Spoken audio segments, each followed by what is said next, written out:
informatie. Ik deel aan de Kamer mee dat de fractie van GroenLinks bij de stemmingen op 26 mei jongstleden over de motie Bekkerman CS 35409 nummer 10 geacht wenst te worden voor deze motie te hebben gestemd. Op verzoek van de fractie van D66 heb ik een aantal benoemingen gedaan. De bijzonderheden zullen in de handelingen worden opgenomen. Dan geef ik nu het woord aan de staatssecretaris van Financiën. Dank u wel, voorzitter. Ik wilde graag de behandeling van de vragen als volgt doen. Ik heb een korte inleiding zelf en daarna een zestal blokjes voorzien. Eén blokje over de compensatieregeling en hoe die functioneert en de vragen die daarover zijn gesteld. Een blokje over de kabinetsreactie op oud of de thema's die rondom Donner, het onderzoek speelden. Het derde blokje gaat over het gebruik van nationaliteit. Het vierde blokje over de aangifte. Het vijfde blokje over de transformatie van de Belastingdienst. En het zesde blokje is een blokje overig. En het is misschien wel goed om eerst de staatssecretaris in de gelegenheid te stellen om deze onderwerpen eerst te behandelen. En dan krijgen jullie de gelegenheid om te interromperen. Mevrouw Leijten. Ja, voorzitter, omdat we ook altijd afspraken maken of je wel of niet een vraag mag stellen. U bent een strenge voorzitter, doch rechtvaardig natuurlijk. Zou ik wel graag willen weten waar FSV valt, de zwarte lijst. Want zit dat dan in overig? Want ik zou daar toch wel... Ja. Voor zover ik weet zit dat in blokje 2. Ja, goed. Ja. Gaat u gaan. Voorzitter. Dat ik vandaag degene ben die hier staat, heeft alles te maken met de omvang van wat is misgegaan met de kinderopvangtoeslag. Een grote groep ouders raakte niet alleen veel geld, maar ook hun vertrouwen in de overheid kwijt. Een deel van deze groep verloor zelfs hun bestaanszekerheid met ingrijpende en vaak ook onomkeerbare gevolgen. Herstel van vertrouwen en recht doen aan de gedupeerde ouders waren en zijn voor mij de reden om vol overgave te kiezen voor het ambt dat ik nu mag bekleden. Er zijn verschillende oorzaken voor wat er zo vreselijk is misgegaan. De gang van zaken binnen de Belastingdienst en toeslagen is een belangrijke factor. Maar ook de maatschappelijke en politieke druk om fraude met toeslagen harder aan te pakken speelde mee. Net zoals de regelgeving die ronduit hard uitpakt en die een onnodig ingewikkeld stelsel baseerd is. Hier moeten we als overheid en politiek lering uit trekken. En ik ben met mevrouw Leijten van mening dat uw Kamer en onderzoeksjournalistiek een belangrijke rol hebben gespeeld om de onderste steen boven te krijgen. De aangifte bij het Openbaar Ministerie van mogelijke ambtsmisdrijven waarover ik uw Kamer vorige week tijdens het vragenuur te woord stond, beschouw ik als een absoluut dieptepunt. De betrouwbaarheid van de overheid moet altijd boven elke vorm van twijfel verheven zijn. Iedereen in Nederland moet erop kunnen vertrouwen dat hij of zij in gelijke gevallen gelijk wordt behandeld. Het is dus van groot belang dat het Openbaar Ministerie grondig onderzoek kan doen. En wij zullen er alles aan doen wat nodig is om het OM hiertoe gelegenheid te geven. Uw Kamer heeft ook een belangrijke rol gespeeld in de aanloop naar de aangifte. Niet alleen ikzelf vond de aangifte bij het Openbaar Ministerie een absoluut dieptepunt. Dit geldt ook voor mijn mensen. De hardwerkende, toegewijde ambtenaren binnen de Belastingdienst en ook binnen toeslagen. Met hen werk ik hard aan de verbetering. Recht doen aan de gedupeerde ouders en het herstel van vertrouwen in de dienst. Ik doe dit bijvoorbeeld samen met Pearl en Matt, die persoonlijk contactpersoon zijn en vanuit hun rol in de dienst begrijpen hoe belangrijk zorgvuldige communicatie met ouders is. Net als uw Kamer zie ik liever vandaag dan morgen resultaat. Maar er is tijd nodig om 15 jaar beleid te herstellen en recht te doen aan een grote groep ouders. We willen natuurlijk dat ook elke euro van het $500 miljoen dat het kabinet beschikbaar stelt voor het compenseren van de ouders zijn doel bereikt. Er is ook tijd nodig om de harde kanten van het stelsel van toeslagen weg te nemen, de dienstverlening menselijker te maken en het stelsel fundamenteel op de schop te nemen. Op basis van het gedegen advies van de commissie Donner en de stap die we hebben gezet als kabinet om nog een extra groep ouders te willen compenseren, hebben we in totaal een groep van zo'n 20.000 ouders in beeld die recht hebben op financieel herstel en of compensatie. En ik kan u meedelen dat we in juli de eerste uitbetalingen gaan doen aan de gedupeerde ouders. In de maanden die volgen kunnen we dat aantal in hoog tempo uitbreiden. We streven ernaar om die ouders die het hardst getroffen zijn als eerste te helpen. De ouders uit de CAF 11-groep, het werd ook al eerder vandaag genoemd, zijn eind vorig jaar al financieel gecompenseerd. Ik ben ook blij dat het gelukt is om de spoedwet, maar waarmee de ouders die getroffen zijn door de hardheid van de regeling, dat we die aan uw Kamer hebben kunnen aanbieden. De hardheid van de regeling die geldt vanaf het jaar 2005. Daarmee kunnen we gezamenlijk de wettelijke basis leggen voor herstel en hopelijk voor eens en voor altijd afrekenen met het verleden. Naast het financieel herstel mogen de ouders van mij een realistische planning en zeker ook zorgvuldige communicatie verwachten. Ook dat draagt hopelijk bij aan het herstel van vertrouwen. Ouders moeten zo snel mogelijk weten wat zij kunnen verwachten. Daarom is ook achter de schermen in de afgelopen maanden hard gewerkt aan het op poten zetten van een crisis- en herstelorganisatie. Het opstellen van regels en het vormgeven van uitvoeringsprocessen die rechtsgelijkheid en maatwerk mogelijk maken. Vaste contactpersonen voor ouders, het instellen van een bestuurlijke adviescommissie van een zeer brede samenstelling en een ouder- en kindpanel dat kritisch meekijkt en ons gevraagd en ongevraagd adviseert. Via webinars en filmpjes proberen we de ouders ook in coronatijd regelmatig te spreken over waar we mee bezig zijn. En dat doe ik ook zoveel mogelijk persoonlijk, omdat ik de ouders wil blijven spreken over hun ervaringen. Ik hecht dan ook bijzonder aan de betrokkenheid van de Nationale Ombudsman. En samen met staatssecretaris Van Ark en met verschillende gemeenten bekijken we waar en hoe we de ouders ook in praktische en geestelijke zin zo goed mogelijk kunnen ondersteunen. De ouders hebben ook recht op dat we leren van het verleden. Begrijpen wat er gebeurd is om daarmee lessen te kunnen trekken voor de toekomst. Want ook wij hebben nog vragen. Voor een deel ligt dat nu bij het OM, maar zelf onderzoeken we wat er gebeurd is ook. Bijvoorbeeld de door ouders aangeleverde documenten die zijn verdwenen. We gaan door met het veranderen van leiderschap en toezicht van hoog tot laag en professionering en cultuurverandering in de dienst. De transformatie naar een belastingdienst waar we met z'n allen toeslagen waar we met z'n allen trots op kunnen zijn. Het huidige stelsel van toeslagen is, zoals gezegd, onnodig complex, ingewikkeld. Het kabinet werkt voor de korte termijn aan verbeteringen die gericht zijn op minder fouten. Maar daarnaast ook aan concrete voorstellen voor de hervorming van het toeslagenstelsel. En ik hoop u daarover in het najaar meer te kunnen vertellen. Samen met uw Kamer wil ik hard blijven werken aan het herstel van vertrouwen en het rechtzetten wat rechtgezet moet worden. Dan ga ik over naar het eerste blokje en dat gaat dan over de compensatieregelingen. In de kabinetsreactie hebben wij aangegeven dat we het herstel van wat is fout gegaan voor ouders willen verdelen in een aantal onderwerpen. Dank u wel. En dat gaat over in feite dat we te maken hebben met een drietal groepen van ouders.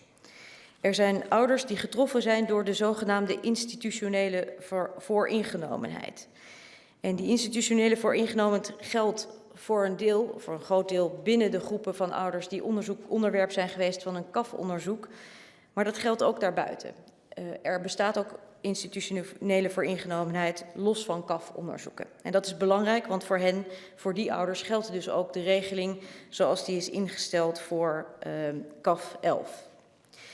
Een tweede groep van ouders, een waarschijnlijk grotere groep, is de ouders die getroffen zijn door de hardheid van het stelsel. Daar was niet sprake van een geïnstitutionaliseerd fraudeonderzoek. Daar was niet sprake van dat er in de dienst iets misging. De heer Nijboer maakte dat onderscheid ook al. Daar ging het over de hardheid van de regeling zelf. En het feit dat als je 1 bonnetje niet had, je een heel jaar moest terugbetalen bijvoorbeeld. Dat is een tweede groep van ouders waarvoor wij in ons voorstel een compensatieregeling hebben. En dan is er de groep die ook wel genoemd werd, de OGS-groep. En die loopt een beetje door deze twee groepen heen. Want ouders zijn in een CAF-onderzoek onderwerp geweest, maar hebben ook een OGS-kwalificatie, opzet, grove schuldkwalificatie gekregen. En dat kan ook in combinatie met de hardheid van het stelsel. Maar ook voor deze groep hebben we een regeling, namelijk we hebben gezegd dat we ermee stoppen met OGS. En we zorgen er ook voor dat daar waar er straks nog na afloop van de behandeling van deze ouders en de dossiers, we vorderen op dit moment ook niet in, nog een restschuld zou blijven bij de Belastingdienst, dat gebeurt niet op basis van OGS, maar dat gebeurt op basis van betalen naar draagkracht. En OGS staat voor? Opzet grove schuld. Oké. Ja? Ja, ik zie u ook. Ja, Ja. Oh. ik was benieuwd hoe u verder dit... was nog bezig even aan te geven hoe u uw betoog gaat opbouwen. Dat is... Ja, nee, dit was naar aanleiding van het feit dat er een aantal vragen zijn gesteld over hoe de verschillende regelingen eruit zien. Dus daar heb ik nu iets over gezegd en dan ga ik naar de vragen. Er was namelijk een vraag over hoe zit het inderdaad met die compensatie voor ouders die groepsgewijs voor ingenomen zijn behandeld. Hoe werkt dat? En bestaat er ook de mogelijkheid dat ouders gecompenseerd worden op basis van individuele vooringenomenheid? En daarvan heb ik gezegd dat dat zo is. Dus dat kan. Daarnaast is dat het proces, hoe dat verloopt overigens, is dat daar een toetsing wordt gedaan door de Belastingdienst en toeslagen. En vervolgens is er een commissie van wijzen die met ons meekijkt om te zien of dat ook op een goede manier wordt gedaan. Er is daarnaast dus die groep van ouders die gecompenseerd worden voor de hardheid van de regeling. Ook daar speelt dat er een beoordeling plaatsvindt waar ook weer een commissie meekijkt om die beoordeling te toetsen. Ik ga dan naar de vragen van de heer Snels. Die gaan over de mogelijkheid om de wetgeving in de komende tijd te bespreken. Nou, dat gaan we dus ook doen, want voor volgende week, als het goed is, staat daarover een debat. Dan praten we over de verschillende regelingen en dan gaat het dus over die groepen van ouders en hoe dat in de wet ook verankerd is om te zorgen dat die compensatie voor die groepen er bestaat. We zullen het dan ook nog hebben over twee aanvullende regelingen. Dat is namelijk dat voor de ouders die compensatie krijgen, bijvoorbeeld de ouders ook uit de CAF 11-groep, er de regeling is om daar waar er meer schade is geleden dan forfaitair aan hen is gecompenseerd, een extra stap te zetten en er bij schade die verband houdt met deze zaak ook schade uit te betalen. En we zullen het ook hebben over de zogenaamde vangnetbepaling. Een bepaling die er is voor bijvoorbeeld de slachtoffers van hardheid van het stelsel, de ouders die daardoor getroffen zijn, zodat er de mogelijkheid is om indien er daar nog bijzondere situaties zich voordoen, er daar ook op te kunnen anticiperen. De reden daarvoor is vooral ook dat wij wilden voorkomen dat de regeling zo dicht zou zitten dat als zich nieuwe gevallen voordoen, dat we die niet op een of andere manier ook kunnen opnemen. Bijvoorbeeld wanneer de AP tot bepaalde conclusies zou komen of er uit FSV iets dergelijks zou blijken. Over de aanpak van OGS was een vraag vanuit mevrouw Leijten. En dat ging over hoe werkt het nu? Nou, wij zijn dus gestopt met dat opzet grove schuldbeleid. Dat betekent dat geen van de ouders meer zo'n kwalificatie krijgt. Dat geen van de ouders ook meer dus zonder betalingsregeling moet terugbetalen. Die betalingsregelingen gelden vanaf nu. Die betalingsregelingen komen er overigens op neer dat als je een schuld bij de Belastingdienst of bij toeslagen hebt, dat je dan 2 jaar naar vermogen betaalt en dat je na 2 jaar de restschuld wordt kwijtgescholden. Als het gaat over hoe dat dan werkt in het kader van onze compensatieregeling, daar zijn veel ouders die inderdaad zo'n kwalificatie hebben gekregen, die ook mede daardoor in de problemen zijn gekomen. En dat is ook de reden waarom ze worden meegewogen in de beide regelingen. Ik denk dat er heel veel vragen zullen zijn over dit onderdeel. Maar misschien is het wel handig als de staatssecretaris dit afmaakt, dan krijgt u het woord, mevrouw Leijten, over de compensatie. Ja? Dan gaat het over de vraag die gesteld is rondom de regeling bij de CAF 11-ouders. Die ook in het rapport van Donner wordt aangegeven dat deze regeling niet alleen voor de CAF 11-ouders zou moeten gelden, maar voor ouders die in een groepsgewijze voor ingenomen aanpak daar onderdeel van zijn geworden. Wat wij hebben gedaan in de kabinetsreactie is dat overgenomen. We hebben daaraan toegevoegd het feit dat we ook nog voor aanvullende schade een bijzondere regeling willen maken. En we hebben ook gezegd dat de lijst die gebruikt is en aangegeven in het Donner-rapport door ons wordt gebruikt als de lijst die wij gebruiken om daarmee die vooringenomenheid te kunnen vaststellen. Die bestaat uit een 5-tal criteria waarbij intensief onderzoek, het opvragen van stukken, het stopzetten zonder dat er onderzoek is gedaan, argumenten en onderdelen zijn die daarin een rol spelen. Dan gaat het over de vraag hoe het zit met de bewijslast voor ouders en hoe ouders in aanmerking komen voor de regelingen. Nou, voor een deel kennen we de ouders. We weten de ouders die onderwerp zijn geweest van een CAF-onderzoek. Die ouders benaderen wij zelf, want daar hebben we gegevens van en adressen en die kunnen we dan ook zelf benaderen. Als het gaat over ouders die getroffen werden door de hardheid van de regeling, dan hebben wij niet die gegevens bij ons in een bestand staan of opgeslagen op een bepaalde manier. Wat dan nodig is, is dat ouders zich inderdaad melden. En dat is voor ouders een ingewikkelde kwestie. En dat snap ik ook heel erg goed, want ik zou ze het liefst ook zoveel mogelijk willen helpen. En daarom, en ik wil dus ook dat ze bij ons bekend zijn. Er zijn overigens al zo'n 5000 ouders die zich gemeld hebben. Maar wat wij doen om te zorgen dat het bekend is bij ouders dat dit aan de orde is dat wij zorgen dat zij via hun gemeentes, via de kinderopvangorganisaties, via andere instellingen waar zij maar bekend zouden kunnen zijn, vragen wij aan hen om dat door te geven, om te vragen om aan ouders om zich te melden, om daarvoor te zorgen dat zo duidelijk mogelijk wordt dat deze regelingen er zijn. Maar het is helaas niet voor ons mogelijk om uit onze eigen bestanden precies te halen welke ouders in aanmerking komen van tevoren. En daarom vragen we dus aan ouders om zich bij ons ook te melden. Dan de vraag van de heer Van Wijenberg. Die vraagt of er mogelijkheden zijn voor een ruimere compensatie. Dat heb ik eigenlijk aangegeven. Er is dus een ruimere compensatie mogelijk voor ouders wanneer zij vallen onder die ouders die vergelijkbaar zijn met CAF 11 of onderdeel zijn geweest van een vooringenomen besluit of ingenomen behandeling. En er is dus ook de vangnetregeling die aansluit bij de hardheid van de regeling. Die vangnetbepaling, die gaan we ook volgende week uitgebreider bespreken. Die maakt het ook mogelijk om ouders anderszins nog te compenseren. Overigens, in alle gevallen geldt dat veel van de ouders mij ook hebben aangegeven dat zij niet alleen op zoek zijn naar financiële compensatie, maar ook anderszins hulp nodig hebben. En het is ook om die reden dat ik contact heb met veel gemeenten en ook in de komende tijd met nog veel meer, om samen te kijken hoe we die ouders dan ook kunnen helpen. Er zijn vragen gesteld over de omvang van de groepen. En in totaal gaat het dus ongeveer over zo'n 20.000 ouders. Hoeveel dat er precies zijn is nog afhankelijk natuurlijk van de beoordeling die nog moet plaatsvinden. Maar wij gaan voorlopig nog uit van deze omvang. En dat betekent dus ook dat er veel werk zal moeten worden gedaan om die ouders zo goed mogelijk te beoordelen. En daar ga ik zo meteen nog iets meer over zeggen.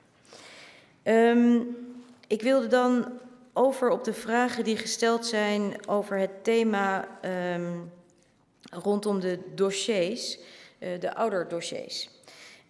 Er zijn in totaal namelijk zo'n 700 verzoeken ingediend voor een persoonlijk dossier voor ouders. Er zijn ongeveer 41 ouders die dat dossier inmiddels hebben gekregen. En dat klinkt natuurlijk als weinig en dat is ook relatief weinig.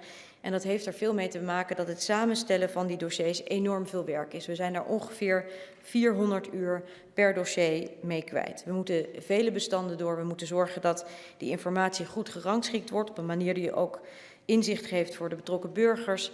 En we moeten van die informatie ook nog een deel gaan lakken. En dat heeft er alles mee te maken dat er informatie in zit die natuurlijk ook voor ouders niet zichtbaar mag zijn, omdat het niet om henzelf gaat, maar om anderen in die dossiers.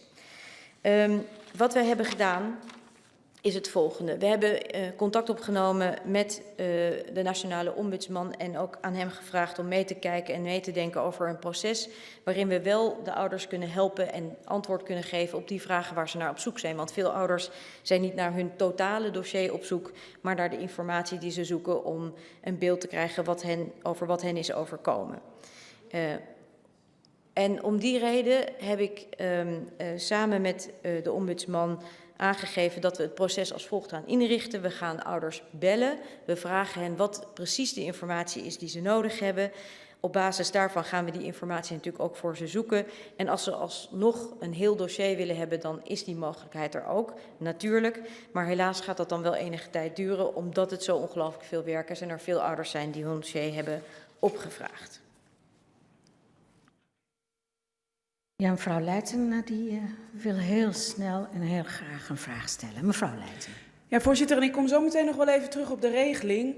Want ik denk dat iedereen die heeft zitten luisteren er geen touw meer aan vast kan knopen. En dit is dus de hel van een moeras wat gecreëerd is op de basis van dat rammelende advies van Donner. Maar ik wil nu even op die dossiers ingaan, want daar hebben ouders ook veel vragen over. En dit antwoord kennen we al, want dat hebben we gisteravond gekregen op Kamervragen. Maar hoe is het mogelijk dat ouders geen dossier krijgen, maar wel een telefoontje dat ze al beoordeeld zijn en dat ze in een bepaalde categorie vallen? Ouders zijn nog niet beoordeeld. Wat wij hebben gedaan als onderdeel van de stappen die we zetten in de beoordeling, is precies gedaan wat wij ook in de kabinetsreactie hebben aangegeven. En dat is aangekeken welke van de dossiers, CAF-dossiers, onderwerp zijn geweest waar die institutionele vooringenomenheid een rol heeft gespeeld en bij welke niet. Dat onderscheid hebben we gemaakt. En daarover krijgen de ouders deze week van ons een brief. En daar hebben we een aantal van hen, wie we al in beeld hebben, met wie we al contact hebben, ook alvast gebeld. Omdat wij ons realiseren dat de uitkomst daarvan voor hen spannend is. Niet alleen meer spannend, maar soms ook heel heftig kan zijn. En we vonden het belangrijk dat dat niet alleen maar via een brief zou worden gecommuniceerd, maar dat zij ook zouden worden gebeld. Mevrouw Leijten. Ja, voorzitter, het is geen antwoord op mijn vraag, maar ik kan er gewoon niet bij. Ik ben met die ouders naar die Belastingdienst gegaan. Bij die ouders zaten veel slachtoffers van een CAF-onderzoek. En als je die dossiers leest, je schoenen vallen erbij uit. Wat daar is gebeurd. Er staat bijna letterlijk, we hoeven de eigenares van het frauderende kinderopvang niet meer aan te pakken, want ze is toch al failliet, want die ouders kunnen het niet meer betalen. En al die ouders krijgen nu te horen, je bent helemaal niet vergelijkbaar met CAF. Je hebt jarenlang droog brood gegeten, je kinderen niks kunnen krijgen, maar je krijgt geen schadevergoeding van de staat. Dit wordt echt een heel groot probleem. Nou, misschien om het heel helder te maken. Er bestaat het onderscheid tussen die groepsgewijze vooringenomenheid als onderwerp van de CAF-onderzoeken. Er zijn CAF-onderzoeken waarin dat aan de orde is en waarin dat niet aan de orde is geweest. In de gevallen waarin het aan de orde is geweest, hebben de ouders recht op de compensatieregeling zoals die beschreven is in het rapport Donner. Dat betekent, je krijgt het geld terug waar je origineel recht op had, maar je krijgt ook nog een aanvullende forfaitaire schadevergoeding. Daaraan toegevoegd hebben wij nog in de kabinetsreactie de mogelijkheid om een aanvullende schadevergoeding te krijgen als je kunt aantonen dat je extra schade hebt geleid en dat die schade ook samenhangt met het kinderopvang en met de kinderopvangproblemen. Dat is één. Het tweede is dat er CAF-dossiers zijn waarin geen sprake is geweest van die vooringenomenheid. Het kan zijn dat dat dossiers zijn die helemaal niet gingen bijvoorbeeld over de kinderopvangtoeslag. Het kan zijn dat er weliswaar onderzoek gepleegd is, maar dat dat onderzoek er niet toe geleid heeft dat er iets met de ouders is gebeurd. Het kan ook zijn dat er daadwerkelijk ook sprake is geweest van fraude door een betreffende ouder. In dat geval kom je niet in aanmerking voor die compensatieregeling en dus ook niet voor de aanvullende schadevergoeding. Maar zoals ik al aangaf in het begin, is er ook de mogelijkheid voor ouders om individueel op basis van vooringenomenheid behandeld te zijn geweest. En dan ook kom je in aanmerking voor een regeling die ook weer dezelfde regeling is als die waar ik het net over heb. We noemen dat de compensatieregeling. Als dat niet aan de orde is, als er bij die ouders niet vooringenomenheid een rol heeft gespeeld, maar ze wel getroffen zijn door de hardheid van het stelsel, dan komt die ouder in aanmerking voor een regeling in het kader van die hardheid. Dat betekent, je krijgt alsnog het geld terug waar je recht op had, met rente, met ook de boetes die je betaald hebt terug, enzovoorts, enzovoorts, enzovoorts. En die groep van ouders krijgt dus ook wel degelijk een vergoeding van ons. En dan is er daarnaast, voor die ouders die onder de hardheid van de regeling vallen, de mogelijkheid in zeer bijzondere gevallen om ook nog via een zogenaamde vangnetbepaling een aanvullende regeling te krijgen. Ik snap dat het complex is en dat het ook ingewikkeld in elkaar zit, maar de basis van dat verschil zit hem inderdaad in die vooringenomenheid, die in sommige gevallen aan de orde was, fouten die gemaakt zijn door ons, door de overheid, waardoor we vinden dat de betrokken ouders ook recht hebben op natuurlijk hun bedrag terug, wat ze origineel moesten hebben, maar ook aanvullende compensatie. En aan de andere kant de hardheid van de regelingen, waardoor ouders ook getroffen zijn. Het ging in sommige gevallen ook over heel grote bedragen. Ik ken de betrokken ouders natuurlijk ook en ik weet ook over welke bedragen het gaat. En daarvoor geldt, maar daar was niet sprake van vooringenomenheid of fout handelen door de overheid. Daar was sprake van een hele harde regeling die we nu proberen zo goed mogelijk te herstellen. Mevrouw Leijten. Ja, voorzitter, het zijn veel woorden, maar het is in ieder geval niet ruimhartig. En daar begon de staatssecretaris wel mee. En vandaag gaat het over, ben je ruimhartig? Of laat je mensen weer in een bureaucratisch moeras lopen waarin ze zelf moeten aantonen? En dat advies van Donner heeft niet gekeken naar de rechtmatigheid van opzetgroepsschuld. Die heeft niet gekeken naar of er onrechtmatig is gehandeld en dus vooringenomen is gehandeld met de ouders buiten de groepsgerichte aanpak. En dat was wel beloofd. Hij heeft er niet naar gekeken en hij heeft er wel over geadviseerd. En de staatssecretaris voert dat uit. Dit is niet compleet.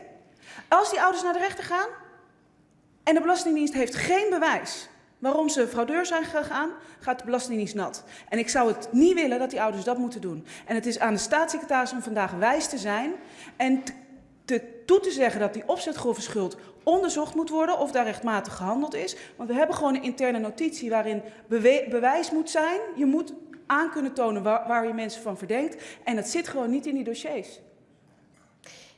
Het is goed dat u het aangeeft, want kennelijk was dat onduidelijk. Ik heb aangegeven in mijn beginstuk dat er wel degelijk ook onderzoek gedaan wordt, door mij ook, naar dat thema van die opzetgroepsschuld. Dus even los van het feit dat er sprake is van dat we dat beleid stoppen, dat we niet doorgaan met opzetgroepsschuld. Er bestaat nu alleen nog maar de mogelijkheid om gewoon in te vorderen op basis van, daar waar het nodig is, op basis van een betalingsachterstand die iemand kan hebben of op basis van iets wat moet worden terugbetaald. Opzetgroepsschuld is naar de toekomst er niet meer.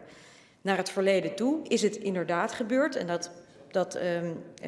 ik besef mij dat het complex is dat die kwalificatie is gegeven aan ouders. Dat kunnen ouders in KAF-dossiers zijn, dat kunnen ouders in andere dossiers zijn, dat is gebeurd. En daarvan is niet altijd duidelijk waarom dat precies is gedaan. Waarom die ouders die kwalificatie hebben gekregen. Wat ik heel belangrijk vind is dat dat boven water komt. Dat duidelijk wordt waarom dat zo is. En dat ook een rol speelt in de beoordeling van de dossiers van de ouders. Dus het feit dat je die kwalificatie hebt gekregen speelt wel degelijk een rol in de behandeling van de dossiers voor de ouders. Dat gaat dan naar het verleden toe. Naar de toekomst toe hanteren we dat beleid niet meer. Mevrouw Leijten. Ja, voorzitter, ik wou dat het waar was, maar het is gewoon niet waar. Opzetgroepsschuld, daar wordt geen antwoord op gegeven in die dossiers. U zegt, ik heb het uitgezet. Ja, u moest wel. Er was een uitspraak in de Raad van State vorig jaar april. Die zei, u mag dit niet gebruiken, Belastingdienst. Want mensen die te goede trouw handelen, maar toch een foutje maken, worden hiermee disproportioneel geraakt. Dat u het pas is uitgezet in maart, is dus eigenlijk alweer rijkelijk laat.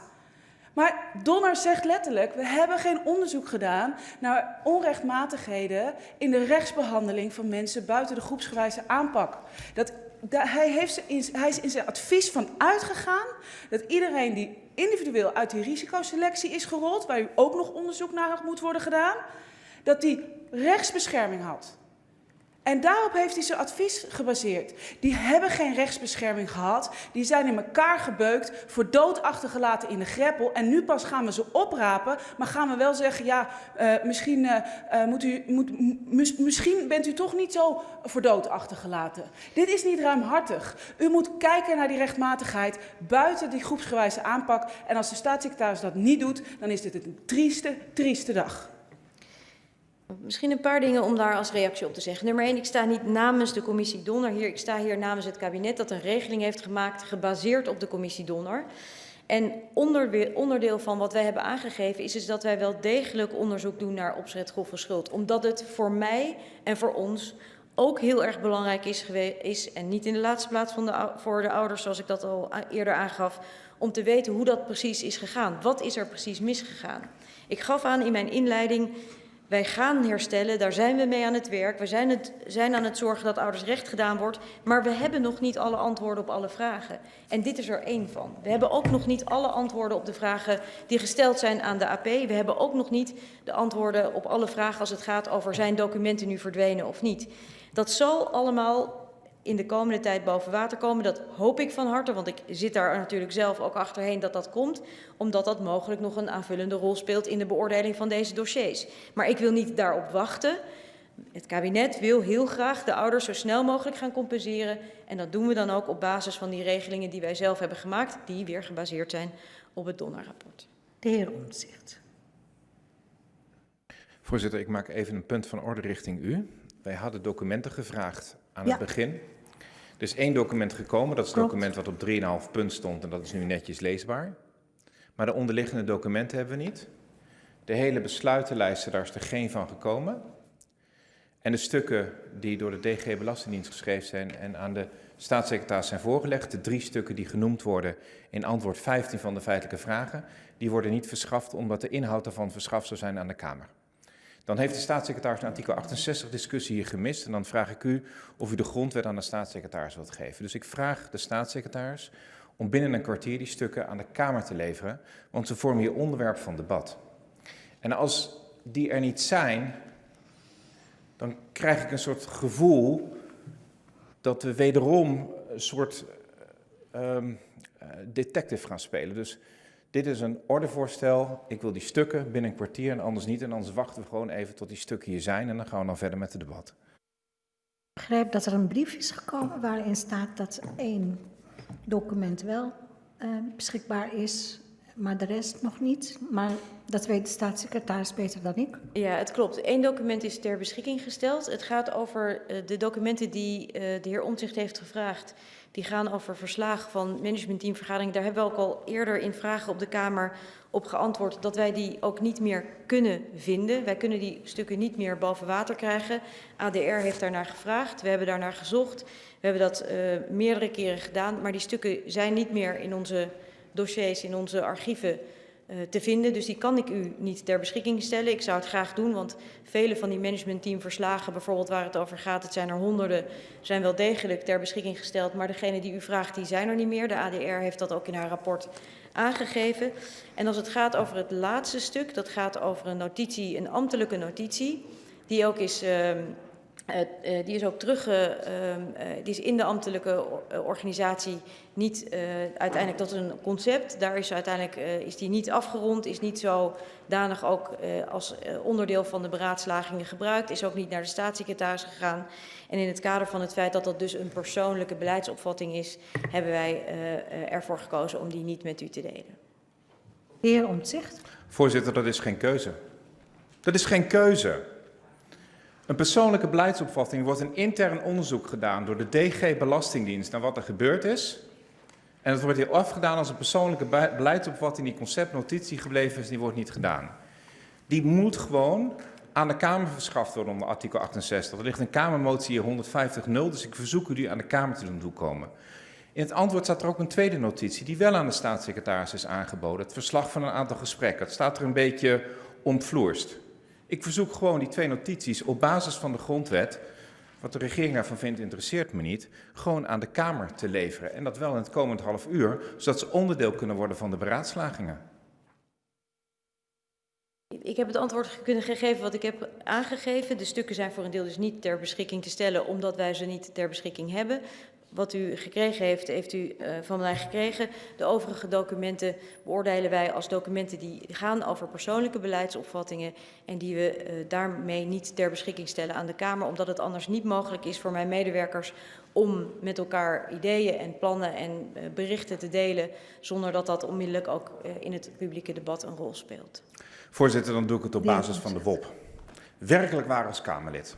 Dit is niet een e-mail of zo, ik zit niet naar alle e-mails. Dit is een verslag van de directeur-generaal, dus de hoogste baas van de Belastingdienst, die maandenlang onderzoek doet met interviews van medewerkers. Daar wordt een verslag van geschreven. Dat wordt bewust concept gehouden en dat wordt nu gezien als een persoonlijke beleidsopvatting. Come on, dat is geen persoonlijke beleidsopvatting. Het tweede is een stuk dat wel naar de staatssecretaris gegaan is. Staat tussen de regels in. En aangezien het niet verschaft wordt, voorzitter, doe ik het ordevoorstel om dit debat even te schorsen. Dan kan ik even overleggen met de andere Kamerleden. Het kan niet zo zijn dat ik hier weer, na 2,5 jaar, zwoegen op stukken, gewoon een stuk dat boven tafel komt, niet kan krijgen. Ik moet verdorie journalist worden. Dat is trouwens een mooi eervol beroep, maar ik moet journalist worden om hier een regering te kunnen controleren. Dat trek ik niet langer. Kijk ook naar de staatssecretaris of het misschien ook mogelijk is bepaalde stukken vertrouwelijk. Ja, ik weet hoe ingewikkeld dat is. Waar ook... Nee, voorzitter, Ja, er mogen namen zwart gemaakt worden. Ik snap best dat er een aantal persoonsnamen in voorkomen, zover ben ik wel. Maar als er een onderzoek gedaan wordt wat hier onder de radar van de Kamer gehouden wordt, tot gisteravond laat. Dat is niet een e-mailtje of een persoonlijke beleidsopvatting. Dat is de hoogste directeur-generaal van de Belastingdienst. Dan dienen we dat te kunnen controleren, want wij willen zien wat er gebeurd is. En er staat in hetzelfde antwoord dat er een memo naar de staatssecretaris gegaan is. Nou, die was dan sowieso officieel, dus daar is dat hele excuus van de staatssecretaris niet van toepassing. Dus die 2 documenten, die andere documenten, die bent u aan het zoeken, dat snap ik. Nou, daar komen we dan een keer achter. Maar die 2 documenten kunnen gewoon aan de Kamer verschaft worden, zodat wij weten wat zich daar heeft afgespeeld. Want weten wat voor debatten wij in die tijd in de Kamer hadden daarover. Goed. Niemand hoort u, mevrouw Leijten. Mevrouw Leijten zei dat als die ouders een stuk niet leven, dat ze strafbaar zijn en dat ze 10.000 euro's boete moesten betalen. Maar dat was off the record. Ja, die staat nu in de handelingen. U deed een ordevoorstel om te schorsen. Voor hoe lang? 10 minuten, zodat we zometeen een antwoord van de staatssecretaris kunnen krijgen hoe we dat document kunnen krijgen. Dan ga ik kijken of dit voorstel wordt gesteund. De heer Snels. Zeker, voorzitter, dat steun ik, want ik wil graag ook even overleggen met de collega's. Maar we hebben inderdaad, zoals de heer Omtzigt dat gezegd heeft, een hele discussie gehad over artikel 68 en de informatieplicht van het kabinet. En daar hebben we ook een discussie gehad over wat persoonlijke beleidsopvattingen zijn. En hier gaat het om een onderzoek en een verslag daarvan op basis van interviews. Dat heeft niks mee te maken met, dat valt niet onder de definitie van persoonlijke beleidsopvattingen. Dat is gewoon een stuk wat belangrijk is om voor ons te controleren wat er nou in de dienst. Ja. Dus dat valt al niet onder persoonlijke beleidsopvattingen. Dus dat moet de staatssecretaris sowieso naar de Kamer sturen. Even, het duurt wel even. Ja. Kijk of iedereen het ermee eens is. Met het ordevoorstel van de heer Omtzigt. Is iedereen het ermee eens? Nee. Alleen als het... Nee, de heer Nijboer.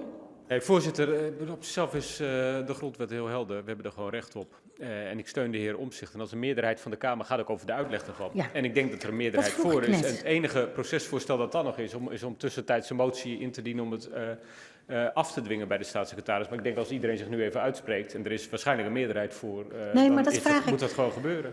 Alleen diegenen die het niet steunen, kunnen iets zeggen. U bent al geweest. Dus iedereen is het eens met het voorstel van de heer Omtzigt om 10 minuten te schorsen. Dat jullie onderling even overleggen. Ja? Graag. Oké, dan schors ik de vergadering voor 10 minuten.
Ik heropen de vergadering. Ik geef eerst de staatssecretaris het woord. Ja, voorzitter, dank u wel. Er was mij één ding niet helemaal duidelijk naar aanleiding van de verzoeken van de heer Omtzigt, omdat er een verzoek bij was gekomen en dat had ik niet zo begrepen.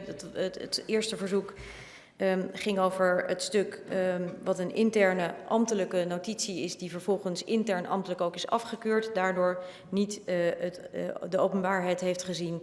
En daarvoor geldt wat mij betreft wat ik net gezegd heb. De andere notitie waar u het over heeft gaat over een gespreksverslag. En die notitie die wil ik wel ter beschikking stellen aan uw Kamer. Maar daar spelen een paar thema's. Daar moeten we goed kijken naar wat erin staat aan informatie in termen van namen en personen. Dat moeten wij dus ook goed kunnen controleren. En het andere is dat er ook gekeken moet worden naar een mogelijke interferentie met het onderzoek dat het OM gaat doen. Dus ik kan dat niet per onmiddellijk aan u ter beschikking stellen, maar ik ben bereid om dat stuk aan u te geven. Ja, de heer Omtzigt. Ja. Dank dat we alle stukken, neem ik dan aan, die in vraag 15 richting de staatssecretaris gegaan zijn, op dit relevante thema hier krijgen. Op het andere stuk zal ik de discussie later verder voeren, want ik ben het er niet mee eens, zeg ik. Maar ik wil het debat daar niet mee ophouden. Maar ik ben het er niet mee eens dat dit een onderzoek dat gedaan is door de DG, dat over het hele proces gaat, waarvoor mensen geïnterviewd zijn, dat in de conceptfase kan blijven en niet verder kan komen. Dus, maar goed, ik wil daar het debat niet meer ophouden en ik wacht op het volgende stuk. Ja, Dus, volgens mij had u nog steeds de twee documenten, halen we dan door elkaar. Want er is een stuk over een ambtelijk stuk dat gemaakt is door een hoge ambtenaar, maar door een nog hogere ambtenaar is tegengehouden. Dat stuk houden wij gewoon intern. Dat is een interne beleidsopvatting en beraad. Het andere stuk, dat gaat over gesprekken die gevoerd zijn en de conclusies daaruit, dat zullen wij ter beschikking stellen nadat we dat ook even zorgvuldig hebben bekeken. Ja. Dank. Dat betekent zeker dat we het eerst niet eens zijn, maar daar kom ik op een later moment op terug. Prima. Ik neem aan dat het over alle stukken die in dat dossier aan de staatssecretaris beschikking gesteld zijn. Want als ik dat antwoord zorgvuldig lees, weet ik niet of er 1 of 2 stukken bij de staatssecretaris beland zijn. Dan zou ik die willen krijgen. En ik snap dat het even duurt om die zorgvuldig door te kijken, want er zouden zomaar namen in kunnen staan. En ik snap dat even duurt. Mevrouw Leijten. Ja, voorzitter, in dat kader in het antwoord staat op 20 november en op 2 december 2019 zijn notities aan de vorige staatssecretaris verstrekt. Daar ziet toch uw besluit op toe, hè, dat we die gaan krijgen. Oké.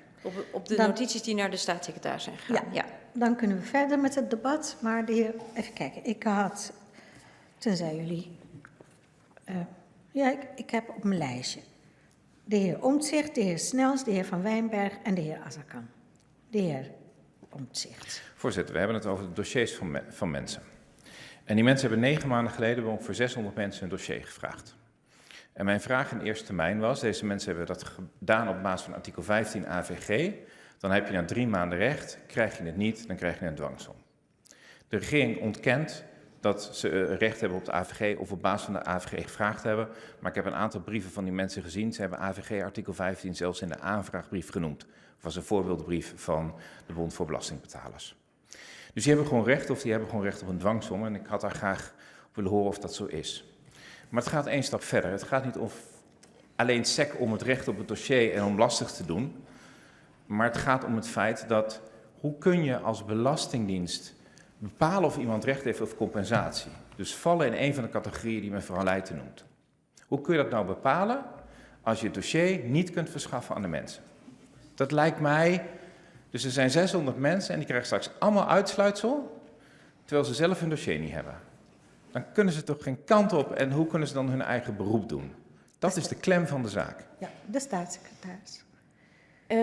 Dank u wel.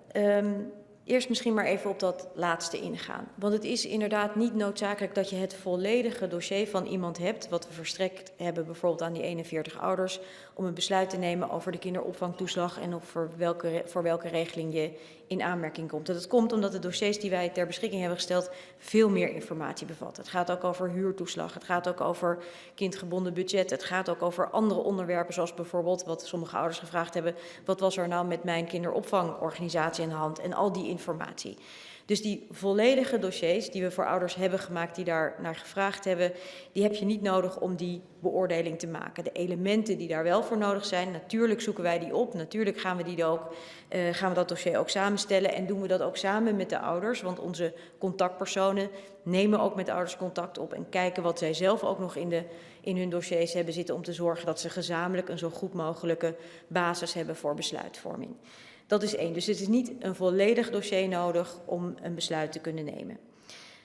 Wat het andere punt is dat u heeft gelijk als de ouders die vragen om die dossiers, dat ze daar recht op hebben. Dat ontkennen wij ook helemaal niet, want het is zo dat je je informatie kunt opvragen. En we hebben dus ook al een aantal ouders die informatie gegeven. Het enige punt waar wij tegenaan lopen is dat het samenstellen van die dossiers heel erg veel werk kost. En dat er inderdaad al zo'n 700 ouders zijn geweest die vragen hebben gesteld. En dat wij op zoek zijn gegaan naar een manier waarop we die ouders en zo snel mogelijk kunnen helpen. Naast natuurlijk dat wat we aan het doen zijn om te zorgen dat ze ook gecompenseerd worden. Dat ze financiële compensatie krijgen, dat we de ouders kunnen helpen. En om die reden vragen we die ouders, bellen we ze op, nemen we contact op en vragen we waar bent u specifiek op zoek, want dan gaan we die specifieke informatie voor u zoeken en dan gaan we proberen om dat ook te doen. De eerste ouders die we daarvoor gebeld hebben, nogmaals, we doen dat onder supervisie ook van de Nationale Ombudsman. De eerste ouders die we daarover gebeld hebben, hebben ook aangegeven vaak dat zij inderdaad naar specifieke onderdelen van het dossier op zoek zijn en die verstrekken we dan. We hebben ook gezegd dat als een ouder alsnog het volledige dossier wil, dat we dat ook gaan samenstellen, maar daar hebben we dan meer tijd voor nodig. Als u het dan heeft over die relatie met de AVG. De AVG-plichtige elementen uit die dossiers zijn smaller dan dat wij aan de ouders ter beschikking stellen. Dus als we alleen volgens de AVG handelen, dan is het maar een deel van het dossier dat je dan moet geven. Dat zijn gegevens die we ze natuurlijk willen geven, dat ze geregistreerd zijn, dat soort dingen. Maar het is niet zo dat de AVG ons verplicht om die volledige dossiers helemaal in alle opzichten te geven. Los daarvan doen we dat dus wel. Maar we hebben ik zou zeggen, bijna een praktische manier gevonden om te zorgen dat de ouders bediend worden, dat ze informatie krijgen. En ik heb juist ook aan de Nationale Ombudsman gevraagd om daar mee te kijken, omdat ik het zo belangrijk vind dat hier niet de indruk wordt gewekt dat wij die dossiers niet willen geven of dat we die informatie niet willen verstrekken of dat we de nodige informatie, de informatie die we nodig hebben voor de goede beoordeling, niet meewegen. De heer Omtzigt.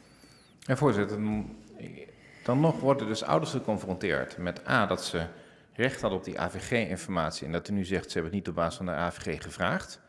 U zegt de AVG... Ja, dat staat in de antwoorden op de Kamervraag van gisteravond, op de antwoorden op de Kamervraag van Leijten en mij. Dat ze het niet op basis van artikel 5 hebben ze wel gedaan. En dat betekent dat ze dus na 3 maanden uiterlijk, na 1 maand normaal 3 maanden uiterlijk, een besluit moeten hebben. En als dat besluit negatief is, recht hebben op de dwangsom richting de Belastingdienst. En als u ja knikt, en ik zie dat u dat eigenlijk niet kunt vermijden, dan hoop ik dat u ook dat aan de ouders vertelt. Want die hebben recht op deze informatie. En ten tweede, ik vroeg dit allemaal omdat een heleboel ouders in die CAF 11-zaak hun hele dossier willen hebben. Vooral die 40 ouders die meer schade geleden hebben. Maar die hebben een hele dossier niet en moeten al naar de commissie, waarvan ik zo nog even hoor wanneer die nou ingesteld is en of dat nou functioneert, met hun hele dossier binnen een termijn. En die termijn is al verlopen, maar hun vragen om de informatie is al veel langer verlopen. Dus hoe gaat dit zonder dossiers, zonder complete dossiers? En voor hun is het ook heel belangrijk om alle elementen te hebben over die kinderopvanginstelling, die vaak best wel geklooid heeft. Laten we daar, en dan druk ik me mild uit. Dus hoe zorgen we dat de mensen naar die commissie kunnen met een hele dossier? En werkt die commissie? En B, hebben die mensen nu, omdat het niet binnen 3 maanden verschaft is, als ze op basis van de AVG een vraag hebben, gewoon recht op een besluit en de schadevergoeding die daarbij hoort? Misschien even op dat eerste stuk ingaan. Wat wij zullen doen is met de ouders en vooral voor de ouders die informatie uit de dossiers naar boven halen of van hun dossier naar boven halen die nodig is voor een goede beoordeling. Voor een beoordeling waar heb je recht op. En zeker ook als het gaat over bijvoorbeeld aanvullende schadevergoeding, zullen we dan nog misschien verder in die dossiers gaan zoeken en op zoek gaan naar die informatie. Dat doen we voor die ouders in het kader van de behandeling van de zaak. En daar hebben ze ook, zoals u terecht zegt, volle recht op, omdat wij namelijk met elkaar moeten kijken, dat is ook het werk wat onze contactpersonen doen, naar hoe we het dossier zodanig kunnen samenstellen dat die ouders ook recht wordt gedaan. Dat is de ene kant. Over de tweede vraag, over die precieze, even precies inzoomen op die AVG. Daar wil ik graag in de tweede termijn even bij u terugkomen. Want ik wil even daar precies antwoord op geven. Welke delen van het dossier nou wel of niet onderdeel van die AVG zijn. Maar laat me er nog één ding dan over zeggen. Dat ik, net zoals u vindt dat ouders recht hebben op al die informatie. Dat we die ze ook graag willen geven. Maar dat we hier ook praktisch willen werken en willen zorgen dat de informatie naar boven komt die nu nodig is. Ja, dan ga ik naar de heer Snels. Ja, en dan de heer Van Wijnberg en dan de heer Azarkan. Wel, voorzitter. Het is mij nog niet helder hoe nou het onderscheid wordt gemaakt tussen zeg maar de collectieve groepen van de CAF 11 en CAF-achtige zaken en de individuele vooringenomenheid. De staatssecretaris zegt, we kijken ook naar individuele vooringenomenheid en ook dan kan er compensatie zijn. Maar op basis van welke criteria? Want de kern van Donner is, er was een fraudeonderzoek en er is groepsgewijs gehandeld. Dat is de kern van het advies. Dus hoe kom je van dat groepsgewijs handelen tot individuele beoordeling of er sprake is geweest van vooringenomenheid? De staatssecretaris. Nou, de heer Donner geeft een aantal criteria voor het beoordelen van die vooringenomenheid. En een criterium daarbij is niet alleen maar of je onderdeel was van een groep waar intensief fraudeonderzoek is gedaan, maar ook of er überhaupt sprake is geweest van stopzetten zonder dat er onderzoek is gedaan, intensief uitvragen van documenten over hele lange periodes, over een besluit nemen zonder dat daar stukken aan ten grondslag liggen, enzovoort, enzovoort. Die criteria zijn ook in het rapport opgenomen en dat zijn de criteria op basis waarvan er de beoordeling plaats kan vinden. En hij zegt dat je niet aan al die 5 criteria hoeft te voldoen om toch tot het oordeel voor ingenomenheid te komen. Dus het hoeft niet noodzakelijkerwijs dat je ook onderwerp was van een groepsgewijze fraudeaanpak. De heer Snels. Nou ja, daar heb ik 2 vragen bij. Geldt dat dan ook voor mensen die niet in een CAF-onderzoek waren betrokken? Ja. En de tweede vraag, ik heb die criteria ook nog eens doorgenomen. Kijk, los van die collectieve stopzetting en het collectief behandelen van mensen, kom je heel dicht bij de hardheid van de wet en regelgeving. En het onderscheid tussen die ene groep, hardheid van wet en regelgeving, dat is opvragen van documenten, kleine ontbrekende bewijslast, en dan het recht opzetten, dat is de hardheid van de regeling, waar alleen sprake dan is van reparatie, maar niet van compensatie. Wat is het verschil tussen die 2 groepen? Als je individueel voor ingenomen behandeld bent, zit je volgens mij gewoon in de hardheid van de regeling.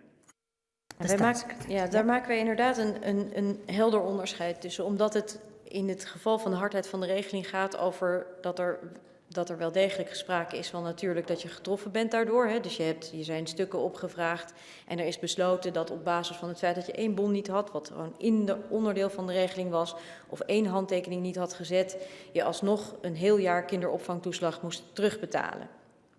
In het kader van vooringenomenheid, dan hebben we het inderdaad, het is overigens het meeste helder ook te zien in zo'n CAF 11-zaak bijvoorbeeld, dan heb je het over dat er specifiek onderzoek gedaan is naar mensen zonder dat daar directe aanleiding voor was. Het kwam bijvoorbeeld omdat hun bureau aan het frauderen was.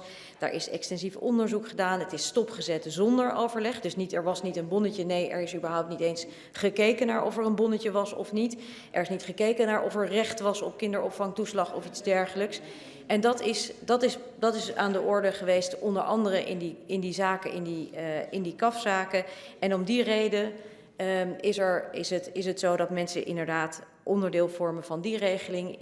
In het andere geval van de hardheid gaat het over dat er iets niet ontbrak wat voldeed aan de regeling op dat moment. Ook in heel veel gevallen is dat bij de rechter heeft dat stand gehouden. Het is pas gekeerd op het moment in oktober 2019, maar tot die tijd werd die hardheid ook aan vastgehouden. Maar dat is een verschil met vooringenomen handelen. Er werd wel degelijk gewoon conform de toenmalige regelgeving gehandeld en het leverde een hele harde en voor mensen heel nare beslissing op. De heer Snels. Nou ja, kijk, dat zijn volgens mij. Ik begrijp het gewoon nog steeds niet. Hè? En volgens mij is het belangrijk voor al die ouders zitten te kijken, hebben we nu wel of niet recht op compensatie? En dat moet een grotere groep zijn dan de CAF 11 en CAF-achtige zaken. Daarvan is het helder. Maar bij al die andere, binnen CAF en buiten CAF, is het niet helder. En als je dan naar die criteria kijkt van Donner, uitvragen van bewijsstukken, ook over meerdere jaren, zero tolerance als er foutjes waren, onvolkomenheden waren, als er iets aan bewijsmateriaal ontbrak, wat bij heel veel mensen gebeurd is, zonder dat ze onderdeel waren van een fraudeonderzoek. En dat is allemaal de hardheid van de regeling. Dat is precies waarom we dat signaal in 2015 al kregen van de Belastingdienst. Het gaat veel te hard, er komen terugstortingen. Dat is de hard. En ik zie niet hoe de staatssecretaris met een schaartje kan knippen dat de ene groep wel recht heeft op compensatie en de andere niet. En komt dat dan in de wetgeving terecht? Want ik kan het niet beoordelen. En hoe moeten die ouders dat dan beoordelen? En de advocaten die hen bijstaan?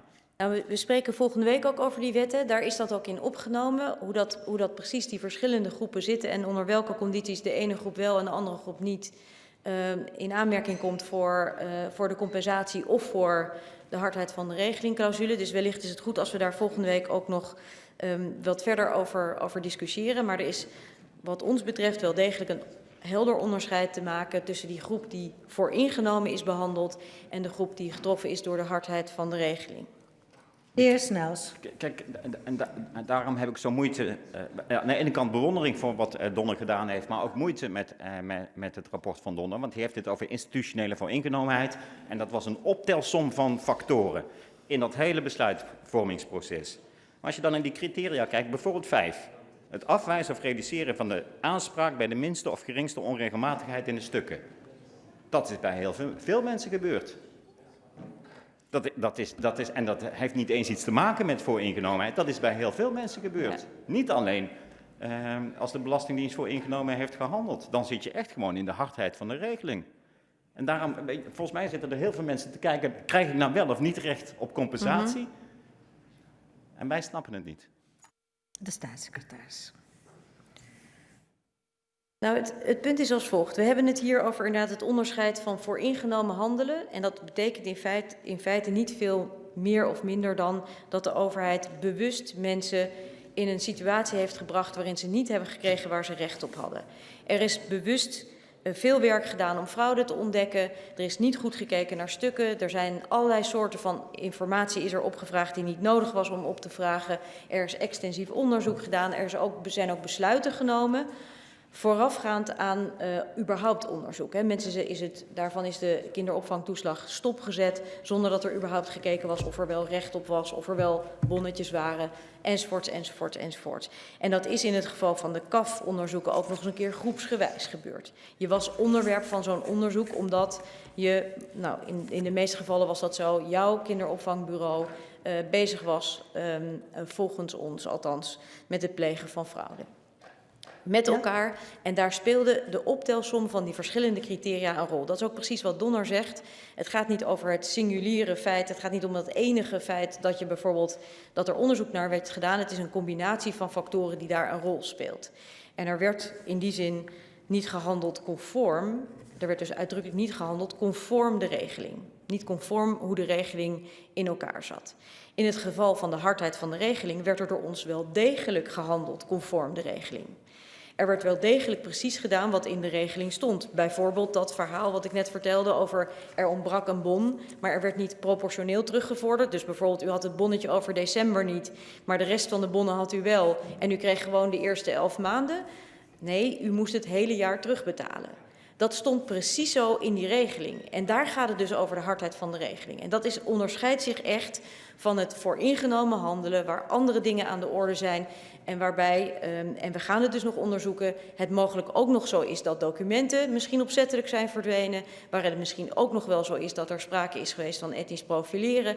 Enzovoorts, enzovoorts. Dus daar is echt iets anders aan de hand dan daar waar gewoon gehandeld is conform de regel. Waarvan we nu met z'n allen zeggen, Donner en wij nog iets breder dan Donner, dat had niet zo moeten gebeuren en wij vinden dat we dat recht moeten zetten. De heer Snels. Misschien op een andere manier de vraag stellen. Kijk, mijn punt is, en daar ging de uitspraak van de Raad van State over en daarom gaan we terugkijken naar de wetgeving. Mijn punt is dat de wet en regelgeving zelf vooringenomen was.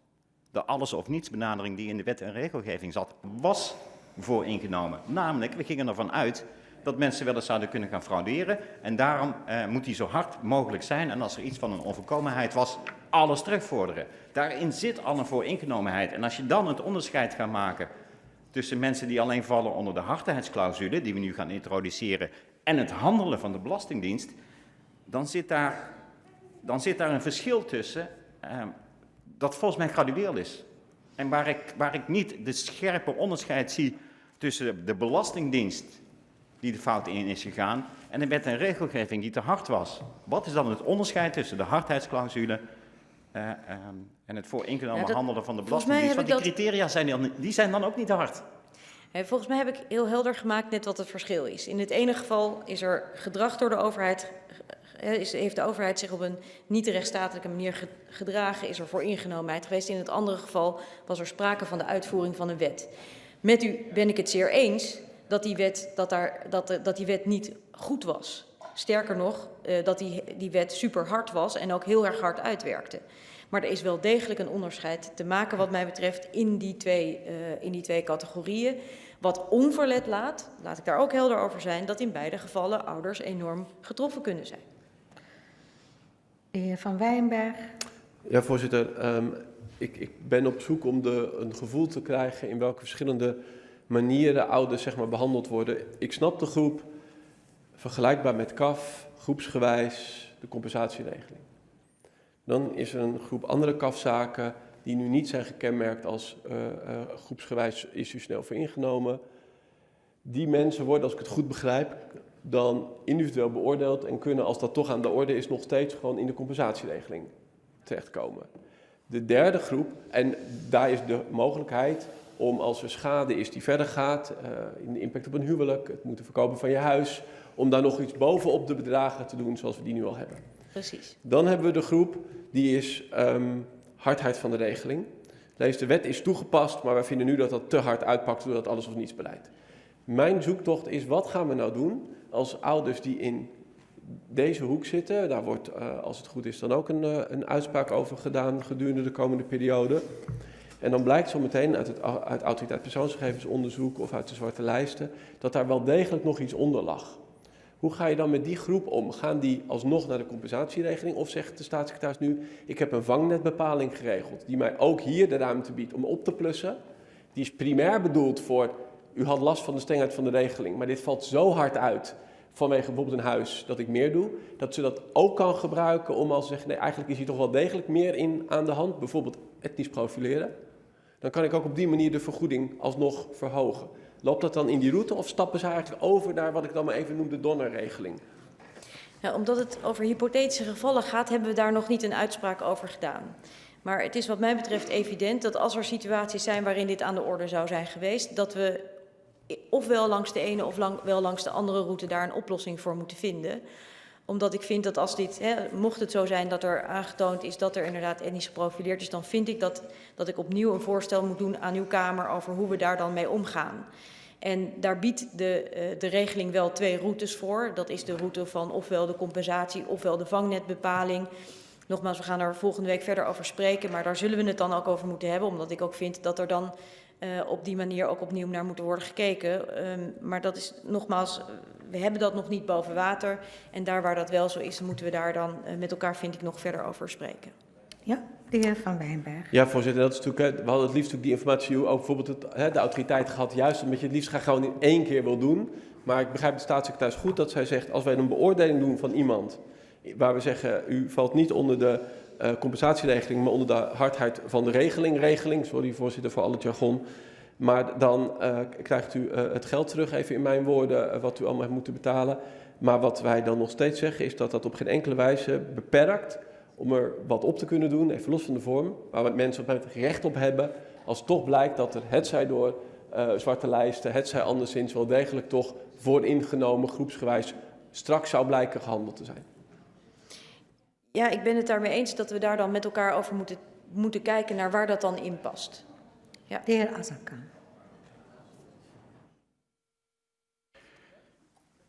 Dank u, voorzitter.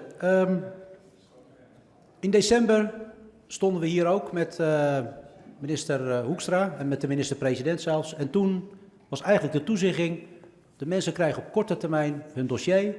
Wij doen geen beloftes die we niet waar kunnen maken en we gaan ervoor zorgen dat er op korte termijn dit afgehandeld wordt. Nu begrijp ik uit de beantwoording dat het allemaal wat ingewikkelder ligt. Hè. Vandaar ook dat die dossiers kunnen niet zo zonder meer worden overgedragen. Het blijken duizenden documenten te zijn, verspreid door de hele organisatie. En voorzitter, ik vraag mij dan af hoe je dat dossier niet kunt overleggen, maar vervolgens wel Donner kunt laten bepalen dat van 8000 dossiers zij niet in aanmerking komen voor die compensatie. De staatssecretaris. Ja, misschien een paar elementen van uw vraag. U had het over de situatie in december. Toen hadden we alleen nog in beeld ouders die onderdeel waren geweest van een CAF-onderzoek. Zowel dat CAF-11-onderzoek als mogelijk andere CAF-onderzoeken. We hebben dat later, en dat is ook de reden waarom ook de regeling is verder uitgebreid, hebben we gezien dat er ook sprake is van die hardheid van de regeling. Dus dat er meer ouders zijn dan de ouders uit de CAF-dossiers die getroffen kunnen zijn door de problemen bij de kinderopvangtoeslag. We hebben het net over die 2 verschillende regelingen ook gehad. Dus na december is het onderzoek van de commissie Donner verder uitgebreid. En in de kabinetsreactie die we in maart hebben gemaakt, hebben we gezegd we willen veel meer doen dan alleen de ouders die onderwerp zijn geweest van dat vooringenomen onderzoek van ons, willen we ook een mogelijkheid bieden voor compensatie. Als het gaat over de hoeveelheid of welke onderdelen van het dossier je allemaal nodig hebt om ook daadwerkelijk te kunnen beoordelen of je in aanmerking komt voor compensatie. Nou, je hoeft niet van ouders het hele dossier te hebben. Daar zijn elementen voor nodig. Die gaan we natuurlijk samen met de ouders samenstellen. Wij gaan daar alles aan doen om te zorgen dat dat boven water komt, zodat we ouders recht kunnen doen. Kunnen geven waar ze recht op hebben, ofwel conform de ene, ofwel conform de andere regeling.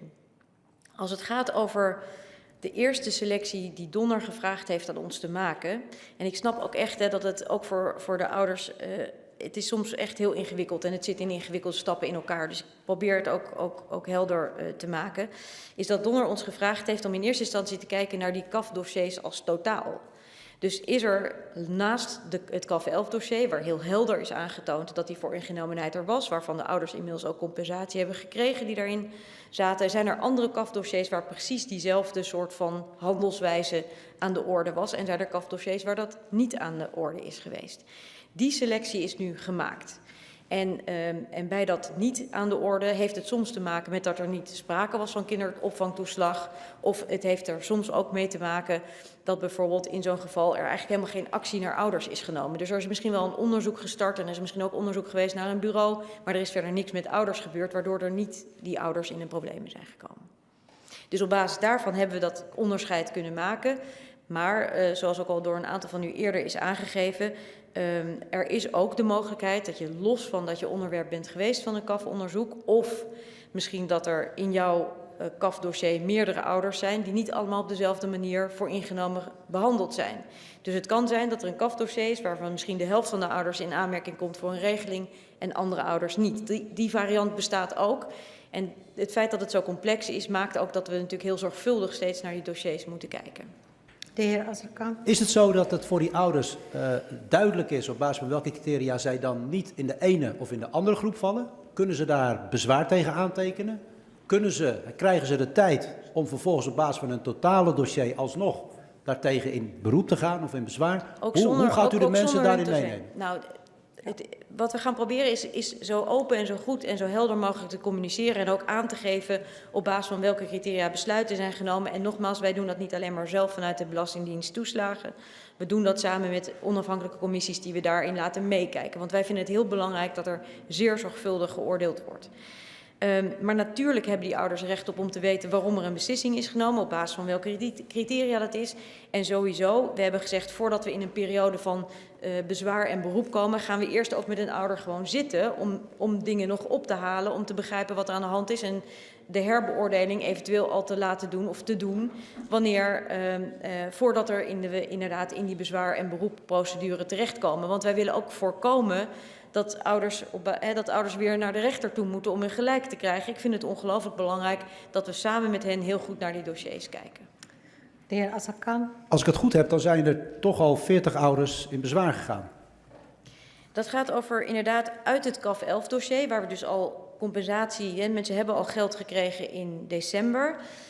Daarna hebben zij ook, is er nog een aanvullende berekeningen zijn er gedaan, hebben ze in eind april nog een bedrag gekregen, althans een aantal van hen.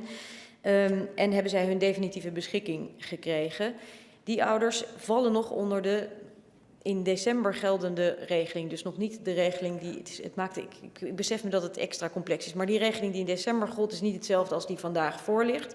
Dus we hebben ook aan die ouders gevraagd om aan te geven... als u het er niet mee eens bent, natuurlijk moet u zich bij ons melden. Gaan we opnieuw kijken. Maar ook in december gold nog niet die regeling die wij nu in onze kabinetsreactie hebben zitten. Namelijk dat je de mogelijkheid om aanvullende schadevergoeding hebt als je kunt aantonen dat die samenhangt met de problemen rondom de kinderopvangtoeslagen.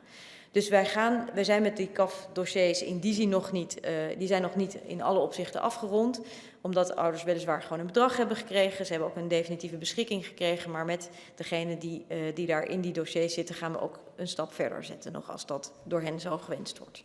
Ja, mevrouw Van Kooten-Aartsen en dan mevrouw Loeders en dan de heer Nijboer. Voorzitter, dank u wel. Ik hoor de minister zeggen, we gaan zo open, zo goed en zo transparant mogelijk met de ouders samen naar elementen in hun dus CAF-dossier of een ander dossier kijken. En dan kijken in welke categorie ze vallen, waar ze recht op hebben, om recht te doen aan de ouders. Maar dan is het zo dat de ouders die al dus een contactpersoon hadden, die zijn gebeld. En we hebben vernomen dat er morgen duizenden ouders een brief krijgen met daarin in welke categorie zij vallen. Terwijl op basis waarvan is die beslissing dan genomen? Nou, precies op datgene wat ik net aangaf aan de heer Azarkan. Dus op basis van die eerste kwalificatie of die eerste indeling die ons gevraagd is te maken in alle CAF-dossiers. In welke van de CAF-dossiers is sprake van die groepsgewijze voor ingenomenheid en in welke is dat niet aan de orde. Die eerste stap hebben wij gezet en daar gaan we de ouders over informeren. En wat ik aangaf ook eerder is dat we geprobeerd hebben, omdat we weten dat voor ouders het best heftig is als je van ons post krijgt. Zeker als die post is, u zit niet in uw dossier behoort niet tot die groepsgenomen voor ingenomenheid. Dat valt voor heel veel mensen heel zwaar. Sterker nog, ik heb een aantal ouders daarvan over aan de lijn gehad. En die hebben dat ook heel duidelijk aangegeven dat dat zo is. Hebben we ervoor gekozen om mensen alvast van tevoren te bellen, zodat ze weten dat die brief er aankomt. Ik heb ook een filmpje opgenomen wat ik op Twitter heb gezet om hen daarover te informeren. En om die reden hebben we dus dat op deze wijze gedaan. Maar dat is gebaseerd op die allereerste stap in onze beoordeling van die dossiers, van de CAF-dossiers, namelijk een schifting maken tussen dossiers waar groepsgewijze voor ingenomenheid een rol speelde en daar waar dat niet zo was.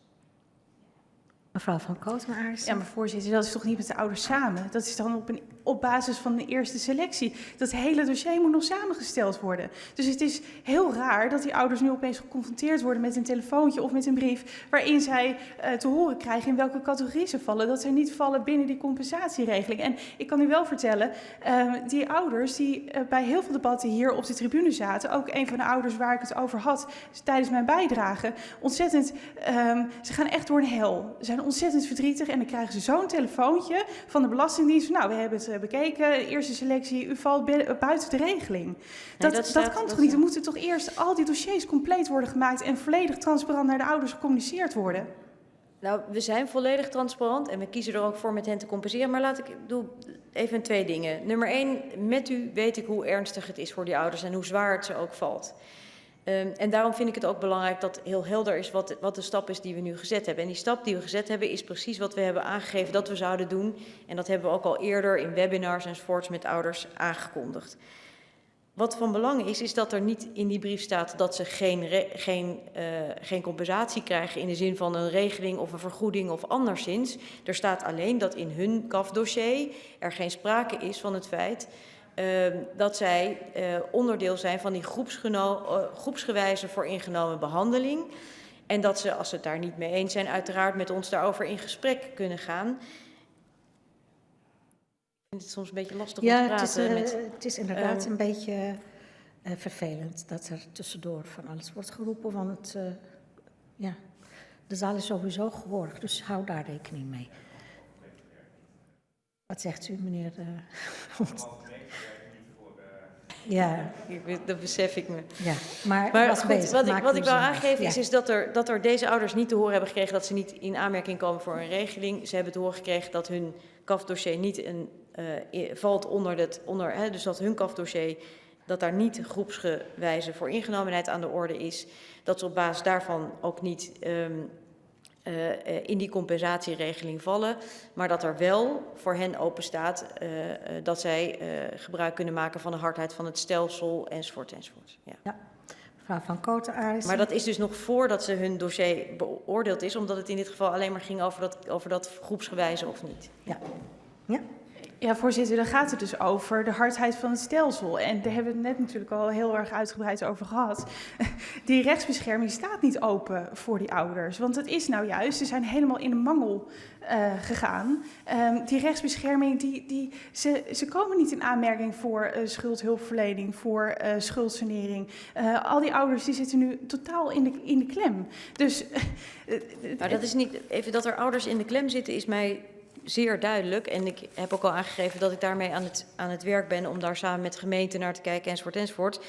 Maar alle beslissingen die hier worden genomen, alle beslissingen die wij voorleggen aan commissies, enzovoort, enzovoort, daar hebben alle ouders alle rechtsbescherming. Ze kunnen ons in eerste instantie bellen om vragen om een herbeoordeling. Er is bezwaar, beroep, er is alles. Maar wat ik ook al heb aangegeven is dat ik het juist zo belangrijk vind dat we niet in die situatie komen. Dus dat we daar ook met hen over in overleg treden. Mevrouw Van Kooten-Arissen. Ja, voorzitter, mijn excuus, maar ik ga toch wel heel erg makkelijk voorbij aan al die problemen. En mensen moeten smeken voor een herbeoordeling. Mensen moeten smeken om nog wat stappen te zetten in hun rechtsbescherming. Die mensen zitten totaal aan de grond. Zowel geestelijk, financieel. Die mensen zijn totaal... Ze hebben hulp nodig en dat redt de staatssecretaris echt niet met een webinar of met een telefoontje. Die mensen moeten echt aan de hand meegenomen worden in hun dossier. Dat dossier moet compleet gemaakt worden en ze moeten de rechten krijgen die zij verdienen. Want zij zijn geen fraudeur en de hardheid van het stelsel, nou zo hard kan niemand het ooit bedoeld hebben dat onschuldige mensen totaal de vernieling ingaan. Maar dat ben ik ook 100% met u eens. En u heeft het ook over een situatie die ontstaan is. Sterker nog, ik heb aangegeven, een van de belangrijkste redenen waarom ik hier ben, is omdat het zo uit de hand is gelopen en zo fout is gegaan en ouders zo verschrikkelijk in de problemen zitten. En ik heb tientallen ouders gesproken en ik weet hoe ernstig het is en ik ben ook ontzettend gemotiveerd om dit aan te pakken. Maar dan moet u niet zeggen dat deze ouders dan vanaf nu geen rechtsbescherming hebben. Dat is niet zo, die hebben ze in onze regeling. En nogmaals, we gaan er volgende week uitgebreid over praten. Is dat allemaal opgenomen en het is ook onze uitdrukkelijke wens om het samen met die ouders te doen, omdat ik heel graag wil dat hen niet alleen recht wordt gedaan, maar dat ze ook weer vertrouwen kunnen hebben in die overheid. Mevrouw Loders. Ja, dank u wel, voorzitter. Net kwamen de ouders van de CAF 11-zaak al even rond. Ik ga ervan uit dat de staatssecretaris daar nog afzonderlijk even op terugkomt. Want die mogen dan wel een definitieve beschikking hebben gehad. Daar liggen ook nog wel een paar problemen. Ik wil even doorgaan op de laatste 1,5 uur eigenlijk. Want de staatssecretaris is begonnen om aan te geven dat mensen eigenlijk in 3 categorieën vallen. En dat er nu, dat zijn even mijn woorden, maar ik hoop dat iedereen het dan begrijpt, dat er nu eigenlijk het onderscheid is gemaakt. U valt in categorie 1, u valt in categorie 2 of u valt in categorie 3. En wat mij heel erg zou helpen, en met mij denk ik alle ouders, als de Kamer, en het liefst voor vrijdag, een stroomschema kan ontvangen, waarin gewoon klip en klaar uitgelegd wordt, wat gebeurt er als je in vakje 1 zit, hoe geleiden we uw dossier naar het einde. En op het moment dat blijkt dat u daar misschien geen recht op heeft, in welke mate kan ik dan gebruik maken van categorie 2 of categorie 3? Hoe zit het met de bewijslast? Op welke manier kunnen ouders die een onvolledig dossier hebben, toch de zekerheid hebben dat hun informatie wel beoordeeld wordt? Dus mijn vraag eigenlijk heel concreet, en die had ik eigenlijk ook wel in mijn betoog, maar wil de staatssecretaris zo'n stroomschema maken? Want het feit dat we hier 1,5 uur met elkaar proberen te overtuigen dat het allemaal goed is, nou, daar, met alle respect voor de ouders die zitten te luisteren, die begrijpen hier echt helemaal niets van. Het lijkt mij een heel goed idee, want dat hangt ook samen inderdaad met die regeling die wij volgende week gaan, of beter gezegd de wet die wij gaan bespreken. En dan kunnen we precies inderdaad met elkaar heel scherp hebben hoe nou precies het werkt met die categorieën, regelingen enzovoort enzovoort. Want ik ben het met u eens, het is, ik doe mijn best om het uit te leggen op een zo begrijpelijk mogelijke manier, maar het is inderdaad ongelooflijk complex.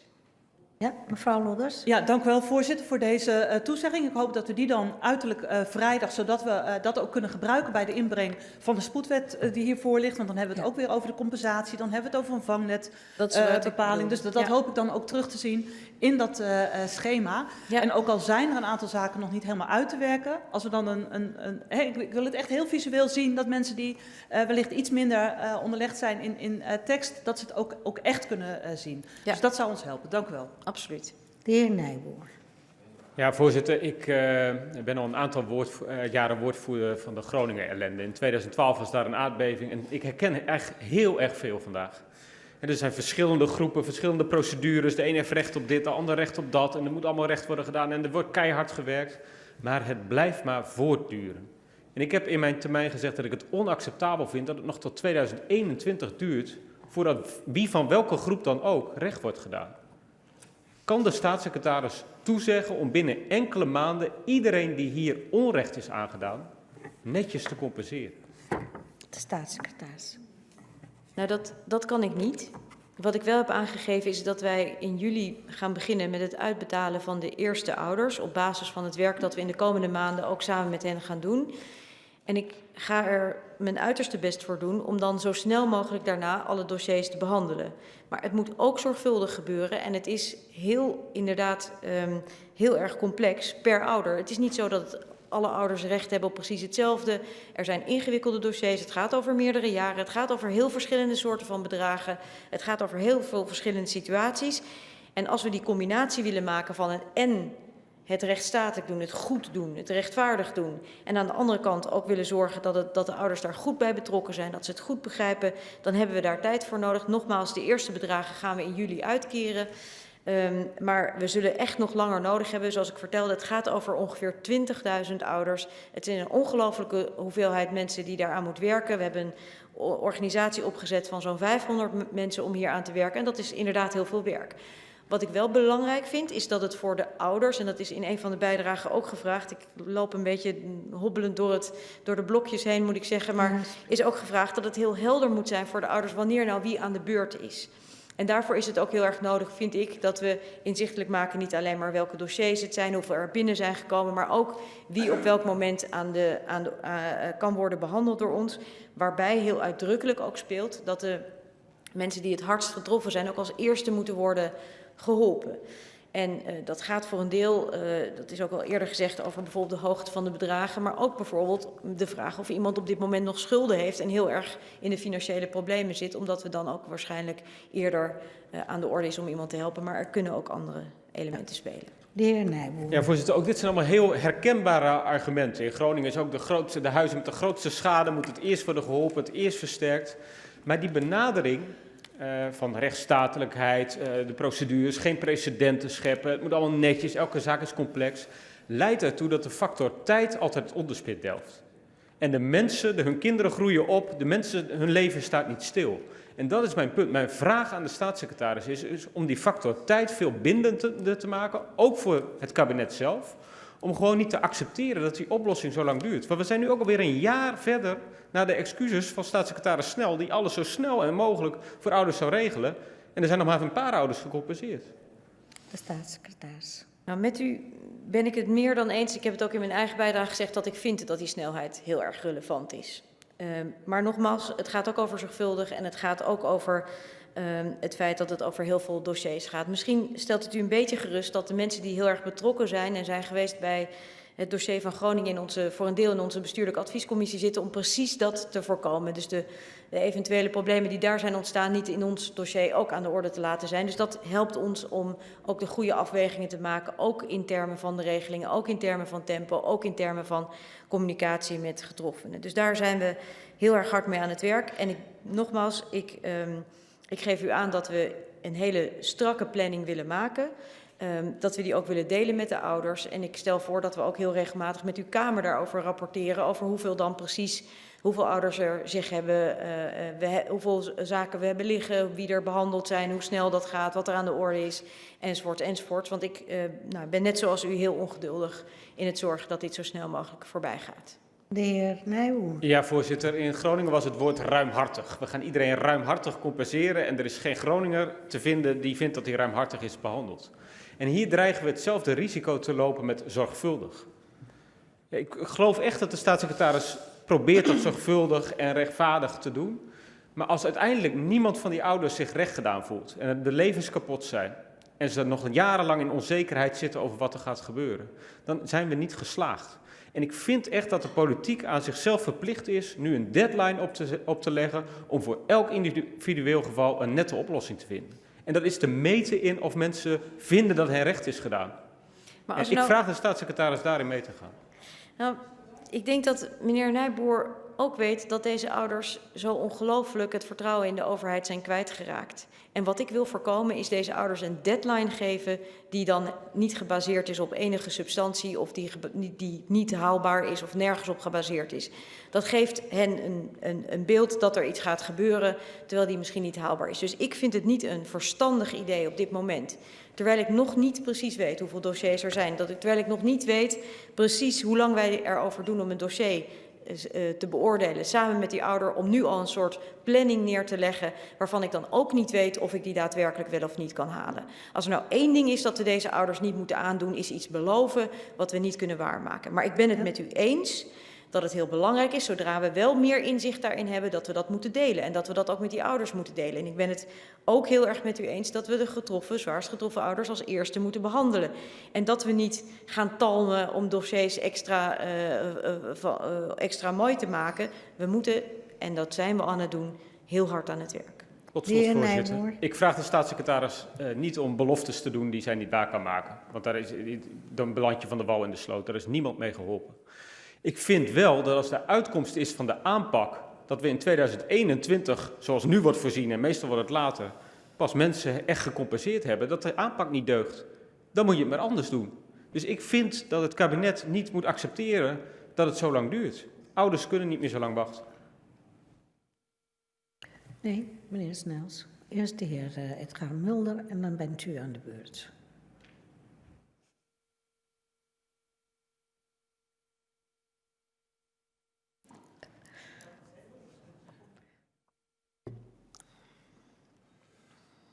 Ja? Voorzitter, even vooraf. Ik heb de staatssecretaris nu al 2 of 3 keer horen zeggen dat de CAF 11-zaak afgehandeld is. Dat is die niet. Er zijn ongeveer 20% van de betrokken mensen die hebben bezwaar aangetekend. Dus dat loopt nog, dat is niet afgerond. Maar wat nog belangrijker is, of net zo belangrijk, de staatssecretaris heeft het in één zin over herstel van vertrouwen en zorgvuldig zijn. Maar labelt al wel duizenden mensen zonder de beschikking te hebben over een dossier. En dat klopt volgens mij niet. En misschien even iets over die CAF-zaak. Ik heb volgens mij niet gezegd dat de CAF 11-zaak afgerond is. Er is wel gecompenseerd. Er zijn alle mensen die onderdeel waren van die CAF 11-zaak, hebben al in december een financiële compensatie gekregen. En er is een aantal ouders die heeft gezegd dat ze daar bezwaar tegen hebben aangemaakt en hebben daar bezwaar tegen aangetekend en die zaken lopen nog. Maar het is niet zo, dus mijn punt was, er is al in dat geval aan mensen een compensatie gegeven. Dan even over wat ik heb aangegeven is inderdaad dat die eerste beoordeling, namelijk is er sprake van groepsgewijze behandeling van die dossiers. Dat is een stap die wij gezet hebben op basis van het advies van de commissie Donner. Die is inderdaad nog niet een behandeling op dossierniveau. Het gaat namelijk nog niet over krijgen ouders een compensatie zelf of niet. Het gaat over de vraag, behoort u tot een groep van ouders die in onderwerp is geweest van een groepsgewijze voor ingenomen behandeling. Met andere woorden is het CAF-dossier waar u in zit, dus CAF 11, maar er zijn meerdere CAF-dossiers, of er in dat dossier sprake is van die groepsgewijze vooringenomenheid. Dat is het onderscheid dat er nu gemaakt is. Daarvoor hebben we niet de individuele dossiers allemaal al hoeven te beoordelen, maar we hebben wel gekeken naar wat er in die CAF-zaken is gebeurd. De heer Edgar Mulder. Ja, heel letterlijk zegt de staatssecretaris, we hebben niet alle dossiers inhoudelijk hoeven te beoordelen. Nog niet, hè? Dat gaan we natuurlijk nog doen, want we moeten met deze mensen aan het werk om te bepalen welke compensatie ze krijgen. Maar als je niet in een dossier kijkt, dan kan je ze ook niet labelen. En waar het in het begin is fout gegaan, waarom we hier nu al jaren staan, is juist omdat mensen gelabeld zijn, omdat ze ergens in een groep zaten, bij een bepaald bureau. Er is niet individueel beoordeeld. En ik hoor nu weer dat we hetzelfde doen. En ik snap niet waarom u dat niet in een paar woorden gewoon kunt uitleggen, want we hebben het er nu 1,5 uur over. En als wij het al niet begrijpen, dan heeft de rest van Nederland er helemaal moeite mee. Dus het is uw taak om het in een paar zinnen duidelijk te maken waarom het goed is wat u aan het doen bent. Nou, dat is wel een hele brede zin, maar het gaat erover dat... het gaat nu specifiek over de brieven die deze week bij mensen op de mat zullen vallen. Dat zijn inderdaad ouders die onderwerp zijn geweest van een CAF-onderzoek. Sommigen overigens van hen zonder dat ze dat überhaupt hebben gemerkt of ooit geweten hebben. Want er is in het kader van die onderzoeken naar fraude bij bureaus gekeken bijvoorbeeld. En in sommige gevallen is er geconcludeerd dat er eigenlijk niet veel aan de hand was of dat er niet iets speelde. En is er ook verder niet iets met de individuele dossiers van de ouders die aangesloten waren bij zo'n bureau gebeurd. Dat zijn bijvoorbeeld de ouders waarvan we hebben aangegeven, u bent niet onderdeel van een groepsgewijze vooringenomen aanpak geweest waar u last van hebt, waarvan u last hebt gehad, waarvan u iets hebt gemerkt. En dat is precies het onderscheid wat we maken. Er zijn ouders waar dat wel is, er zijn ouders waarbij dat niet aan de orde is. En dat hebben we die ouders dat gaan we aan die ouders aangeven op basis van die brief. We geven ze ook aan, uiteraard, dat wanneer ze het daar niet mee eens zijn, dat ze met ons daarover contact op moeten opnemen, omdat we dan met elkaar moeten overleggen wat er aan de hand is of er aanvullende informatie is waardoor ze denken dat dat wel zo is. We geven ook aan in die brief dat ze wel in aanmerking kunnen komen, bijvoorbeeld voor de hardheid van de regeling. De heer Edgar Mulder. Maar u blijft dus volhouden dat ondanks dat u 110 miljoen euro heeft vrijgemaakt om te investeren in onderzoek en ondanks dat u 500 extra mensen aan het werk hebt gezet die elk 40 dossiers zouden moeten beoordelen, dat het goed is om dat niet te doen, maar ze gewoon van tevoren te labelen. Nee, het is helemaal niet goed om, even voor de helderheid, die 110 miljoen is niet voor onderzoek, die is voor de organisatie die gaat zorgen dat alle ouders in totaal worden onderzocht en bekeken en dat er op basis daarvan ook besluiten worden genomen over de compensatie. Nogmaals, dat doen we op basis van het feit dat ieder van hen een persoonlijke contactpersoon krijgt. Maar nogmaals, de eerste stap die wij moesten zetten, en ik snap heel goed dat dat ingewikkeld is in die hele procesflow, en dat gaan we ook doen, ging over in welke CAF-dossiers er sprake was van die vooringenomenheid. In CAF 11 was dat duidelijk zo, in een aantal andere niet. En daar zorgen wij voor dat daarover meer informatie komt. De heer Snels, daar bent u weer. Dank u wel, voorzitter. Ik heb inmiddels de hoop opgegeven dat we vandaag duidelijkheid krijgen over het onderscheid tussen de verschillende groepen. Dus dat moet dan in de wetsbehandeling komen. Een korte vraag, naar aanleiding ook van mevrouw Koten van Arissen, de communicatie en al die brieven. We weten dat in het verleden ook niet helemaal goed ging. We weten ook dat de staatssecretaris er hard aan werkt, ook samenwerkt met gemeenten. Nu kreeg ik, en ik denk ook andere Kamerleden, een mailtje van de Vereniging voor Schuldhulpverlening, die verbaasd kijken naar hoe de Belastingdienst nu aan het communiceren is met voor een deel hun cliënten. Er zal een hele grote overlap zijn tussen mensen in de schuldhulpverlening en de getroffen ouders. En zij bieden hun hulp aan. Zou de staatssecretaris willen toezeggen dat zij contact opneemt met deze Vereniging van Schuldhulpverlening en hen betrekt in de wijze waarop mensen geholpen worden? Zeker, want we hebben ook al met hen contact gehad. Bijvoorbeeld over een tweetal vragen, namelijk als ouders compensatie krijgen, dan kan dat effect hebben natuurlijk op hoe dat dan verder gaat met hun schuldhulpverlening en de schulden die daar nog in zitten. En ook samen met gemeenten wil ik heel erg nauwkeurig kijken. En nogmaals, we komen daar volgende week denk ik in die wet ook wel op terug, naar wat er nou precies gebeurt. Want je wil voorkomen dat iemand die nu gecompenseerd straks gaat worden of die een financiële tegemoetkoming van ons krijgt, straks op een of andere manier dan bijvoorbeeld zijn recht op toeslagen verliest of op een andere manier belast wordt voor vermogen. Nou, daar zitten in onze wet regelingen in en ook met de Vereniging van Schuldhulpverleners zijn we in gesprek om te kijken hoe we dat goed op elkaar kunnen laten aansluiten. En overigens doen we dat ook weer met een aantal betrokken gemeenten. Voor oplopers zijn daar Tilburg, Rotterdam en Amsterdam om te kijken hoe we dat goed in elkaar zetten. Dus ik doe dat heel graag.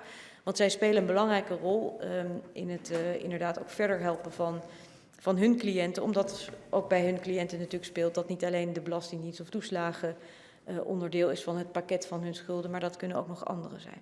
Ja. Ja, u had uw betoog heel keurig allemaal in onderdelen verdeeld. Maar ja, ik ben door een de beetje maar ik ga dan even door, want ik was nog gebleven inderdaad bij het stuk dat ging over de compensatieregeling zelf. Maar er is een aantal even daarvan heb ik denk ik al ja, gehad, precies. dus ik ga dat even Ja. doorlopen.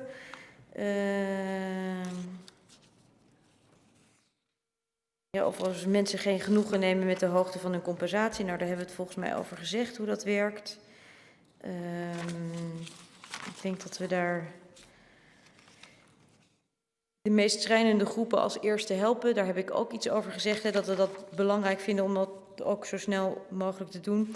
Ja, ik zie hier nog een vraag die inderdaad open staat. Dat gaat over die grens van €1500 per jaar. In het onderzoek van Donner, of beter gezegd in het advies van Donner, is aangegeven dat zij voorstellen dat we herstellen voor ouders dat die daarvoor in aanmerking komen als het gaat over een bedrag dat zij van €10.000 per jaar dat zij hebben moeten terugbetalen of dat teruggevorderd is. En we hebben die grens verlaagd. We hebben daarmee de groep dus die in aanmerking komt verhoogd. En de belangrijkste reden daarvoor is dat wij vinden dat er een hele grote groep van ouders is die tussen die €10.000 terugvordering per jaar en €1.500 terugvordering per jaar zat, die anders niet in aanmerking zou komen voor de regeling. En u vraagt wat betekent dat dan voor de uitvoering? Nou, dat deze mensen, dit element zit al in onze berekening van die 20.000 ouders die in aanmerking komen. En dat betekent dus dat die ook worden meegenomen. En dat betekent dat ze dus ook al in de financiële berekening die we hebben gemaakt, €500.000 compensatie. En die voorlopige, zeer grove planning, dat we daar dit jaar en ook nog wel een deel van volgend jaar mee bezig zullen zijn, dat die al zijn meegewogen. Over de communicatie. Nou, wij gaan veel vormen van communicatie proberen te vinden. Want wij vinden het ongelooflijk belangrijk dat we ouders zo goed mogelijk en zo persoonlijk mogelijk benaderen. Ik heb het al verteld, we hebben persoonlijk zaakbehandelaars die ouders krijgen en die al overigens aan de slag zijn. Daar is een aantal al van aan het werk. Ik heb ook gesprekken gevoerd met ouders samen met hen om daarmee zoveel mogelijk ouders persoonlijke aandacht te geven. Maar het zal niet eenvoudig zijn, omdat heel veel ouders echt het vertrouwen in de overheid en in ons verloren hebben. En er zal dus heel voorzichtig moeten worden gesproken, geopereerd. En we proberen dat op zo'n goed mogelijke manier te doen. Daar blijven we ook natuurlijk op sturen. En niet in de laatste plaats hebben we ook in dat opzicht, om daarvoor te zorgen, het ouderpanel ingericht, waarvan de voorzitter is geworden Arre Zuurmond, de ombudsman van Amsterdam, of de regio Amsterdam en Amsterdam. Om ons te helpen om die communicatie met ouders zo goed mogelijk te doen. Want dat vinden wij heel erg belangrijk. Dan is mevrouw Loops. Ja, het gaat even over dat punt van die 10.000/1500. De staatssecretaris heeft aangegeven dat het kabinet besloten heeft om inderdaad die grens te verlagen, zodat de groep groter wordt. Ja. Nou, die lijn ondersteunt mijn fractie, maar de groep wordt daarmee een stuk groter. En mijn vraag was, in hoeverre kan de staatssecretaris onderscheid maken? Want met een grotere groep hebben we een langere periode nodig om alle dossiers te beoordelen, dat we de meest schrijnende gevallen naar voren halen. Is de staatssecretaris bereid om te kijken, om te zoeken naar een mogelijkheid om daar misschien wat schotten tussen aan te brengen, zodat juist die schrijnende gevallen als eerste, dus eigenlijk vooraan de rij staan om geholpen te worden? En hoe gaat zij dat doen? Ja. Nou, dat doen we ook, want in principe werken we op basis van degene die zich het eerst bij ons hebben aangemeld, willen we als eerste helpen. Maar we willen natuurlijk ook zorgen dat die meest hard getroffen mensen als eerste aan de orde komen. Daarbij kan spelen bijvoorbeeld nog de hoogte van een nog openstaande schuld. Daarbij kan aan de orde zijn dat er iets persoonlijks is, waardoor iemand heel graag eerder geholpen zou willen worden. Er zijn hele nare situaties waarvan wij kennis hebben genomen, waardoor we zeggen, dan zouden we deze ouders ook echt wat eerder willen behandelen. Dus dat gaan we doen.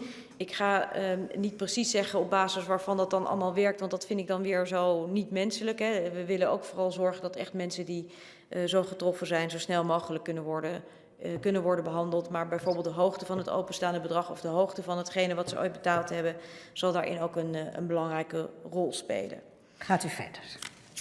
Heeft u zelf met ouders gesproken? Ja, wel degelijk. En dat blijf ik ook doen totdat dit dossier is opgelost. Dan gaat het nog over die schrijnende gevallen eerst. Daar heb ik het over gehad. De timing. En de vraag van de heer Bruins of wij de adviezen van de Raad van State zouden overnemen. En dat gaan we ook doen. Dan ben ik toe aan het tweede blokje, maar wellicht is een deel daarvan ook al behandeld. Dus ik ga daar ook even doorheen bladeren. Het tweede blokje gaat dus over Donner en de ADR. Nou, de heer Edgar Mulder heeft een vraag op het vorige punt. Kan het zijn dat ik geen antwoord heb gehoord op de vraag over de gasthouderbureaus en de contacten daarmee?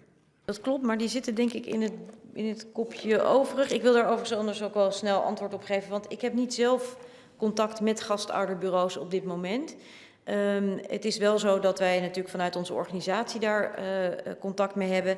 En dat de branchevereniging van de kinderopvang, de voorzitter daarvan is ook lid van onze bestuurlijke adviescommissie om ons vanuit dat perspectief ook te helpen. Dus er zijn allerlei contacten met de kinderopvangorganisaties die we ook heel graag willen inzetten om te zorgen dat we de ouders kunnen vinden die bijvoorbeeld recht hebben op compensatie. Goed. Het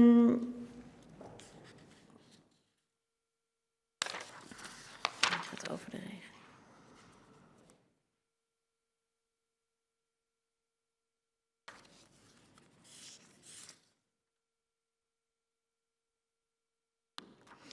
Ja, ik denk dat we veel van de vragen die hier aan de orde zijn geweest, dus bijvoorbeeld over de categorie van de commissie Donner en het opzet grove schuld, daar hebben we net ook al meer over gesproken. Namelijk dat wij dat wel degelijk meenemen in onze beoordeling.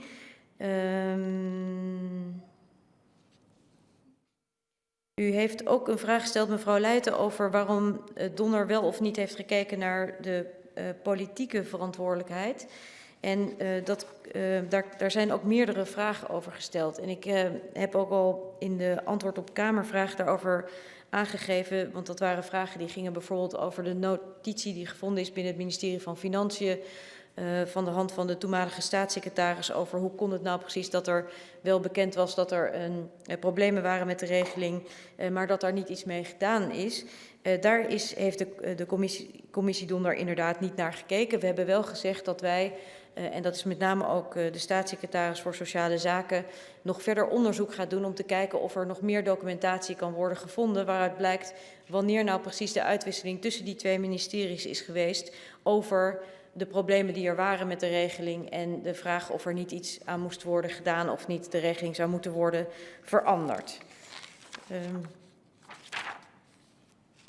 Ik zie u staan, ik zie ook mevrouw Leijten, maar ik wil toch voorstellen dat de staatssecretaris dit onderwerp eerst afrondt en dan krijgt mevrouw Leijten en de heer Van Wijnberg het woord. Ja, dan is er de vraag waarom de commissie Donner niet naar de, wat genoemd hier is, de zwarte lijst heeft gekeken. Het gaat dan specifiek over het systeem of het fraudesysteem dat FSV zit. Wij komen daar nog met verder onderzoek. Want zoals u weet, we hebben daar gisteren ook nog een brief over gestuurd, is de werking van het FSV wel in grove lijnen bij ons bekend, maar nog niet in de details die we ook zouden willen zoeken. De commissie Donner is wel op de hoogte gesteld van het feit dat er zo'n systeem bestaat. En het gaat er dan natuurlijk om over de vraag, en dat gaan wij ook nog verder onderzoeken, wat het nou betekende voor ouders als zij opgenomen waren in dat systeem. Want waar het natuurlijk over gaat is niet alleen maar het feit of je erin was geregistreerd. We hebben al aangegeven dat de registratie in FSV in ieder geval niet voldeed aan de AVG-regels. Maar het gaat natuurlijk ook nog over de vraag, en daar zijn wij nog verder onderzoek naar aan het doen, wat dat dan betekende in de individuele gevallen. Of dat betekende dat je op een andere manier werd bekeken, of dat niet samenhing met, want dat ouders in sommige gevallen voor ingenomen zijn behandeld is helder, maar dat hoeft niet altijd samen te hangen met de registratie in FSV. En daar willen we wel scherp onderscheid in maken. Wij komen met dat onderzoek dat we doen in 2 stappen. Gisteren hebben we u daar een brief over gestuurd. In eerste instantie kijken we naar FSV zelf. We kijken ook naar eventuele FSV-achtige systemen die binnen de Belastingdienst zouden kunnen zijn. En we gaan aan het werk om de helderheid te geven over hoe dat dan heeft gewerkt. Niet naar mevrouw Leijten kijken. Oké, ik ga gewoon door. Ja. Ik probeer beleefd te zijn, maar ik geloof dat ik gewoon even door moet gaan. Wanneer horen andere ouders of zij compensatie krijgen? Nou, we hebben over die planning al verder met elkaar gesproken. Over het feitenrelaas van de ADR, daar vroeg de heer Omtzigt nog of hij nou wat anders heeft gekregen, de Kamer iets anders heeft gekregen dan ADR. Dat is niet zo, u heeft hetzelfde overzicht gekregen. Er is alleen in de print iets gebeurd met een soort van kolom die verschoven is, maar het is de feitelijkzelfde informatie die u heeft gekregen en die naar de ADR is gegaan. En dan was er nog de vraag over de ADR en de documenten. Die ging over de vraag, heeft de ADR volledig medewerking gekregen? Nou, dat hebben ze gekregen. Iedereen die ze gevraagd hebben om te horen is ook gehoord. Alle stukken die zij hebben opgevraagd zijn ook ter beschikking gesteld voor zover we ze konden vinden. U vraagt naar een aantal van die stukken ook vanochtend en dat gaat over die stukken van de ADR. Die informatie is dus ook aan hen ter beschikking gesteld. Ook niet naar de heer Omtzigt kijken. Tenzij u klaar bent, want dan ga ik eerst naar mevrouw Leijten. Ik heb het nu begrepen, sorry, ik ga door. Ik ga dan naar het derde blokje en dat gaat over het thema van het gebruik van de tweede nationaliteit. Ja, dan ga ik eerst naar mevrouw Leijten en dan naar de heer Omtzigt. Want dat ging over het vorige punt. Ja. Oh ja, de heer Van Wijnberg en dan de heer Omtzigt. Ja, mevrouw Leijten. Voorzitter, er is de commissie Donner gemeld dat het FSV een signaleringsvoorziening was voor personen van wie fraude is geconstateerd. En dit raakt aan die discussie van opzet grove schuld. Daar kunt u dus zien welk bewijs de Belastingdienst dus genoteerd heeft voor mevrouw X, gezin Y. En als dat bewijs er niet is, dan kun je de regeling gewoon omdraaien. En weet u wat daar het voordeel van is, voorzitter? Ja. Dat is sneller, dat is minder duur en ouders zijn gewoon sneller uit de sores. En je maakt geen oneigenlijk onderscheid meer tussen groepsgewijze aanpak en individuele aanpak. En ik wil toch nog graag dat de staatssecretaris daarop ingaat, op die omkering van de bewijslast. De staatssecretaris. Nou, even over dat onderwerp FSV.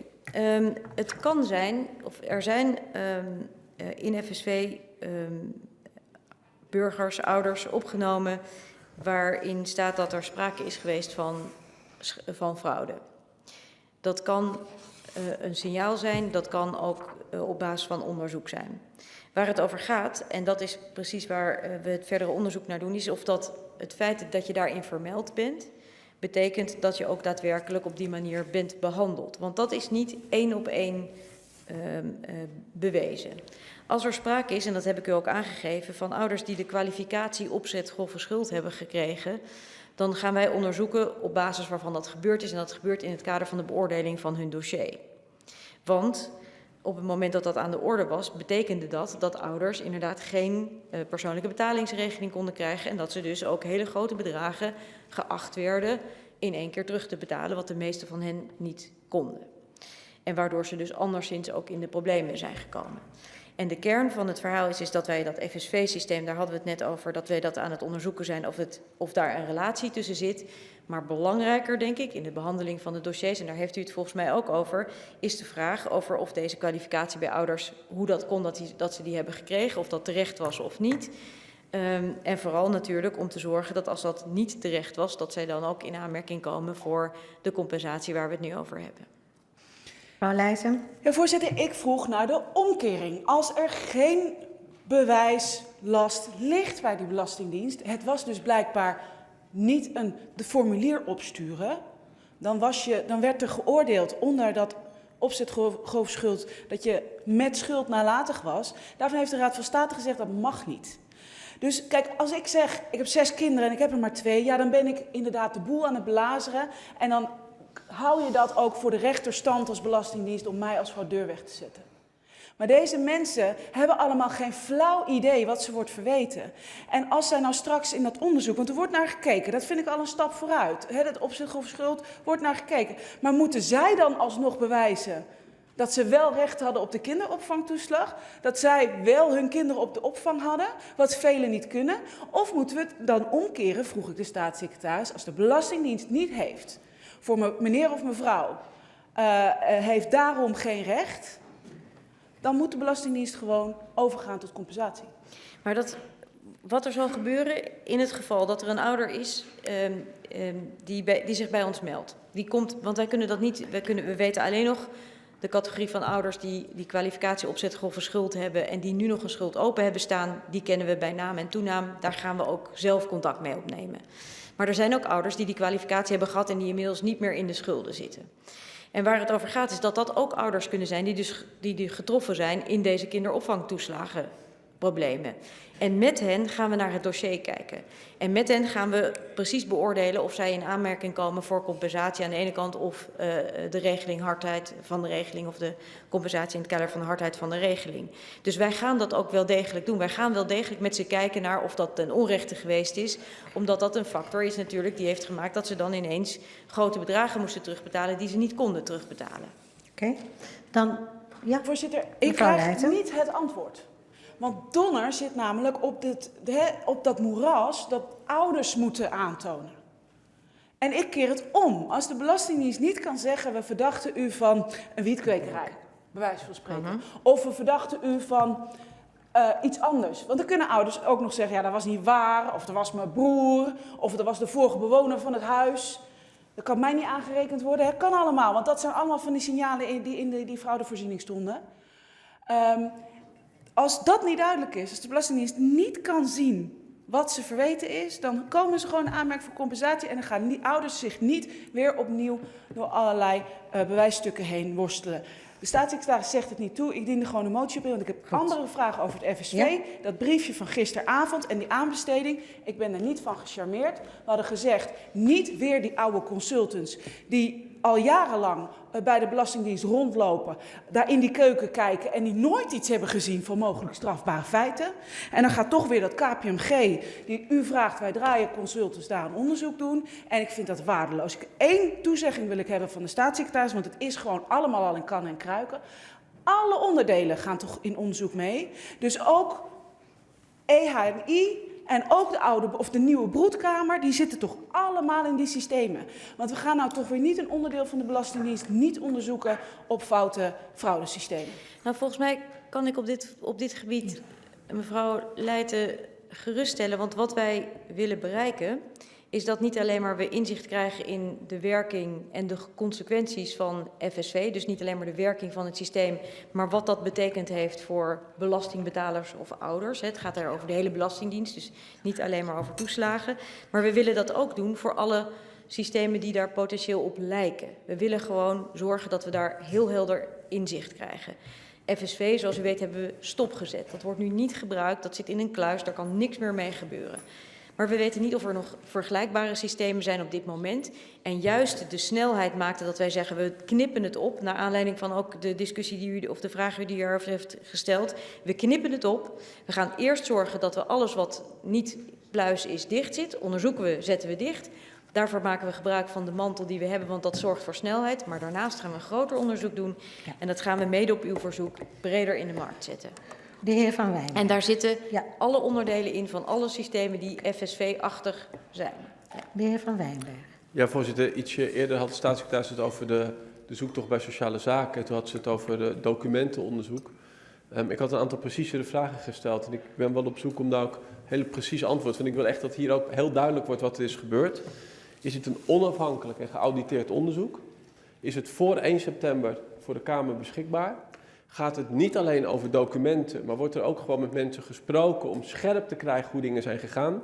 Binnen het ministerie van Sociale Zaken, tussen Financiën en Sociale Zaken. Zodat we, als we dat onderzoek hier voor 1 september krijgen, we ook exact weten wat daar nou is gebeurd, hoe dit signaal is verzand. Want ook in het feitengelaas komt de uitwisseling van signalen met de SZW een paar keer voor. En ik blijf herhalen, als we toen hadden ingegrepen, hadden we 5 jaar ellende bespaard. De staatssecretaris. Ja, in lijn met wat de heer Van Wijnberg wil, is er ook inderdaad aangekondigd door mijn collega Van Ark dat we dit ook goed gaan onderzoeken. Dat zij ook goed gaat kijken naar of er nog documenten in het ministerie zijn van de SZW die iets meer inzicht geven in hoe dat nou precies gegaan is. Zowel in de ambtelijke discussies tussen de ministeries als binnen de ministeries. En ook wat daarvan bekend is geworden voor de politieke top. Dus ik kan dat aan hem toezeggen, dat gaat gebeuren wat hij hier vraagt. We gaan dat doen. Ja. En de bedoeling is ook dat dat zo snel mogelijk gaat gebeuren. De heer Van Wijnberg.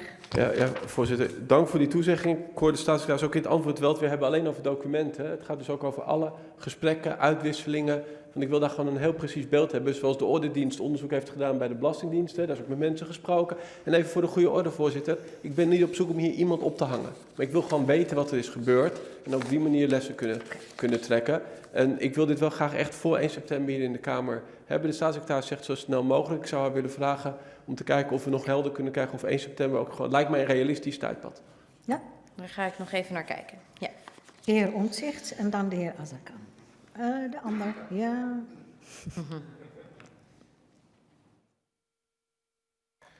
Ja, voorzitter. Een aantal punten.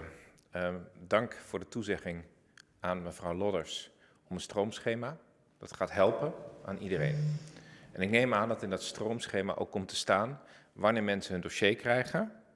Wat er gebeurt als ze weten of mensen in FSV stonden. Want als ze dan opzetgrove schuld hebben, dan moeten ze weer terug naar startpositie. Let u maar op. Dit wordt een ganzenbord met ga terug naar af. Dat is het risico waar we in komen. En dat is voor niemand gewenst hier, zeg ik. Dat is geen gewenste uitkomst. Maar als blijkt dat er in dat FSV staat, dat u individueel niet goed, dat er geen reden is voor opzetgrove schuld.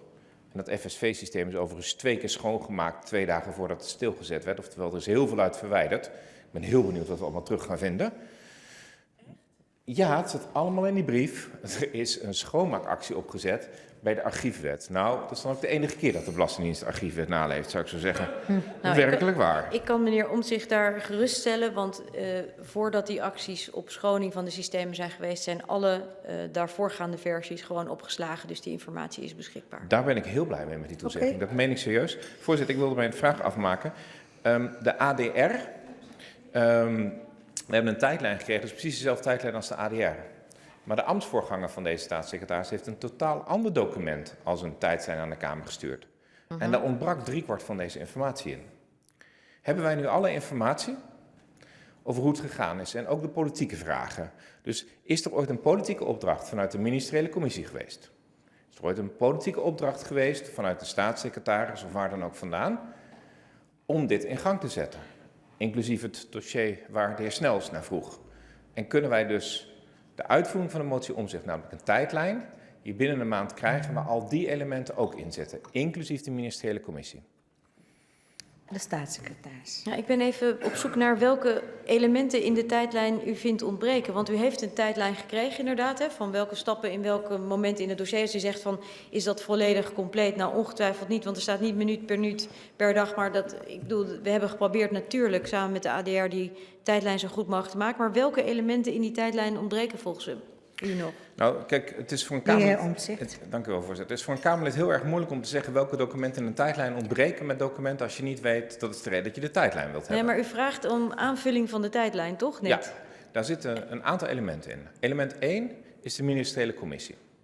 Heeft die besluiten genomen en hebben die besluiten betrekking gehad op de KAF-zaken? Dat moet in de tijdlijn ergens gegeven worden. Nummer 2, we weten van een aantal momenten dat er memo's aan de bewindspersonen gestuurd zijn tussen 2012 en 2019. En die memo's staan niet in de tijdlijn. Terwijl wij vroegen om een constructie wat de ambtelijke en politieke top wist. En dat is waarom wij u vragen om 1 tijdlijn te hebben waarin al die documenten zitten, inclusief die documenten erachter. Dat gaat niet tijdens dit debat lukken, dat snap ik. Maar die tijdlijn die zouden wij graag een keer hebben. En die is belangrijk geworden, omdat als je aangifte doet tegen de Belastingdienst en dus tegen ambtenaren, dan is het nog belangrijker om te weten of er een politieke opdracht onder lag, dan wel dat topambtenaren dit min of meer uit eigen hobby zijn gaan doen.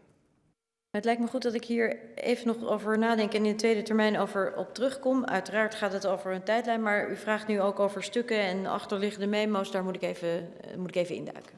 Oké. Dan ga ik naar die andere microfoon. Meneer Azarkan. Ja. Ja. Zo is het. Wij moeten het goede voorbeeld geven, voorzitter. Voorzitter, ik heb me vaak wat slecht geïnformeerd gevoeld. Naar aanleiding van een vraag die ik gesteld heb. Dat geldt denk ik voor meer collega's. Soms ook wel heel slecht, maar ten aanzien van de zwarte lijsten voelde ik me echt belazerd. Ik heb namelijk rond 17 juli 60 vragen gesteld. En een van die vragen was, bestaan de zwarte lijst? Het antwoord was nee, kreeg ik te horen. Kun je op die zwarte lijst komen? Nee, bestaan niet. Hoe wordt er aangegeven aan mensen dat ze op die zwarte lijst staan? Kunnen ze eraf komen? Nee, bestaat allemaal niet. Wordt er ook nog tweede etniciteit of tweede nationaliteit Dat is allemaal niet waar. Ik vraag mij af hoe de staatssecretaris op basis van datgene wat toen door het team wat dat afhandelde, namelijk die vertelde gewoon dat iets niet waar was terwijl het er wel was. Het bleek al 20 jaar zo te zijn, waarop duizenden mensen stonden, waarop het onduidelijk was. Hoe kan de staatssecretaris er zorg voor dragen dat de vragen die gesteld worden ook eerlijk beantwoord worden? De staatssecretaris. Nou, dat is een ingewikkelde vraag, want ik hecht eraan om juist heel erg open en goed te kijken naar wat er aan de orde is. En de vraag die u gesteld heeft, als het gaat over dat FSV-systeem waar we het dan over hebben, dan is het inderdaad zo dat het heel helder moet worden wat daar nou precies mee aan de hand was. Wat was dat voor systeem en zijn er nog meer van dit soort systemen binnen het ministerie? En het is om die reden ook dat we hebben gezegd, mijn collega Veilbrief en ik, dat we het zo belangrijk vinden dat we niet alleen maar gaan kijken wat was dat FSV-systeem nou, hoe werkte dat en hoe heeft dat gevolgen kunnen hebben voor belastingbetalers of toeslaggerechtigden, maar ook of er andere systemen zijn in de dienst. En we gaan dat heel zorgvuldig en grondig doen en dat doen we ook met hulp van externen om daarmee te zorgen dat er echt heel erg goed wordt gekeken naar al onze systemen, naar alle plekken waar dat is. En ik vertrouw er dan ook op dat dat onderzoek ons dat inzicht gaat geven. Zegt het onderzoek niet dat er misschien nog ergens bij iemand op een computer een lijstje is? Dat kan ik niet overzien. Maar ik wil heel graag dat dat boven water komt. Ik wil dat er zoveel mogelijk dat wordt uitgezocht. En ik wil ook dat welke vorm van vooringenomenheid als het gaat over fraude uit onze dienst gaat. Want natuurlijk hebben wij een systeem nodig bij de Belastingdienst om signalen van fraude te kunnen registreren. We zijn een uitvoeringsorganisatie die ook fraude moet kunnen opsporen, daar waar het gepleegd wordt. Maar dat moet wel voldoen aan alle regels. Dat moet voldoen aan artikel 1 van de Grondwet. Dat moet voldoen uiteraard ook aan de regels van de AVG. En daar gaan we ook aan werken. Dus we gaan heel grondig onderzoek doen aan de ene kant. En we gaan ervoor zorgen natuurlijk ook dat wij naar de toekomst toe het goed gaan inrichten. Ja, de heer Azarkan. Voorzitter, ik ben blij met het antwoord, ook blij met het voornemen. Ik heb al eerder gevraagd hier, kan de staatssecretaris dan uitsluiten dat er mensen nu nog, morgen, overmorgen, beoordeeld worden op basis van hun achternaam, hun tweede nationaliteit, hun huidskleur, etc.? Nou, dat is in ieder geval wat er moet gebeuren. Want het mag niet, en ik heb het ook in mijn inleiding gezegd, dat iemand in Nederland anders wordt behandeld vanwege zijn achtergrond, huidskleur, nationaliteit enzovoort, behalve wanneer daar specifiek in een regeling sprake van is. En dat nationaliteit relevant is, dat het relevant is of je een Nederlander bent of niet, dat heeft helemaal niets met de tweede nationaliteit te maken. Maar de kern is dat dat niet moet gebeuren. En wij gaan er aan werken om te zorgen niet alleen maar dat we inzicht krijgen in wat daarin is gebeurd, maar ook dat onze systemen daar precies op worden ingericht. We gaan ook meer doen dan dat. We gaan ervoor zorgen natuurlijk dat mensen goed weten wat er precies wel en niet mag als het gaat over dat thema van die nationaliteit. Waar hebben we dat nodig en waar hebben we dat niet nodig? We zorgen ervoor dat onze medewerkers alles weten over de AVG. Ze zijn daarvoor opgeleid, maar ze moeten nog verder worden opgeleid, omdat ik het belangrijk vind dat dat heel helder is. En als u zegt, kunt u dat uitsluiten voor nu tot in de eeuwigheid? Dat kan ik niet. Maar ik wil er wel op nadruk op leggen dat ik er mijn uiterste best voor ga doen om te zorgen dat dat niet kan. Want met u ben ik het eens dat dat absoluut niet kan, niet mag en ook niet zou moeten voorkomen. Goed. Nou, ik wil toch... Ja, de staatssecretaris is al 2 uur bezig. En Ik wil eigenlijk aan haar vragen of zij behoefte heeft aan even een korte schorsing of wil ze gewoon doorgaan. Want ik vind het toch wel het eerste debat gelijk een ontgroeningsprogramma. Ja, ik kijk even naar de staatssecretaris. We zouden dit blokje even kunnen afmaken misschien Ja, en is dan goed. even pauze. Dan is Ja, het ook een lijkt beetje me heel lekker goed. afgerond. Nee, zeg maar. meneer Van Wijnberg, de staatssecretaris maakt haar verhaal af. Ja. Ja, want in dit blokje over nationaliteit ging het ook nog over de vraag die werd gesteld door de heer Nijboer. Dat was naar aanleiding van iets wat nog enkele weken geleden werd gevonden. En dat ging niet zozeer over toeslagen, maar in een systeem bij de inkomstenbelasting. Het enige wat ik daarover wilde zeggen is dat is onderwerp dus van dat onderzoek waar we het over hebben. Maar het is wel goed om te weten, want u zei het wordt nog steeds gebruikt. Dat is niet zo. Wat we hebben aangetroffen is een systeem dat tot 2015 is gebruikt. En nu al lang niet meer dus wordt gebruikt in enige vorm van beoordeling. Dus het is niet, ik wil daarmee niet goed praten, maar ik wil wel zeggen dat het dus nu niet meer aan de orde is. Even kijken, dan nog de vraag over, van de heer Bruins over algoritmes. Wat wij hebben aangegeven is, en wat u ook heeft aangegeven in uw bijdrage, is dat bij de Belastingdienst, bij de controle en het toezicht gebruik wordt gemaakt van algoritmes. Dat geldt in de Belastingdienst in de brede zin van het woord. En we selecteren dan op basis van elementen die te maken hebben met bijvoorbeeld zou het mogelijk zijn dat het hier op een of andere manier niet goed gaat. Het zou kunnen gaan in de inkomstenbelasting bijvoorbeeld bij iemand die ineens hele hoge aftrekposten aanvraagt aan het begin van het jaar. Wat heel erg belangrijk is dat we die risicomodellen gebruiken we. We maken daar gebruik van inderdaad systemen en we maken er gebruik van ook input die door mensen wordt geleverd. Maar wij weten ook dat uw Kamer gevraagd heeft om daar meer inzicht in te krijgen over hoe dat nou precies werkt en welke elementen daarin zitten. En daar hebben we ook al eerder een toezegging over gedaan dat we u daar graag in willen meenemen in een, zij het dan, vertrouwelijke setting. Want wij vinden het ook belangrijk dat als wij aangeven hoe wij die selecties maken, dat we daarmee niet mensen wijzer maken in de zin van dat het dan makkelijker zou worden om fraude te plegen.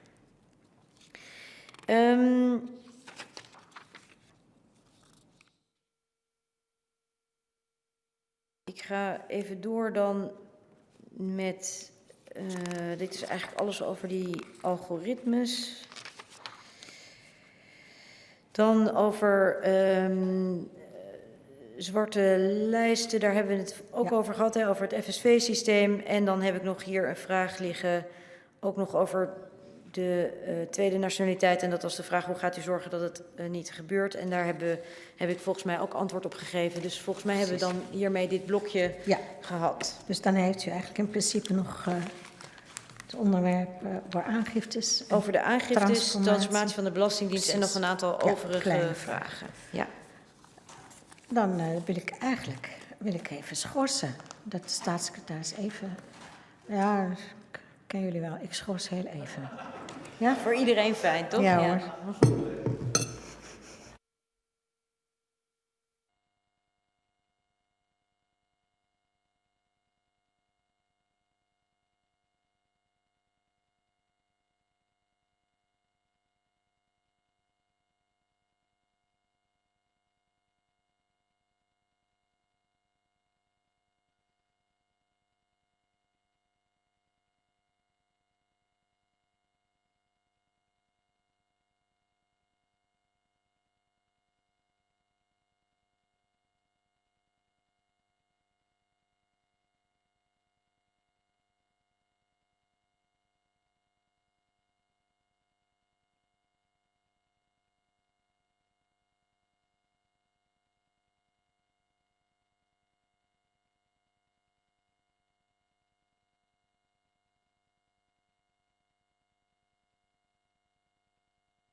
Ik heropen de vergadering en geef de staatssecretaris het woord.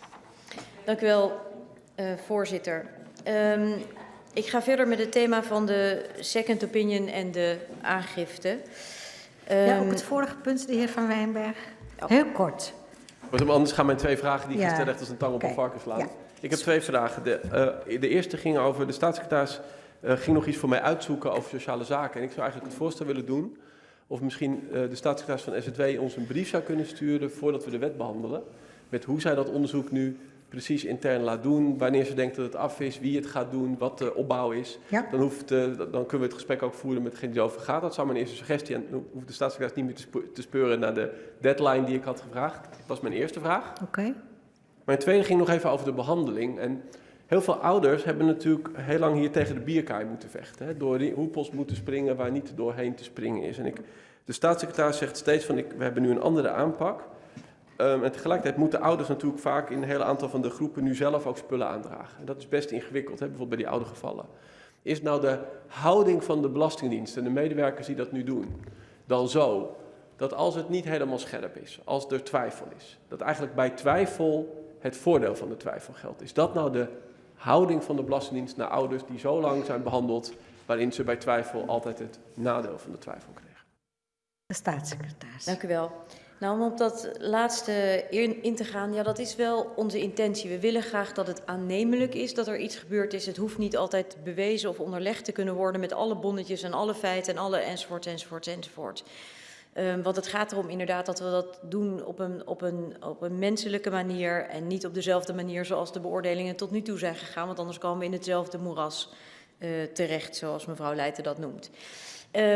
Wat ik ten aanzien van uw andere vraag, het lijkt me heel goed dat ik mijn collega vraag om u daarover informatie ter beschikking te stellen via een brief. Dus het lijkt mij goed dat ik die vraag van u aan haar doorleid, zodat zij daarop kan terugkomen en kan aangeven hoe ze het onderzoek wil aanpakken en ook welke timing daarbij voor ogen staat. Ja, de heer Van Wijnberg. Sorry voorzitter, dank voor dat antwoord. En het is fijn als we dat hebben als we hier de wet behandelen weer, want dan praten we weer over deze zaak. En ik hoor wat de staatssecretaris zegt, die zegt aannemelijk. Hè?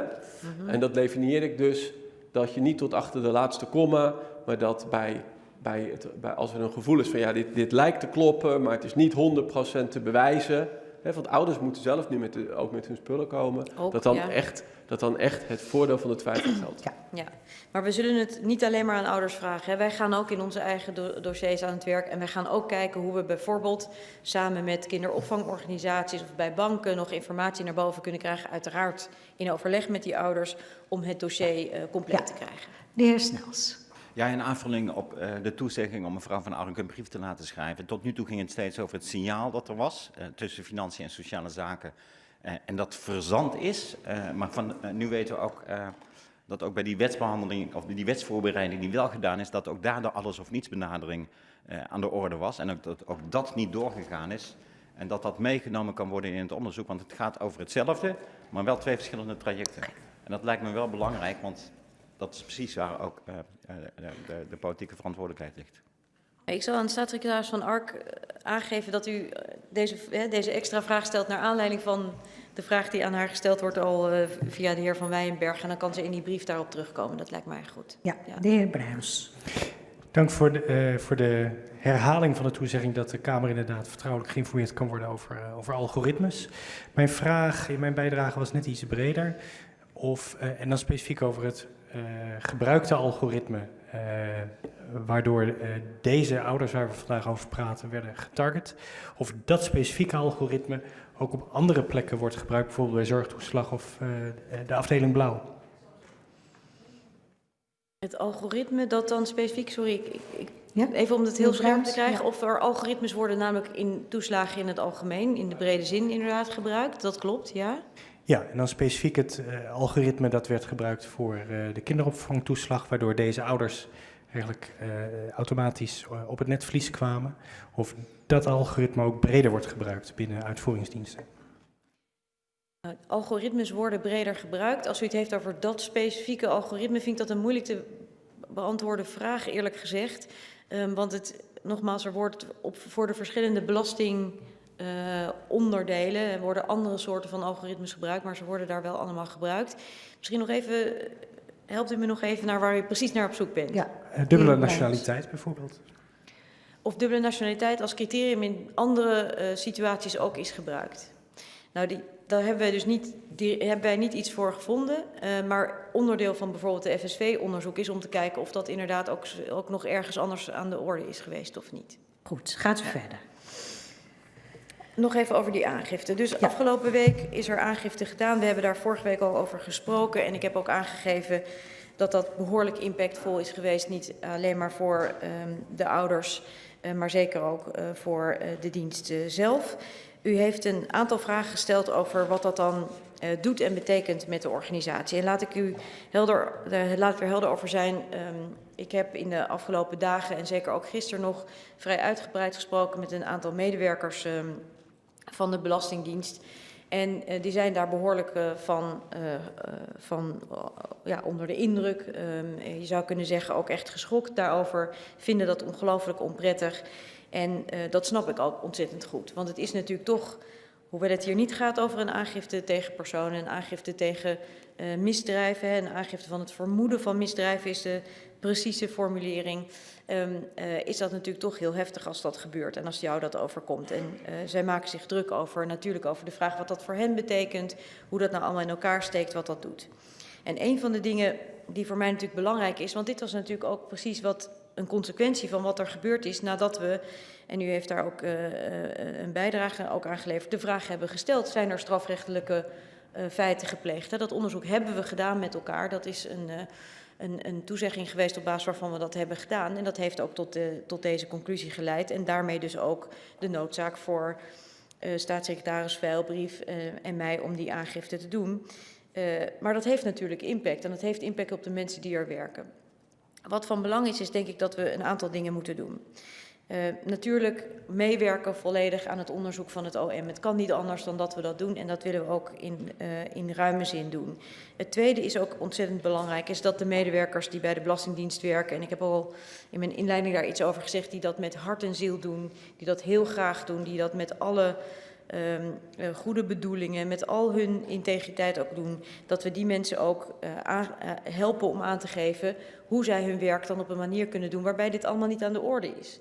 Want natuurlijk is het van belang dat mensen gewoon beslissingen kunnen nemen in de komende tijd. Dat ze ook de zekerheid kunnen nemen als ze een beslissing nemen, dat die beslissing dan ook goed is. En dat dat niet ertoe leidt dat zij in de toekomst of anderszins daar dan ook onderwerp van strafrechtelijk onderzoek zijn. Dus dat is heel erg belangrijk. Goed mensen begeleiden in hun werk, goed aangeven welke beslissingen kunnen worden genomen, goed zorgen dat zij de juiste tools krijgen, de juiste hulp en de juiste steun. En natuurlijk ook, en dat was iets waar ik zo meteen ook verder nog wel iets meer over wil zeggen, werken aan een verandering van de cultuur bij de Belastingdienst. Maar het is ook niet gezegd dat dit maar zo in een paar dagen weg is. Dit is impactvol voor de organisatie. Ik zal mijn uiterste best doen om te zorgen dat ik de medewerkers zo goed mogelijk hierin begeleid. Om te zorgen dat al die hardwerkende mensen, die 99,999% van de mensen die ook helemaal niet onderdeel zijn van dit onderzoek, hun werk ook goed kunnen doen in de komende tijd. Omdat dat dan ook weer nodig is om dat tempo te maken waar u het over heeft in bijvoorbeeld het herstel van de ouders. En uiteraard zorgen wij ervoor dat medewerkers ook gebruik kunnen maken van alle de vertrouwenspersonen, de raadspersonen die we hebben ingesteld, zodat zij ook begeleid kunnen worden als ze daar behoefte aan hebben. Dan wilde ik even doorgaan op dit thema. Het ging over of de aangifte inderdaad nog jegens personen is. Nou, ik heb aangegeven, het gaat dus, we hebben aangifte gedaan van het vermoeden van 2 strafbare feiten. Het gaat dus niet over personen. En het is ook van belang om te weten dat het nu natuurlijk ook aan het Openbaar Ministerie is om uit te zoeken hoe dat dan precies in elkaar steekt en hoe dat werkt. En zij kunnen natuurlijk daar de keuze in maken hoe ze dat onderzoek aanpakken. Zij zijn volstrekt onafhankelijk en zullen daar alle medewerking van ons krijgen als het gaat over bijvoorbeeld het ter beschikking stellen van documenten of anderszins mensen spreken, wat er ook nodig is. Over de veilige cultuur hebben we het gehad. De de vraag van de heer Denk over... de heer Azarkan van Denk. Over waarom interne... Ja. Over hoe het nou komt dat die interne en externe onderzoeken die we eerder hebben opgeleverd, dit niet tot deze conclusie zijn gekomen. En dat is natuurlijk een belangrijke vraag. En dat heeft wel iets te maken met het feit dat het ook een behoorlijk ingewikkeld juridisch vraagstuk is. Dat nu is voorgelegd aan, ik denk, een van de topspecialisten op dit gebied in Nederland. Op basis van inderdaad de documenten van onder andere de CAF-dossiers. En hoewel er in eerste instantie of in eerdere instanties leek dat er niet reden was of het vermoeden was van dat er misdrijven waren gepleegd, heeft dit onderzoek aangetoond dat dat wel degelijk aan de orde is. En dat is ook de reden waarom wij hebben ingegrepen. En dat is natuurlijk ook zeker gedaan op een hele grondige, goede manier. Er is een strenge toets gedaan. En ik denk dat het ook belangrijk is, want dat levert dan ook straks, als het goed is, een beeld op bij het, door de onderzoeken die dan ook van het Openbaar Ministerie komen, of er ook inderdaad sprake is geweest van die knevelarij en beroepsmatige discriminatie. Nou goed, ik vind het belangrijk dat dat gebeurt. Er is ook nog de vraag gesteld, waarom heeft u niet eerder bij de Rijksrecherche onderzoek gevraagd te doen? Dat heeft de heer Snels gevraagd. Nou, wij zagen daar toen niet aanleiding voor, maar nu is dat dus heel duidelijk een andere kwestie. Vragen nog verder over, ik praat door geloof ik hè. Vragen ook van de heer Azarkan over of we het OM gaan ondersteunen of helpen. Nou, het is natuurlijk onafhankelijk. Ik hoop vooral wel dat ze zo snel mogelijk aan het werk gaan, want het is denk ik in ieders belang dat snel helderheid komt over wat er gebeurd is voor de ouders, voor de mensen die binnen onze organisatie betrokken zijn. Maar zij bepalen natuurlijk zelf hoe zij een onderzoek vormgeven en daar kan ik dan ook niet uitspraken over doen. Maar goed, nogmaals, ik hoop zo snel mogelijk dat zij aan het werk gaan. En wij zullen alles aan doen om hen daartoe alle ruimte te geven.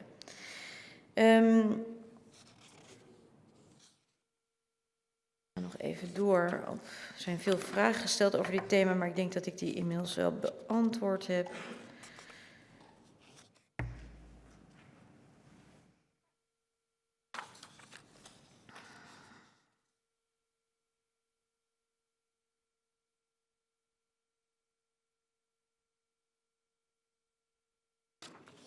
Ik geloof dat ik rondom het thema van de aangifte een heel eind ben gekomen, maar wellicht heb ik vragen gemist die...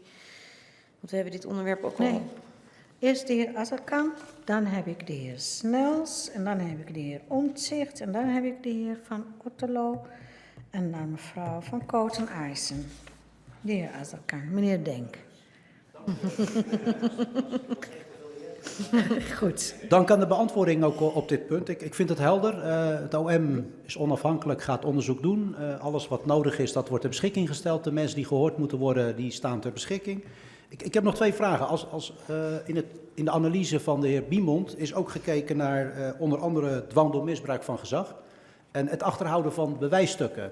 Daar is in deze selectie van informatie die aangereikt is niets van teruggevonden. Betekent dit dat de staatssecretaris aangeeft dat er dus op die twee punten verder niet meer gezocht gaat worden, omdat de selectie van de informatie eigenlijk redelijk, laat ik zeggen, goed weergeeft wat er nog meer te vinden valt?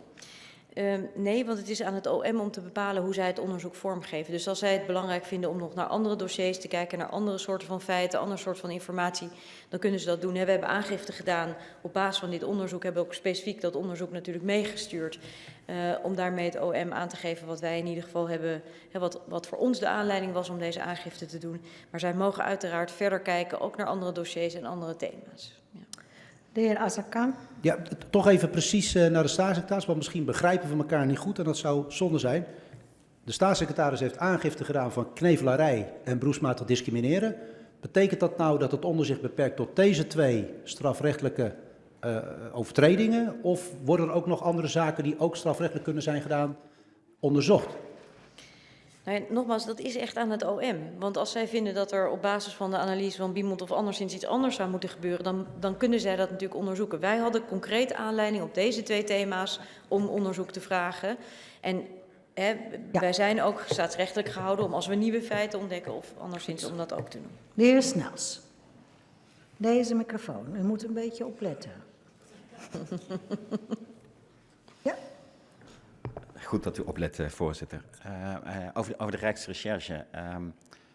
U geeft aan, het was niet aan de orde. Maar nu heeft het departement zelf de afweging gemaakt, moet er wel of niet aangifte gedaan worden. Daar was een second opinion voor nodig. Het had zo voor de hand gelegen om de Rijksrecherche daarvoor te vragen. En mijn vraag is eigenlijk, is het nooit aan de orde geweest? Is het nooit overwogen? Is het nooit ter sprake gekomen? Zou dat niet een optie zijn die veel beter is? In plaats van zelf onderzoek te doen of direct aangifte te doen, maar de Rijksrecherche daarvoor te vragen. Daar zijn ze namelijk voor.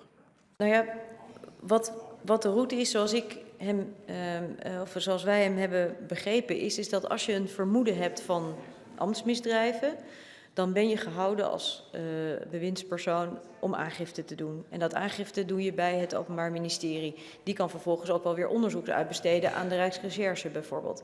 Maar ik kan niet, ik ben gehouden om dat te doen bij die aangifte te doen bij het Openbaar Ministerie. De heer, ja, laatste vraag, meneer Snels. Ja? U heeft vast beter geteld dan ik. Ja. Maar het gaat mij niet om de aangifteplicht, want die snap ik nu er een second opinion is geweest. Het gaat erom dat je moet vaststellen, moet onderzoeken wat dan eigenlijk precies gebeurd is. Dat heeft het departement nu zelf gedaan. Terwijl het departement, en dat gebeurt vaker bij de Rijksoverheid en ook in de politiek, laten we de Rijksrecherche onderzoeken of er iets strafbaars is gebeurd. En dan gaat er vervolgens een aangifte. En dat had zo voor de hand gelegen en daarom vraag ik het, is dat nooit ter sprake gekomen, is het nooit geopperd? En was het niet een optie geweest? Nou, voor zover ik weet is dat niet aan de orde geweest, inderdaad. Is dat niet eerder besproken. Maar wat wel heel duidelijk besproken is de toezegging die minister Hoekstra, die tijdelijk mijn ambtsvoorganger was, heeft gedaan om ook daadwerkelijk die second opinion uit te laten voeren. Ik zie dat de heer Omtzigt niet meer... geen vraag meer heeft. U heeft alle vragen gesteld. Ja, de heer Omtzigt. Ja. Even wennen, voorzitter. De aangifte die gedaan is, die is gedaan op basis van de documenten.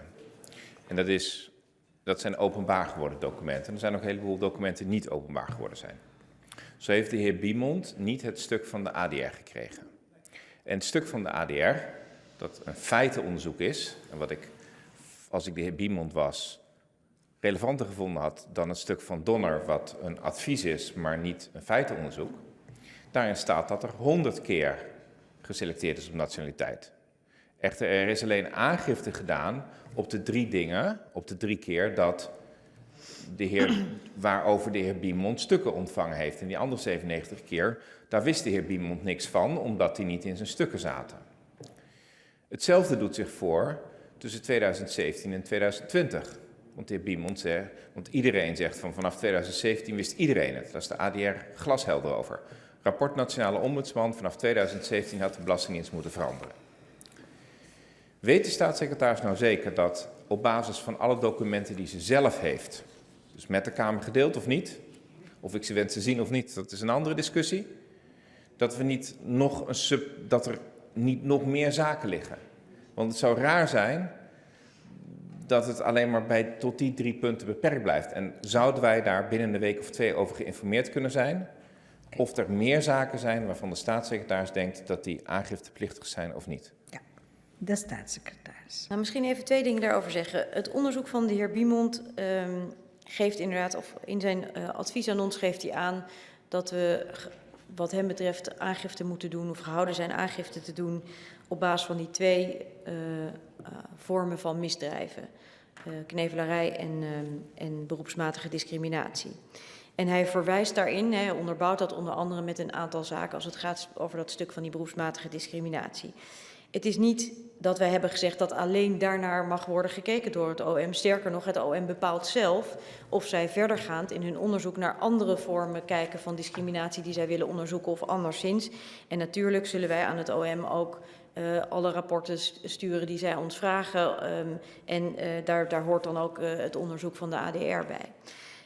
Ik denk dat dat belangrijk is. Dus het is niet zo dat de aangifte zich beperkt tot u mag alleen naar deze OM, u mag alleen naar deze documenten kijken. De aangifte gaat over deze feiten en we vragen aan het OM om daar actie op te ondernemen, om daar onderzoek op te doen. En dat is eigenlijk wat het is. Als u dan aan mij vraagt, ja, kunt u binnen 14 dagen laten weten of er nog andere onderwerpen zijn waarvan u vindt dat er aangifte op moet worden gedaan. Als ik die vind, dan moet ik dat onmiddellijk doen. Ik ben gehouden om aangifte te doen van misdrijven als ik denk dat die er zijn of vermoedens van misdrijven. Dus dat zal ik altijd doen en onmiddellijk. En daar zal ik dan ook het Openbaar Ministerie van verwittigen en natuurlijk u. Maar het is wat lastig om aan die vraag te beantwoorden van wat gaat u dan verder nog meer onderzoeken? Wij hebben nu een lopend onderzoek van het Openbaar Ministerie. Die gaat aan het werk. Ik stel voor dat we hen het werk eerst laten doen. En mocht ik andere feiten van misstanden of misdrijven vinden, dan zal ik daar ook altijd aangifte van doen. Ja. Gaat u verder. Oh nee, sorry. Ik had de heer Van Otterlo, mevrouw Van Koutenaarsen, mevrouw Lodders en mevrouw Leijten. De heer Van Otterlo. Ja, dank u wel, voorzitter. Ik weet niet of het nou helemaal helder was, maar ik heb geconstateerd, dacht ik terecht, dat er een onderscheid is tussen het strafrechtelijk onderzoek en de interne maatregelen die zijn genomen. De interne maatregelen leiden tot onrust onder het personeel. Dat kun je natuurlijk altijd zien aankomen. Maar de vraag die ik gesteld heb is ook welk onderzoek er is voorafgegaan aan het op non-actief stellen van de 5 en of er ook nog onderzoek naar meerdere mensen wordt gedaan op basis van de informatie die nog boven tafel is gekomen, om te kijken of er nog tegen andere ambtenaren ook voldoende grond is die zo ernstig zijn dat je maatregelen moet nemen in de sfeer van werkgever en werknemer. Misschien om daar een paar dingen over te zeggen. We hebben aangifte gedaan. Aangifte van 2 vermoedens van misdrijven. De kern is dat ik in de brief die ik u daar vorige week over gestuurd heb ook aangegeven heb dat wij een aantal gepaste maatregelen hebben genomen. En dat hebben we ook gedaan. Als u mij nou vraagt, en volgens mij is dat een gouden regel in deze Kamer, hoe zit het dan precies met medewerker X of Y of Z of iets anders, dan hebben we daar volgens mij de afspraak over dat we niet over personen spreken en zeker niet in personen die zich niet kunnen verdedigen in debat. Maar waar ik u wel van wil overtuigen of proberen te overtuigen is in ieder geval, ik ben voordat ik deze baan deed een werkgever geweest bij een grote organisatie. En ik besef me aan de ene kant heel goed dat deze aangifte veel beroering teweeg brengt bij onze medewerkers. Ik heb ze gesproken. Het is heel evident dat ze zich heel erg druk en zorgen maken. Ook over het imago van de dienst, enzovoorts, enzovoorts. En u mag erop vertrouwen dat ik er alles aan zal doen om aan de ene kant te zorgen dat zij hun werk veilig en goed kunnen doen. En dat bij alle maatregelen die wij treffen in de komende tijd alles zal worden gedaan alles zal worden gedaan wat een goede werkgever moet doen. Dus als het nodig zou zijn om daar stappen te zetten met de ondernemingsraad of anderszins, dan zullen we dat uiteraard doen. Ja, de heer Van Otterlo. Ja, voorzitter. Nee, het was niet mijn bedoeling om over de individuele medewerkers te praten die wel of niet op non-actief zijn, nu zijn gesteld. Maar daar komen berichten over in de media. Er zijn mensen die het opnemen voor hen, er zijn mensen die het niet opnemen voor hen. Daar gaat het niet over, want ik wil geen oordeel hebben over die individuen. Maar ik constateer dat er blijkbaar een onderzoek is gedaan op grond waarvan er maatregelen zijn genomen. Of zijn de maatregelen. Ik kan me niet voorstellen dat er geen onderzoek is gedaan op grond waarvan er maatregelen zijn genomen. En dat is de eerste vraag. En de tweede vraag is dan, loopt er nog verder onderzoek wat leidt tot nog meer met mogelijk dezelfde uitkomsten? Ik zou eigenlijk willen herhalen wat ik gezegd heb. Dat alles wat nodig is in termen van de stappen die wij intern zetten, daarin mag iedere medewerker van de Belastingdienst erop vertrouwen dat als wij die stappen zetten, dat wordt gedaan conform de regels van het ambtenarenrecht, conform de regels die we intern hebben. En ik zou eigenlijk beter en liever willen zeggen, zoals een goed werkgever dat betaamt te doen. En daar zou ik het graag bij willen laten, gegeven het feit dat ik het niet prettig vind en ook niet wenselijk om over individuele casus hier te spreken. Mevrouw Van Koutenaarsen. Voorzitter, dank u wel. Ja, in antwoorden op de vragen over de second opinion en de aangifte staat dat de minister-president en het ministerie van Algemene Zaken zijn geïnformeerd over het conceptadvies van meester Biemond en over het, dus het besluit om aangifte te doen. Dus niet in het voortraject, maar wel over het besluit om aangifte te doen. En vervolgens is er advies gevraagd aan de landsadvocaat over het proces van aangifte. En mijn vraag is er overleg geweest tussen het ministerie van Financiën en het ministerie van Algemene Zaken over de adviesvraag aan de landsadvocaat, over dat proces van aangifte? En ja, dat is mijn eerste vraag. Ja. De staatssecretaris. Nou, wat we hebben gedaan is toen er een conceptrapport binnen is gekomen, hebben we dat gedeeld met een aantal ministeries, omdat we het belangrijk vonden om die informatie met hen te delen en vervolgens de stappen die we moesten zetten ook kenbaar te maken. Dat hebben we ook gedaan. Dus op het moment dat het definitieve rapport bij ons op de mat viel, en dat was op de ochtend dat ik u ook daarover heb geïnformeerd, hebben wij die aangifte ook gedaan. Ja, mevrouw Van Kooten-Aarsen. Voorzitter, maar dat is geen antwoord op mijn vraag. Want ik vroeg of er overleg is geweest tussen het ministerie van Financiën en het ministerie van Algemene Zaken over de adviesvraag aan de landsadvocaat over het proces van aangifte. Voor zover ik weet is daar geen discussie over geweest met het ministerie van van Algemene Zaken. Dus wij hebben contact gehad met onze advocaat, met de landsadvocaat, over hoe werkt dit precies, hoe gaan we dit doen. Ja, dat. Mevrouw Van Kooten-Aarsen.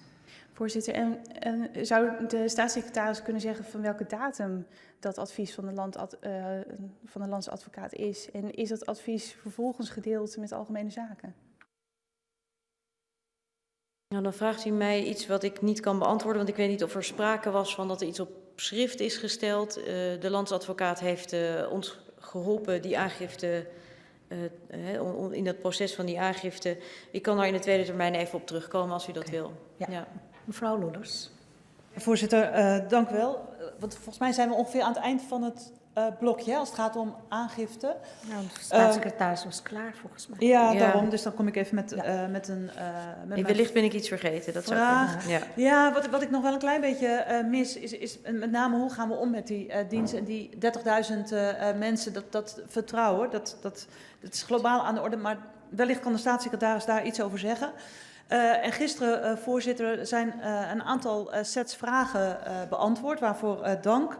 En daar kwam ook berichtgeving uit, omdat dat natuurlijk ook in de feitelijke vraag beantwoord werd, dat de Belastingdienst beloofde geen straf voor ambtenaren toeslagen.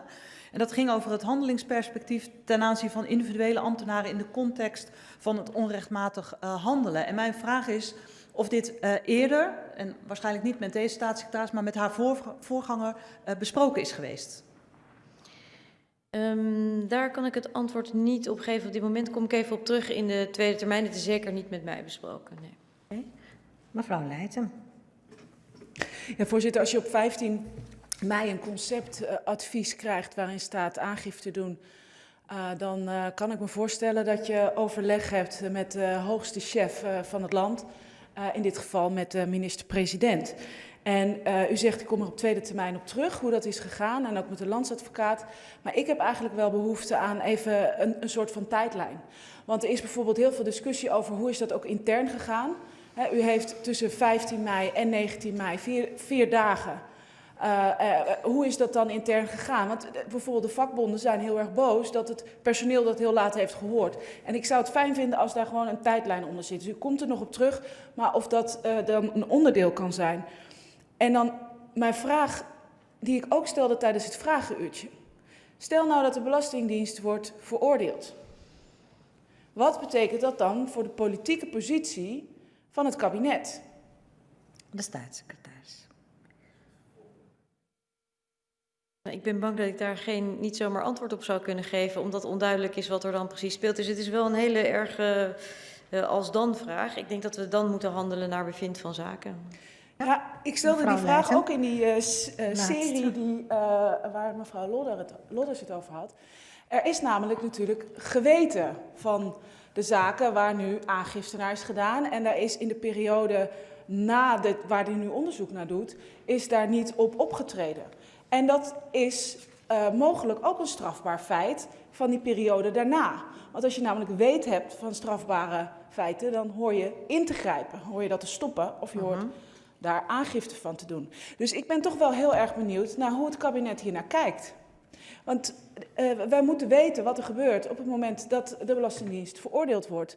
En welke politieke consequenties dat gaat hebben. Komt er dan aangifte tegen bewindspersonen? Wat gaat er dan gebeuren? Daar heeft het kabinet toch over nagedacht, lijkt mij. De staatssecretaris. Het kabinet heeft niet zo ver naar voren gedacht, althans ik niet, over welke vragen er precies aan de orde zijn. Maar ik kan aangeven dat we we hebben gedaan wat we hebben gedaan. Namelijk aangifte doen toen dat bleek dat dat moest.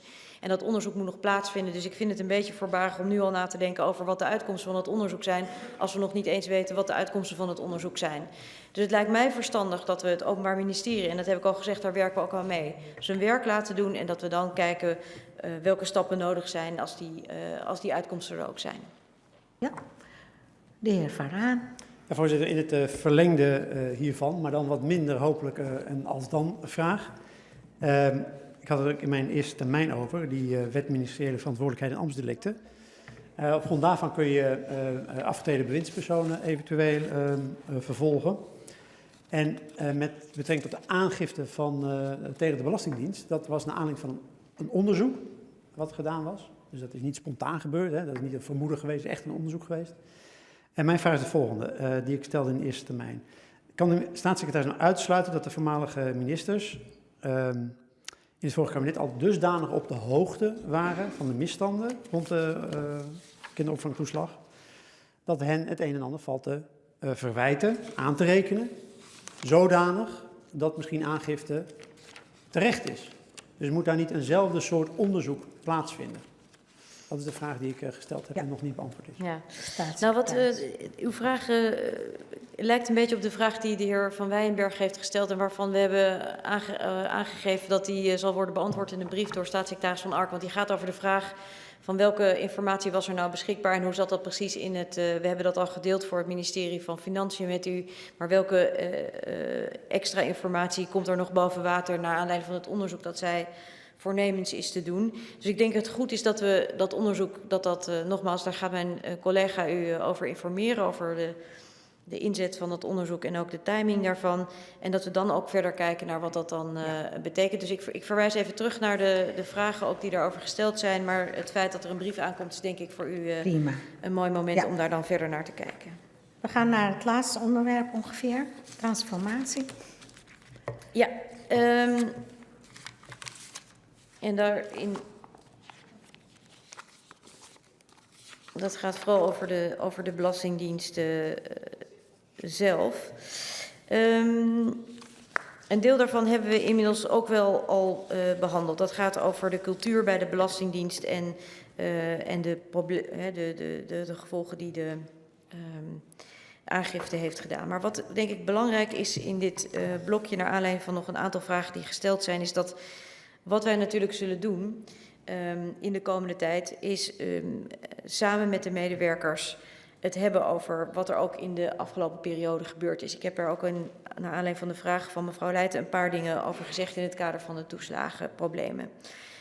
De kern is dat wij nog niet alles boven water hebben als het gaat over de ouders en dat willen we wel begrijpen. We gaan aan het werk en die vraag is ook gesteld naar aanleiding, door de heer Omtzigt om te zorgen dat we informatie boven water krijgen over de documenten die verdwenen zijn. We gaan aan het werk rondom dat thema van de opzet grove schuldkwalificaties en we gaan aan het werk alvast zelf, terwijl we wachten op het onderzoek van de autoriteit persoonsgegevens, met het zorgen dat heel helder is voor iedereen die bij ons werkt wat nou wel en niet mag als het gaat over het gebruik van het thema nationaliteit. Er zijn plekken in de Belastingdienst waarbij dat kan, maar dat is niet en lang niet overal. Beter gezegd, dat is in de meeste gevallen niet een factor die van belang is. Wat wij gaan doen om te werken aan die cultuurverbetering is een onderwerp dat ik samen deel met mijn collega Hans Veilbrief. En we hebben uw Kamer toegezegd dat we daar een aantal thema's, dat we daar voor de zomer op willen terugkomen. En dat gaat over niet alleen maar het verbeterprogramma, dat al ingezet is door onze voorganger Menno Snel, maar zeker ook over de vraag hoe we kunnen zorgen dat die Belastingdienst weer een dienst wordt waar iedereen trots op kan zijn. En trots op kan zijn is omdat daar gewerkt wordt op een manier die rechtsstatelijk is, die betrouwbaar is, waar dienstverlening en menselijke maat voorop staan. En dat is precies waar wij aan willen werken in de komende tijd. En natuurlijk ook zeker een dienst die een goede antenne heeft voor ontwikkelingen in de samenleving. Wij komen daar, zoals ik al zei,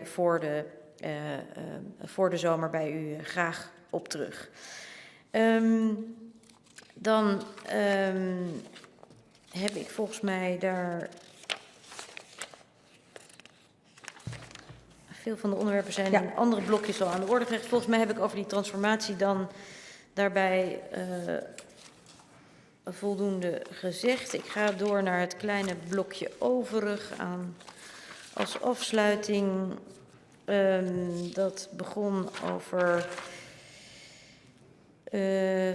vragen over het rapport van de Autoriteit Persoonsgegevens, maar daar hebben we het al over gehad. Ik bepaal natuurlijk niet het tempo van de autoriteit, maar ik ben met u eens dat het heel fijn zou zijn als dat onderzoek snel zou komen. En ik heb u ook aangegeven dat zolang dat niet is, wij in ieder geval aan het werk gaan om te zorgen dat het thema bij ons intern een belangrijke rol speelt in opleiding van medewerkers, in het zorgen dat systemen kloppen. En dat we ook helder krijgen op welke regelingen, dat was ook een vraag die mevrouw Lollers nog had, zodat helder is voor alle medewerkers ook in welke gevallen nationaliteit wel een factor is die je mag onderzoeken en in welke gevallen dat niet aan de orde is. Dan...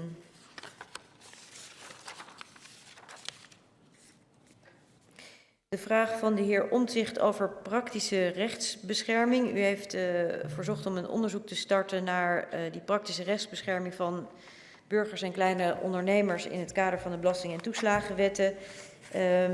We hebben daar is natuurlijk ook voor een deel werk gedaan door de commissie Donner.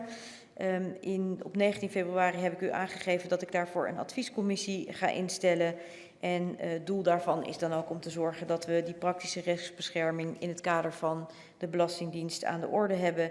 En die commissie die gaat aan de slag, want we hebben inmiddels 3 onafhankelijke kandidaten gevonden die daarmee aan het werk gaan. Het instellingsbesluit is op 20 mei door de ministerraad goedgekeurd en zal binnenkort worden gepubliceerd. En komt dan bij u natuurlijk ook voor te hangen. En we hopen aan het eind van het jaar daarover een eindrapport aan u toe te sturen. De vragen over de erfgoedinspectie hebben wij dan gehad. En hetzelfde gold over, want die is tussendoor gekomen, over het gesprek met de gastouderbureaus van de heer Mulder. Ik denk dat ik er dan doorheen ben. Ja. Dan wil ik u ontzettend bedanken voor rustig.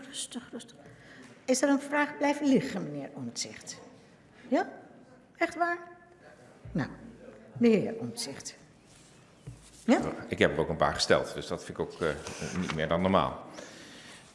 Voorzitter, de vragen die zijn blijven liggen zijn de volgende. Ja? Bij de erfgoedinspectie kan de staatssecretaris daar meenemen, nu de documenten niet gevonden kunnen worden voor de ADR, dat de erfgoedinspectie ook gevraagd wordt onderzoek te doen naar de documenten die kwijtgeraakt zijn als de managementverslagen en de andere verslagen. 2, ik heb de vraag gesteld of de Belastingdienst heeft veel informatie weggelaten en onwaarheden verteld aan hoge colleges van staat. Simpel genoeg, ze heeft jarenlang tegen bijvoorbeeld de Autoriteit Persoonsgegevens en tegen de ombudsman verteld dat er niet met nationaliteiten gewerkt werd. Bij rechtszaken verteld dat ouders niet gebeld hebben, terwijl ze 100 keer gebeld hadden. En er zijn ook wat Kamervragen die met de kennis van u iets anders beantwoord had kunnen worden. Ik verwacht een plan om die zaken rechtgezet te hebben. Dus ik vroeg zeer specifiek of wij daar een lijst van kunnen hebben. En ik kan de voorbeelden geven. En dat die zaken rechtgezet worden richting die autoriteiten. Want als de Belastingdienst de waarheid niet spreekt ten opzichte van hoge colleges van staat, dan hebben wij, een fors probleem in onze rechtsstaat. Oké. Ja. En voorzitter, ja, ik heb verzocht, maar dat ging weer om documenten, om de precieze beloftes die gedaan zijn aan die 3 belastingambtenaren. Is er een op papier of e-mail of wat is hen beloofd? Is hen beloofd dat wat zij ook vertelde aan de ADR, dat dat nooit tegen hun gebruikt kunnen worden, zodat het een soort buurtvrij exercitie werd? Als ik alles opbiecht, dan kan mij nooit wat gebeuren. En als dat zo is die optie er ook ooit voor ouders geweest? Ja. Op die De laatste vraag kom ik graag in tweede termijn terug. Iets over het rechtzetten richting autoriteiten. Als u het heeft het over concrete gevallen, zegt u. Het zou mij enorm helpen als u mij aangeeft welke dat zijn, want dan wil ik dat heel graag doen. Daar waar wij iets moeten rechtzetten, wil ik dat ook graag doen. Nou, voorzitter, daar kan ik vrij duidelijk in zijn. Ja, okay. In een aantal rechtszaken is verteld dat ouders maar hadden moeten bellen. En ze hebben gebeld en dat is niet gebeurd. Na de nationale ombudsman is meerdere keren gemeld dat er niet op een tweede nationaliteit geselecteerd werd. Bleef later wel het geval te zijn. Hetzelfde is aan de autoriteit persoonsgegevens gemeld. Dat is waarom ze 1,5 jaar gedaan hebben voordat ze het onderzoek gestart hebben.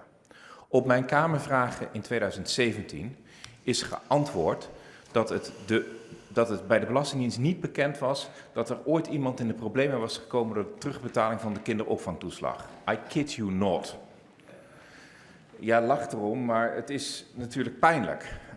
Ik bedoel, ik snap wel dat sommige vragen soms onvolledig zijn. En nou, dat zijn de concrete voorbeelden die ik in ieder geval rechtgezet zou willen via officiële brieven aan die instanties. Ja, de staatssecretaris. Ja, in het eerste geval heeft u het over een dossier in een ouder. Ik ga ervan uit dat we dat dossier gaan doornemen. En ik ga er dan ook vanuit dat als daar zal blijken dat daar documenten ontbraken. Er zijn, ik weet in ieder geval dat gaan we tegenkomen als we met die ouders aan het werk gaan en als we die dossiers boven water krijgen, dat soms dossiers aan onze kant niet volledig waren, bij de behandeling bij de rechter bijvoorbeeld.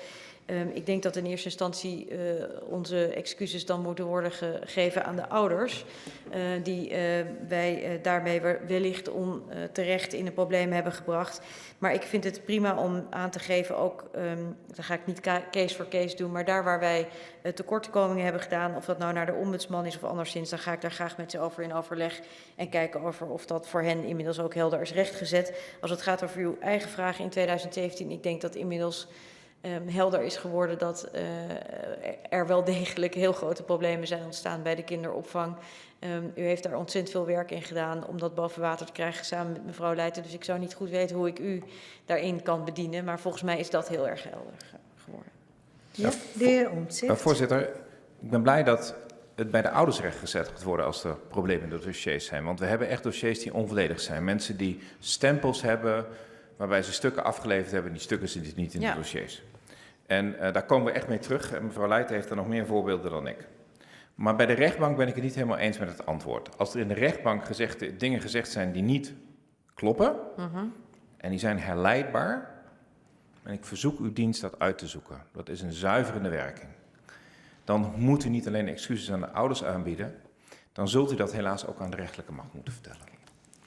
En dat is heel pijnlijk als Belastingdienst. Maar als dat voorbeeld niet gezet wordt, ik zit hier nog steeds met een brok in mijn keel.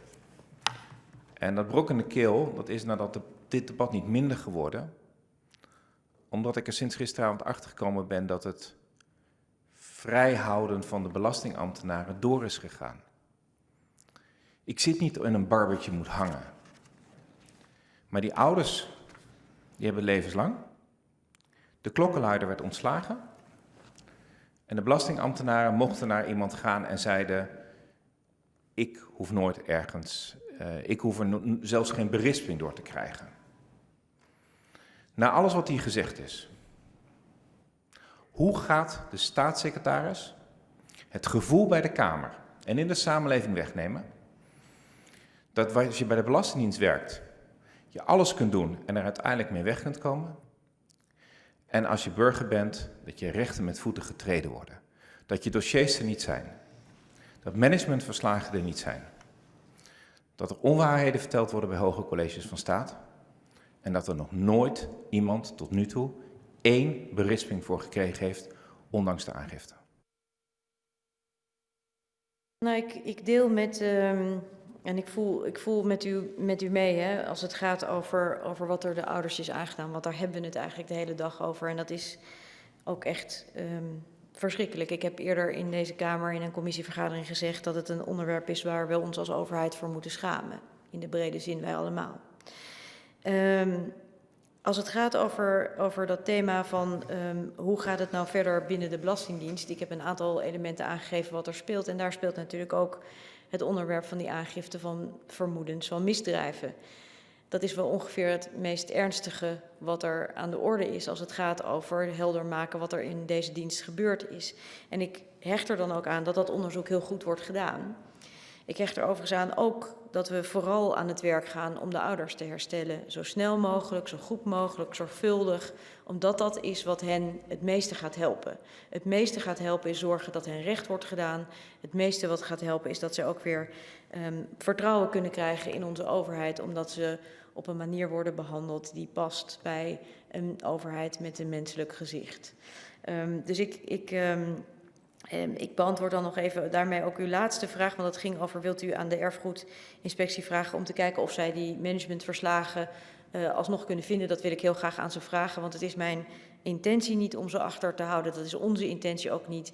Onze oprechte overtuiging is dat ze niet gemaakt zijn of dat ze niet ergens in een archiefsysteem of anderszins terecht zijn gekomen. Maar zij kunnen daar naar kijken.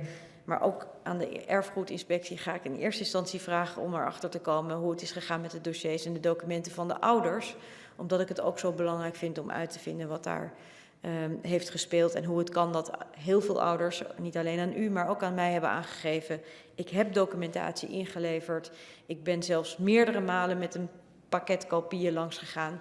En die heb ik niet meer teruggevonden in mijn dossier. En dat is de reden waarom ik beoordeeld ben zoals ik beoordeeld ben. En dat moet ook dat vind ik ook heel belangrijk dat dat boven water komt. Voorzitter, dank voor de toezegging dat dat aan de erfgoedinspectie wordt voorgelegd. Want het overtreden van de archiefwet en het kwijtraken van een individueel briefje kan echt wel gebeuren bij de Belastingdienst. Het kwijtraken van besluitenlijsten van het managementteam, dat betekent dat we niet meer kunnen controleren hier. En dat is een ernstige inbreuk op de democratische rechtsstaat. Dus ik vind het goed dat de erfgoedinspectie dat uitzoekt. Maar kom even terug op dat eerste punt. Het doen van aangifte, dat is een zware stap. En ik snap, en ik heb er ook bewondering voor hoe u dat gedaan heeft. En ik snap ook waarom u er 4 dagen over gedaan heeft van het moment dat u het eerste advies kreeg tot de aangifte. Sterker nog, ik zou niet weten of ik het binnen 4 dagen zou redden. Dus daar zult u mij ook niet over horen. Maar het ontslaat de Belastingdienst er niet van om te kijken of er andere zaken gebeurd zijn. Het is niet zo dat we ambtenaren alleen maar beoordelen met het strafrecht. Ik mag hopen van niet. Dat betekent dat er wel intern nog steeds bekeken moet worden. Zijn dingen goed gegaan en zijn er conclusies uit te trekken? Dat hoeft niet publiek. U mag dat over een paar maanden hier vertellen. Dit heeft een aantal gevolgen gehad. Maar het kan niet zo zijn dat we nu zeggen, oké, dit is het dan. En dit proces gaat jaren duren. En tegelijkertijd zitten die mensen nog steeds op hun positie. En dat na dat uitzoeken, want dat hoor ik in tweede termijn, of daar politieke opdracht voor gegeven is. Want dat is nog een vraagje tot uit. Ja. Maar even voor de helderheid, hè, want u zegt nou alsof ik niet iets meer wil uitvinden. En dat wil ik juist wel. Ik heb al eerder in mijn bijdrage gezegd dat los van het herstel van de ouders, wat prioriteit heeft bij ons, we ook nog aan een aantal onderwerpen aan het uitzoeken zijn. Dat gaat over hoe kon het nou dat iemand als fraudeur werd bestempeld terwijl je dat niet was? Dat hangt samen met het onderwerp opzet grove schuld. We hebben het ook gehad over dat onderwerp van die verdwenen documenten. De erfgoedinspectie gaat daar werk doen, maar ook nog een andere organisatie die wij gevraagd hebben om daar ook met name in onze digitale bestanden te kijken. Om te kijken hoe het kan dat mensen wel dingen inleverden, maar dat op een of andere manier verdwenen is. Ik heb ook aangegeven dat we beter willen begrijpen, niet alleen maar straks op basis van het onderzoek van de AP, maar ook als we daar zelf achter kunnen komen of er sprake is geweest van etnisch profileren, wat uitdrukkelijk niet mag. Dus wij gaan daarmee door ik kom inderdaad nog even terug op uw andere vraag. Ja, voorzitter. Ja, tot slot, de heer Omtzigt. Dank daarvoor, Ja. maar nog 1 keer de vraag. Een paar jaar geleden hadden we een paar mensen van de Koninklijke Marechaussee die hier in Den Haag met de Koninklijke Stallen werkten. Die gaven wel eens een klap tegen de machine aan waar snoep uitrolde. En dat mocht niet, want ze moesten daar een euro in gooien. Die mensen hebben we ontslagen. Ontslagen. Ambtenaren. Stond gewoon in de krant. En hier, na 10 debatten, hebben we nog steeds de situatie dat bepaalde mensen klokkenluiders ontslagen hebben, onjuiste dingen verteld hebben aan hoge colleges van staat, dingen die ik veel erger vind, omdat mensen daar totaal door in de klem gekomen zijn. En dat wij nog steeds niet horen of er maatregelen genomen zijn. Ik hoef niet eens te weten precies welke maatregelen. We hebben het enige maatregel die we ooit gehoord hebben, is een waardeoverdragend gesprek. Elke ouder van puber weet dat een waardeoverdragend gesprek soms werkt, maar niet altijd. En dat er soms een sanctie nodig is. En is deze staatssecretaris ook bereid om, wanneer zij vindt dat er fout gehandeld is, en er ligt nu een hele zaak op tafel, daar ook acties aan vast te knopen? Nou, volgens mij heb ik de ultieme actie daarvan laten zien, namelijk dat wat er gebeurd is vorige week. Maar in het algemeen natuurlijk vind ik het belangrijk dat er, als mensen fouten maken, opzettelijk of onopzettelijk, als er dingen gaan die niet goed gebeuren in een organisatie, dat daar op geacteerd wordt. En dat vind ik niet alleen maar belangrijk bij de Belastingdienst, en dat geldt in het algemeen. En nogmaals, ik heb eerder organisaties geleid waar ook fouten werden gemaakt. En dan gaat het er natuurlijk om over hoe je zorgt dat je dat recht zet. En ik vind dat dat ook moet gebeuren. Dus als u aan mij vraagt, vindt u dat er mensen, of dat er als er fouten gemaakt worden, dat wordt rechtgezet? Ja, dat vind ik inderdaad, dat we dat moeten doen. En ja, het singuliere feit dat ik hier sta, heeft ook al iets te maken met de consequenties die dit dossier ook op politiek niveau heeft gehad. Dus als u van mij vraagt, wordt er actie ondernomen? Wij nemen actie, en de belangrijkste, of een van de meest dichtbare daarvan voor u was dan ook de aangifte die we vorige week hebben gedaan. Dan ga ik naar mevrouw Van Kooten-Aartsen. Voorzitter, dank u wel. Ik had in eerste termijn een toezegging van de staatssecretaris gevraagd over het extern nader onderzoek naar de meldingen van de klokkenluider Pierre Niesse. En ik vroeg haar toe te zeggen om daarbij ook alle andere meldingen mee te nemen, waaronder van de burgermeldingen, maar ook van de advocaten van heel veel ouders, Eva González Perez. Nou, als het gaat over de specifieke zaak, wij gaan extern onderzoek doen. Dat is ons geadviseerd en we hebben vorige week daar ook over gesproken. Dat gaat over inderdaad de kwestie van een klokkenluider. En ik heb ook toegezegd dat als er uitkomsten uit zijn die groter zijn dan het enige feit dat ik daar iets over vertelde. Als er concrete thema's zijn die daarin moeten worden meegenomen, die zijn bij mij niet bekend. Het is bij mij niet bekend waar u het over heeft, over welke meldingen u het heeft in dit verband. Want meldingen van klokkenluiders of anderszins meldingen van burgers moeten wij natuurlijk altijd behandelen. Maar ik ben niet bekend met specifieke, in deze zaak dan, specifieke meldingen die zijn gedaan, die ik dan mee zou moeten onderzoeken. Misschien kunt u mij daarin helpen. Ja, mevrouw Van Kooten-Aartsen. Voorzitter, ja, ik heb zojuist gezegd dat er onder andere meldingen zijn gedaan door de advocaten die vele ouders bijstaat in deze toeslagenaffaire. En het zou volstrekt onlogisch zijn om die niet mee te nemen als er een extern nader onderzoek wordt gedaan naar de meldingen van de klokkenluider. Dus ik wil dat de staatssecretaris dan nog eventjes heel goed gaat zoeken en daar dan in tweede termijn op terugkomt welke meldingen zij dan wel mee gaat nemen in dat onderzoek. Want het is volstrekt onlogisch om eerst een onderzoek af te ronden en dan te besluiten dat er wellicht meldingen waren gedaan naar ambtsmisdrijven en misstanden en daar weer opnieuw een onderzoek voor te doen. Dus dat wil ik toch eventjes ik wil daar zeker op terugkomen, maar in deze specifieke casus ken ik geen andere meldingen dan degene die de heer Niesse heeft gedaan, maar ik kom er graag op terug. Mevrouw Loders, heel kort, zei u. Ja, voorzitter, want ik had een vraag gesteld en is meerdere keren aan de orde geweest over de CAF 11-zaak, die specifieke groep die weer in bezwaar is gegaan. En het kan zijn dat ik hem gemist heb, maar ik zou graag van de staatssecretaris de toezegging hebben dat ook met deze groep van ruim 40 ouders nog even contact gezocht wordt om het gesprek aan te gaan. Dat verdienen deze mensen. Dat zullen we uiteraard doen, want ze hebben aangegeven, er zijn individuele CAF-ouders die bezwaar hebben gemaakt. Er is een collectief bezwaar namens een 40-tal ouders, 41 zijn het er geloof ik als ik precies ben. Uiteraard gaan we daarover met hen in overleg en gaan we kijken wat er aan de hand is. Sowieso, wat ik al eerder heb aangegeven, dat de compensatie van die CAF-11-ouders deden op een beleidsbesluit dat gold in december. Dat hebben we toen geslagen. Maar inmiddels hebben we natuurlijk een andere regeling. Dus het zou ook kunnen zijn dat de CAF-11-ouders ook in aanmerking komen voor een bredere schadevergoeding. En daar gaan we sowieso ook met hen over in overleg. Ja. Ik wil u... Ja, mevrouw Lodders, ja. Sorry voorzitter, want het laatste wat de staatssecretaris zegt is denk ik heel belangrijk. Misschien kunnen zij nog aanspraak maken op een bredere compensatie. Maar er zijn natuurlijk van die andere resterende ruim 200, bijna 300 ouders... mensen die echt murf geslagen zijn, die zijn niet in bezwaar gegaan. Ik neem aan dat er daar ook dan wel even naar gekeken wordt of ook daar nog mensen bij zitten die wellicht daar in aanmerking komen. En ik maak het groter, dat realiseer ik me. Maar het zou niet eerlijk zijn, mensen die murf geslagen zijn, zoiets hebben van en ze lopen wat mis. Nou, wat we in ieder geval kunnen toezeggen is dat we hen de mogelijkheid voor deze nieuwe regeling, dat we daar hen over informeren. Want het zou kunnen zijn dat het in hun gevallen niet speelt. Het is gelukkig overigens zo dat ook een aantal van die CAF-ouders, u zegt ze zijn allemaal murf geslagen. Er zijn mensen die gelukkig ook blij en tevreden zijn met de compensatie die ze uiteindelijk na al die jaren hebben gekregen. Maar ik vind het wel belangrijk dat ook alle CAF-ouders op de hoogte zijn van alle rechtsmiddelen die er zijn. Ja. Dan wil ik u ontzettend bedanken voor graag gedaan. Uw antwoorden op de vragen die in de eerste termijn zijn gesteld.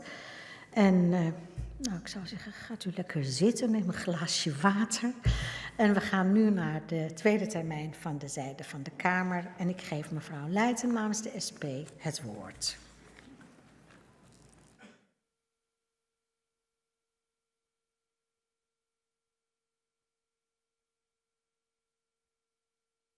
Voorzitter, op een belangrijk punt, wat niet alleen door mij is aangesneden, maar ook bijvoorbeeld door de heer Omtzigt, is de staatssecretaris nog niet ingegaan. En dat is eigenlijk de waarde van het advies van Donner. Staat dat nog wel overeind? Hij heeft niet overal naar gekeken. Eigenlijk vindt de hele Kamer dat de mensen die ook getroffen zijn onder bijvoorbeeld opzet grove schuld mee moeten worden genomen. En eigenlijk vindt de staatssecretaris dat ook. En we zien dat de ADR onderzoek gaat doen naar risicoselectie en selectieregels. Dat er groot onderzoek komt naar FSV. We zien dat er nog onderzoek is naar verdwenen stukken. Er komt nog een advies van de autoriteit persoonsgegevens. En er is een aangifte gedaan bij het OM. En weet u wat er zelfs wordt onderzocht, voorzitter? En dat raakt aan wat de heer Omtzigt net zei. De baantjescarousel van onze minister-president, waar hij nog zo emotioneel over was. En wat er eigenlijk gebeurt met mensen die daar verantwoordelijk zijn voor dingen die niet kunnen.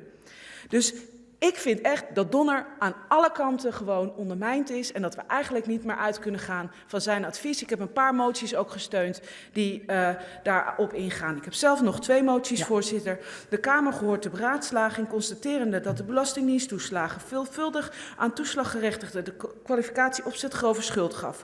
Voorts constateren dat opzet grove schuld hen in de grootste problemen bracht, waardoor zij toegang tot allerlei voorzieningen verloren, waaronder een betalingsregeling bij de Belastingdienst, en dat de Raad van State reeds in april 2019 oordeelde dat opzet grove schuld disproportioneel was.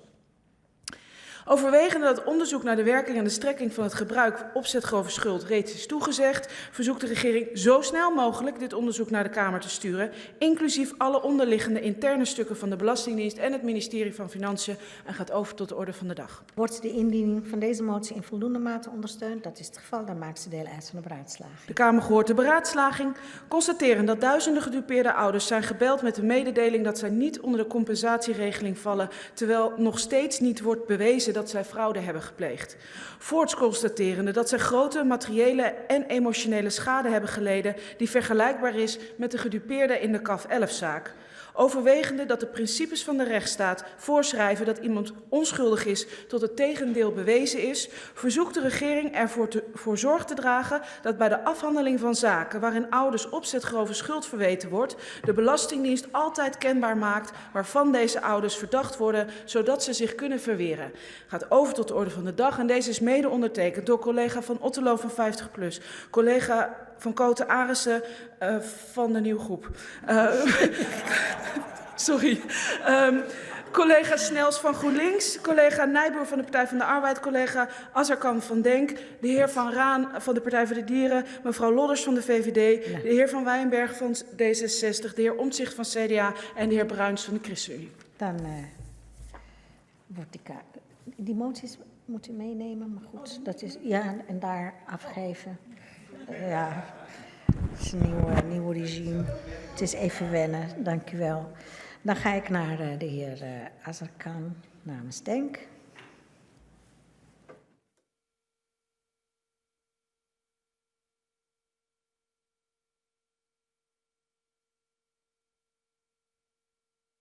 Dank u wel, voorzitter. Voorzitter, ik blijf ook na dit debat achter met een dubbel gevoel. Veel waardering voor de staatssecretaris, voor haar inzet en voor de beantwoording. En aan de andere kant zie ik hoe complex het geworden is en hoe ongelooflijk veel schade ook door de mensen die de toeslagen hebben afgehandeld is aangericht. En voorzitter, voor ons als volksvertegenwoordigers is dit misschien wel de meest essentiële taak. Namelijk controleren van de regering daar waar burgers aantoonbaar in de knel komen en onrechtvaardig worden behandeld. Ik vrees alleen dat we nog vele debatten daarvoor nodig hebben voordat we dit met elkaar kunnen afronden. Ik heb een aantal moties, voorzitter. De Kamer hoort de beraadslaging, constateren dat het opvragen van dossiers door toeslaggerechtigden moeizaam verloopt en veel dossiers niet compleet zijn. Overwegend dat de toeslaggerechtigden recht hebben op inzage in hun eigen dossier en dit nodig hebben om hun recht te halen. Verzoekt de regering alle opgevraagde dossiers zo spoedig mogelijk compleet te maken en deze te verstrekken aan de toeslaggerechtigden en indien bij de Belastingdienst dossiers kwijt zijn op die onderdelen bewijslast om te keren in het voordeel van de toeslaggerechtigde en gaat over tot de orde van de dag, mede ondertekend door collega's Leijten en Van Raan. Wordt de indiening van deze motie in voldoende mate ondersteund? Dat is het geval, dan maakt ze deel uit van de beraadslaging. De Kamer hoort de beraadslaging, constateren dat de staatssecretaris aangifte heeft gedaan van een vermoeden van beroepsmatige discriminatie en knevelarij gepleegd door de Belastingdienst. Overwegend dat het van belang is dat niemand wordt beoordeeld op afkomst of achternaam, dit buiten twijfel gesteld dient te worden. Overwegende dat de nationale ombudsman heeft aangegeven dat vooroordelen en vooringenomenheid in brede laag van de overheid voorkomt, verzoekt de regering een brede doorlichting te organiseren waarin alle uitvoeringsdiensten van de Rijksoverheid worden getoetst op beroepsmatige discriminatie en gaat over tot de orde van de dag. Mede ondertekend door collega Van Raan. Wordt de indiening van deze motie in voldoende mate ondersteund? Dat is het geval, dan maakt ze deel uit van de beraadslaging. Hoeveel moties heeft u nog? Eentje, voorzitter. Oké, vooruit. Dat lukt mij in 30 seconden, u kent mij. De Kamer hoort de beraadslaging, constateren dat de staatssecretaris aangifte heeft gedaan van een vermoeden van beroepsmatige discriminatie en knevelarij, gepleegd door de Belastingdienst, overwegend dat de overheid een voorbeeldfunctie heeft naar de hele samenleving waarin geen ruimte is voor strafbaar en discriminerend gedrag, spreekt zich klip en klaar uit tegen beroepsmatige discriminatie en gaat over tot de orde van de dag, mede ondertekend door collega Van Raan. Wordt de indiening van deze motie in voldoende mate ondersteund? Dat is het geval, dan maakt ze deel uit van de beraadslaging. 11 seconden nog. Rest mij nog 11 seconden en ook aan u. Dank voor het voorzitten. Dank u wel.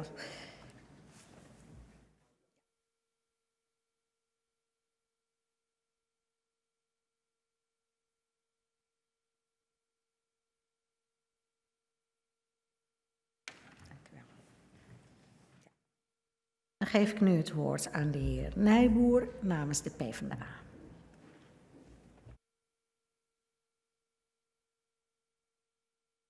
Ja, voorzitter, ik probeer me bij zo'n debat altijd voor te stellen wat de mensen waar we het voor doen, in dit geval de slachtoffers van de kinderopvangtoeslag, ellende, wat die aan het eind van zo'n debat nou denken. Wat zijn die nou opgeschoten? En ik vrees dat het antwoord vandaag is eigenlijk niks. En dat is wel teleurstellend, maar ik denk wel dat het zo is, voorzitter. En ik vrees ook dat de aanpak van de staatssecretaris, die echt haar best doet om recht te doen aan de ouders, dat het toch een beetje hetzelfde dreigt te gebeuren als wat in Groningen is gebeurd. Mensen zakken steeds verder weg in een procedureel moeras, in commissies, in adviezen, in gelijke behandeling. Maar uiteindelijk zijn we straks 1 of 2 jaar verder en is er nog lang niet aan alle ouders recht gedaan. En ik vind dat het moet worden omgedraaid, voorzitter. Ik vind dat wij als Kamer moeten zeggen, hier is zo'n onrecht geweest. We stellen een datum, dan moet recht zijn gedaan aan die ouders. En het kabinet moet maar zorgen dat het lukt voor die tijd. En we zien ook dat het kan. De coronacrisis laat gewoon zien dat het kan als je maar wil. Vandaar de volgende motie die ik samen met mevrouw Leijten indien. De Kamer gehoord de beraadslaging. Overwegende dat nu al wordt aangegeven dat sommige ouders pas in 2021 duidelijkheid krijgen over compensatie.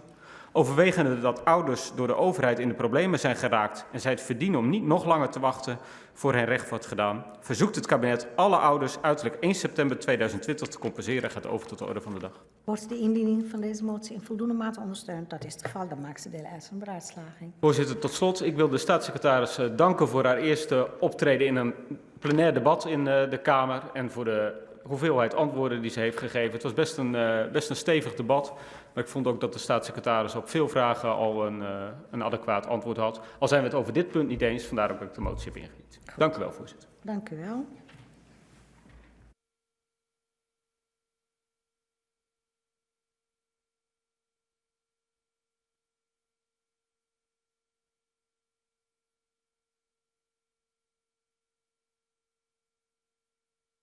Dan geef ik nu het woord aan de heer Van Wijnberg namens D66. Dank u wel, voorzitter. En ik dank de staatssecretaris voor de heldere beantwoording. Waarbij ik me erg bewust ben dat er natuurlijk voor elke ouder die kijkt, dat die vooral wil weten, ja, hoe gaat nou de komende tijd zo snel mogelijk mijn dossier gewoon worden behandeld. En dat waarschijnlijk ook altijd een heel onbevredigend gevoel geeft na een debat wat uiteindelijk altijd over de algemene regels en nooit over jouw persoonlijke situatie gaat, voorzitter. Ik ben blij met het antwoord op mijn vraag van wat ik noem het voordeel van de twijfel. Dat ouders moeten iets natuurlijk aannemelijk maken, maar dat we het nu helemaal andersom gaan doen dan de vorige keer. En dat als het toch in alle redelijkheid lijkt dat het deugt, we er gewoon van uitgaan dat het deugt. En mensen het voordeel van de twijfel krijgen. Ik heb de motie van mevrouw Leijten mee ingediend met geloof ik zo ongeveer alle aanwezigen hier in deze Kamer rondom de opzet grove schuld. En mensen hebben immers recht om te weten om welke reden je zo'n zwaar label opgeplakt hebt gekregen. Ik had een motie voorbereid over het onderzoek bij sociale zaken, maar ik kreeg al een toezegging van deze staatssecretaris en ik wacht het debat af wat er komt. Ik vind het ook goed om te merken dat het dus heel helder is dat als straks blijkt dat er toch sprake is geweest van etnisch profileren. Dat mensen, doordat ze op een zwarte lijst stonden, zijn benadeeld. Dat naar het orde van de staatssecretaris de huidige regeling al alle ruimte geven om significant op te plussen op de bedragen die worden betaald om recht te doen aan wat er dan is.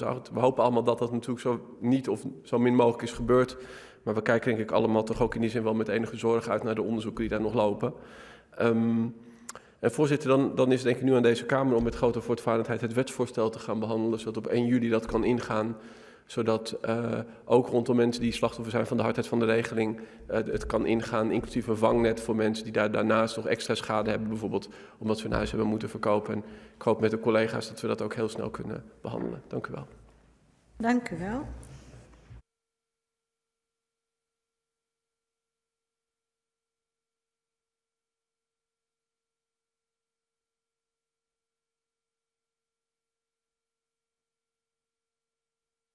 Dan geef ik nu het woord aan de heer Omtzigt namens het CDA.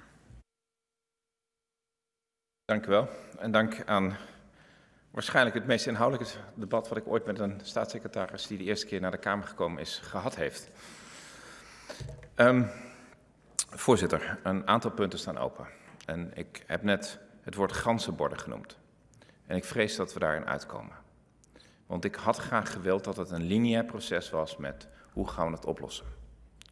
Maar voorzitter, als blijkt dat mensen in de FSV voorkwamen en dat het tegen hun geworpen is, dan komen we weer terug hier om te kijken waarvoor ze gecompenseerd worden.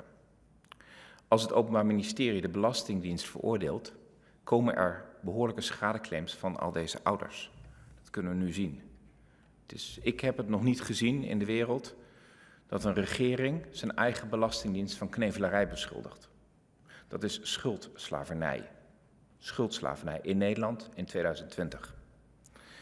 En als opzet grove schuld tegengeworpen is en de Belastingdienst kan het niet bewijzen, komen we ook weer vrolijk op vak begin uit.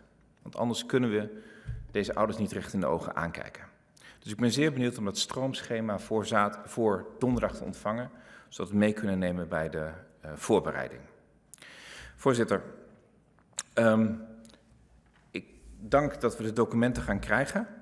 In antwoord 15 stonden 5 documenten, de conceptnotitie van de DG Belastingdienst, die aan de ene kant een persoonlijke beleidsopvatting was en aan de andere kant mochten we het geheel weten. Het kan niet allebei waar wezen. Dus denk er nog even over na waarom u hem nou niet aan de Kamer zou willen geven. document over de rode draad, die gemaakt is voor de staatssecretaris, een nota van 20 november, 2 december en eentje voor het vragenuur in januari. Dus die zouden we graag zien en ook de onderliggende documenten op de tijdlijn. Want ik wacht met grote smart op de tijdlijn waarin ook staat wat de ministeriële commissie besloten heeft en gezegd heeft. En als dat niet kan, vraag ik me af of we in een democratie leven, want dan kan ik niet controleren welke besluiten de regering neemt. En voorzitter, ik wacht zometeen met grote spanning af of ouders nou recht hebben op compensatie voor het feit dat hun stukken gewoon niet geleverd worden.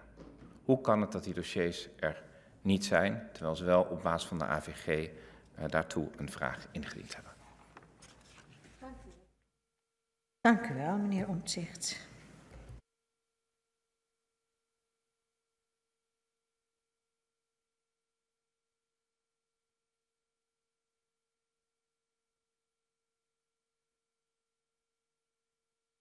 Dan geef ik nu het woord aan de heer Snels namens GroenLinks.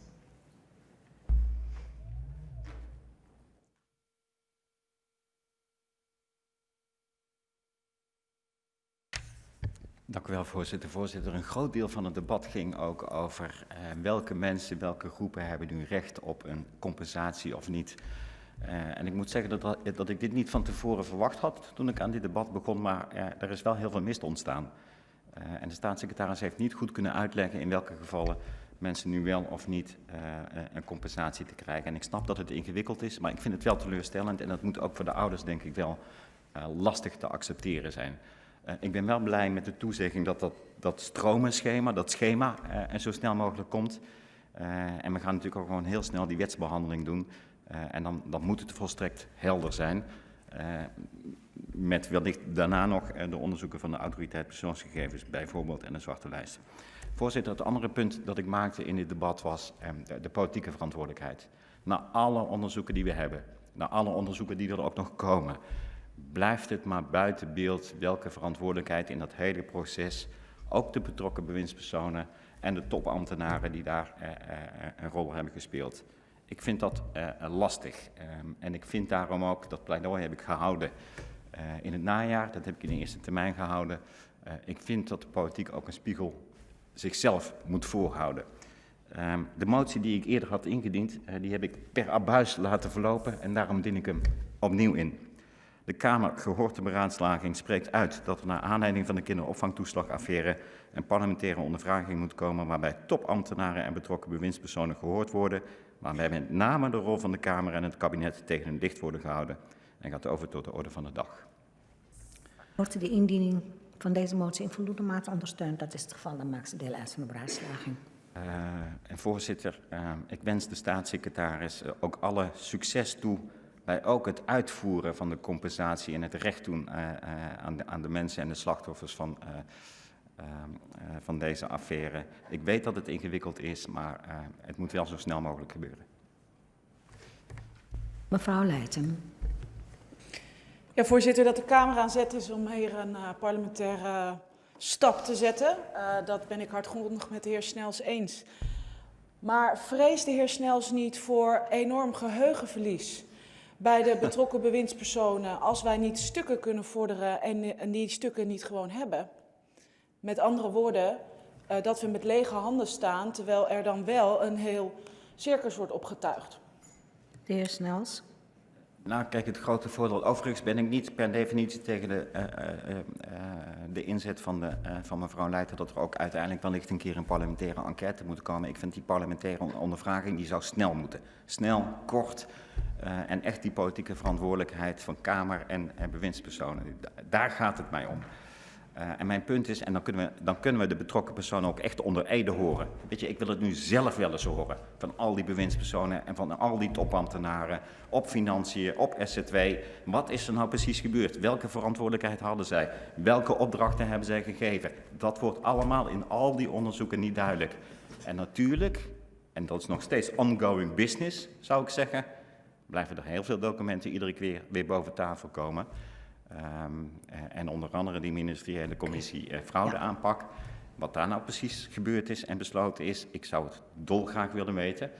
En misschien is het zo dat een parlementaire ondervraging eerst uiteindelijk ook een opmaat zou kunnen zijn, later in de toekomst naar een full-blown parlementaire enquête.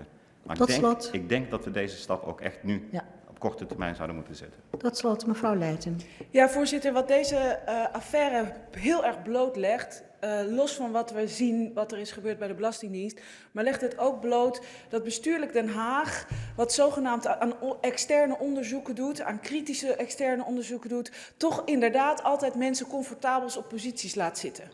En dat het eigenlijk nooit gaat naar politieke verantwoordelijkheid. Dus ik ben het zeer eens dat we daar naar op zoek gaan. En laten we dan maar een manier zoeken waarop die ondervraging wellicht een opmaat kan zijn naar die enquête. Vandaag pleiten de vakbonden voor een enquête, parlementaire enquête naar deze toeslagenaffaire. Ja. En volgens mij moeten we dat gewoon beslissen. Maar we gaan eerst over uw motie stemmen. Dank u wel.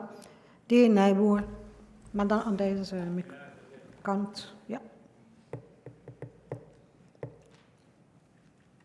Voorzitter, omdat ik toch elk voorstel dat een collega doet serieus wil nemen, dat ga ik toch interpreteren. Ik ben zelf voorzitter geweest van de eerste ondervragingscommissie. En ik weet dat dit onderzoek, en de heer Snels weet dat eigenlijk ook wel, zo'n onderzoek heeft documenten nodig. Als je mensen wil horen over wat, wanneer, welke brief. En een van de aspecten van een ondervraging is dat je die niet kunt vorderen. Dus ik vind het eerlijk gezegd een heel vreemd instrument voor de doelstelling. Tweede probleem op dit moment is dat als je onder ede verschijnt en je verschijnt voor zo'n commissie, als bewindspersoon, gewezen winstpersoon of ambtenaar, kan dat niet weer gebruikt worden in een strafrechtelijke zaak die net is begonnen. Het Openbaar Ministerie is net aan het werk gezet. Dus ik vraag me echt af hoe serieus en doordacht dit voorstel van GroenLinks is. Ja, de heer Snels. We zijn er zelf bij. Als dit voorstel een meerderheid krijgt, dan kunnen we zelf bepalen hoe we die willen vormgeven. Kunnen we zelf ook voorkomen dat er een samenloop met het OM komt. Ik denk dat het OM nog heel lang gaat duren. Daarom stel ik ook voor dit zo snel mogelijk te doen. En eerlijk gezegd baal ik ervan. Ik baal er echt van dat we die politieke verantwoordelijkheid maar niet boven tafel krijgen. Ik wil nu wel eens gewoon kunnen horen en vragen kunnen stellen aan de betrokken bewindslieden en de betrokken topambtenaren, de SG's en de DG's. Dat niveau. Want wat ik tot nu toe zie in al die onderzoeken en in al die informatie die naar buiten komt, in al het gelek ook naar de media en ook het gelek naar Kamerleden, het is afschuiven. Het is afschuifgedrag, het is beschermen van elkaars posities. En ik ben het spuugzat en ik vind dat de Kamer nu zelf moet gaan onderzoeken, zelf een stap moet zetten. En ik vind ook echt dat we dat aan de ouders verplicht zijn. We kunnen niet opnieuw weer alles terugduwen en het volgende onderzoek gaan doen. De heer Nijboer, tot slot. Ja, voorzitter, ik denk dat we aan ouders verplicht zijn om voor ze op te komen en daar een compensatie voor te regelen en daar ook het debat van vandaag voor te gebruiken. En ik vind dat als we als parlement een instrument inzetten, dat we dat heel moeten houden. En ik vrees echt dat als je, en ik ben zelf voorzitter geweest, mevrouw Leijten was er lid van, de heer Van der Lee namens GroenLinks. Deze onderzoeksvraag, precies de vragen, de politieke verantwoordelijkheid, dat kan niet zonder documenten opvragen. Dus als je dat zou willen, op de manier, dan is het voorstel van mevrouw Leijten de weg. En dan is dit alleen een politiek steuntje om aandacht te krijgen. Voorzitter, ik hoop echt dat ik met alle fracties in deze Kamer in een overleg kan treden over de uitvoering van deze moties. En ik ben achter de schermen natuurlijk al bezig met dat overleg. Maar als de Partij van de Arbeid tegen wil stemmen, wat mij betreft prima. Dank u wel. Wacht ik even.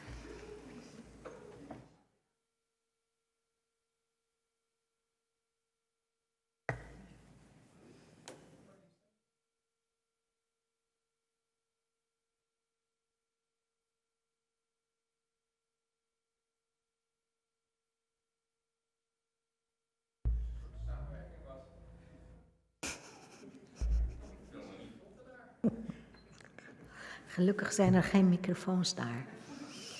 Ja, maar ik hoor alles. Goed, de heer Van Otterlo heeft nu het woord namens 50PLUS.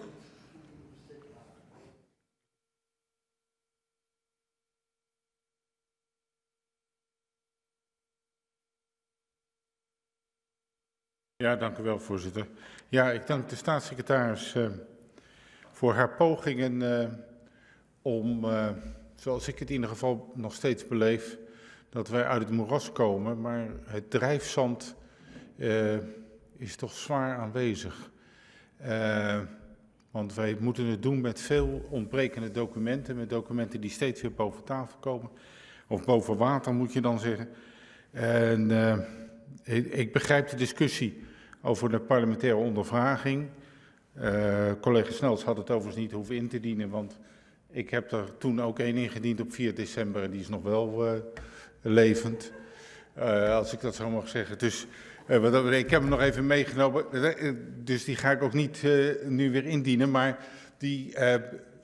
we worstelen allemaal met dezelfde vraag hoe we de onderste steen boven krijgen in dit verhaal en welke lessen we eruit kunnen trekken. Maar vandaag gaat het er ook om dat we zo snel mogelijk een oplossing hebben voor de mensen die een slachtoffer zijn geworden. Daar proberen we dan volgende week echt grote stappen te zetten.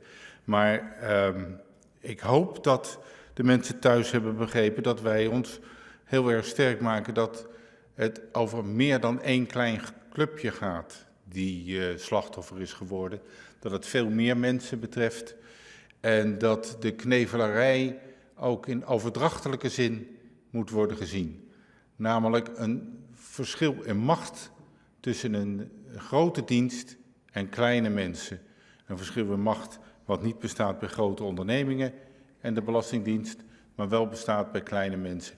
En in dat opzicht mag dit debat dan mogelijk een keerpunt zijn. En voorzitter, wij zijn in voor elk constructief voorstel wat zorgt dat we er meer lering uit kunnen trekken dan alleen het stoppen van de gaten die nu zijn ontstaan. Dank u wel.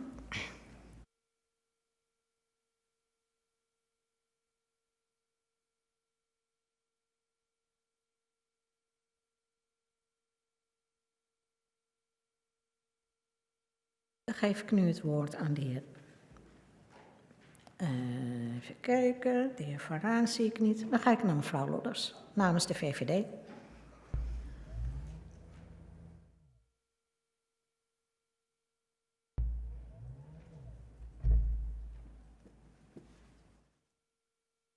Voorzitter, dank u wel. Ik wil de staatssecretaris zeer hartelijk danken voor dit eerste echte debat in de Tweede Kamer.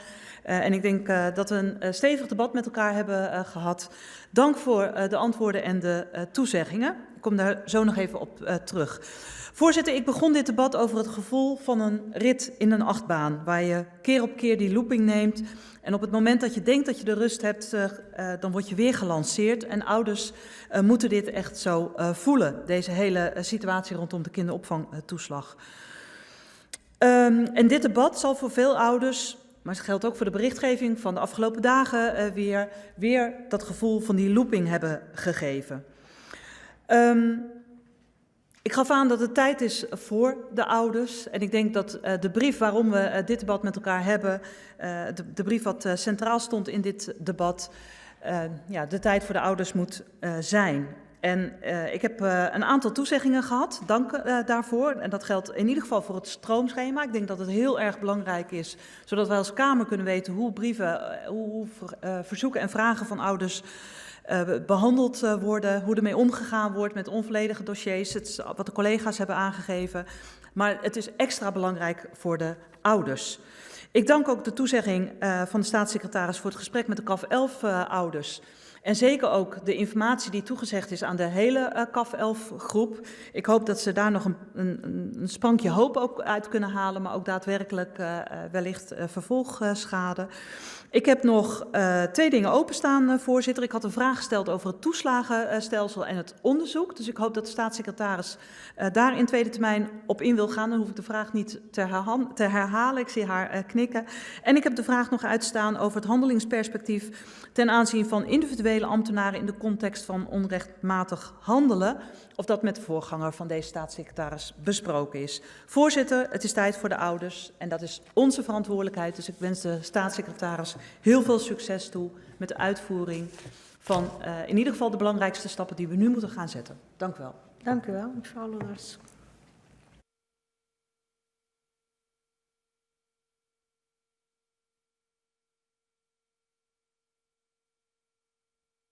Dan is nu het woord aan mevrouw Van Kooten-Aarssen namens de groep Krol van Kooten-Aarssen.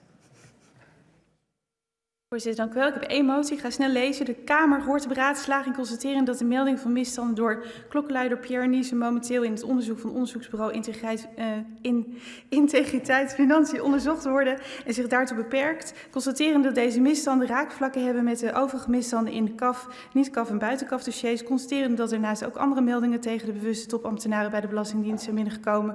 Verzoekt de regering tevens meldingen vergelijkbaar met die van de klokkenluider Pierre Niese, zoals de meldingen van González Perez namens haar cliënten en de meldingen van misstanden van alle burgers tegen de bewuste topambtenaren mee te nemen in het externe naderonderzoek.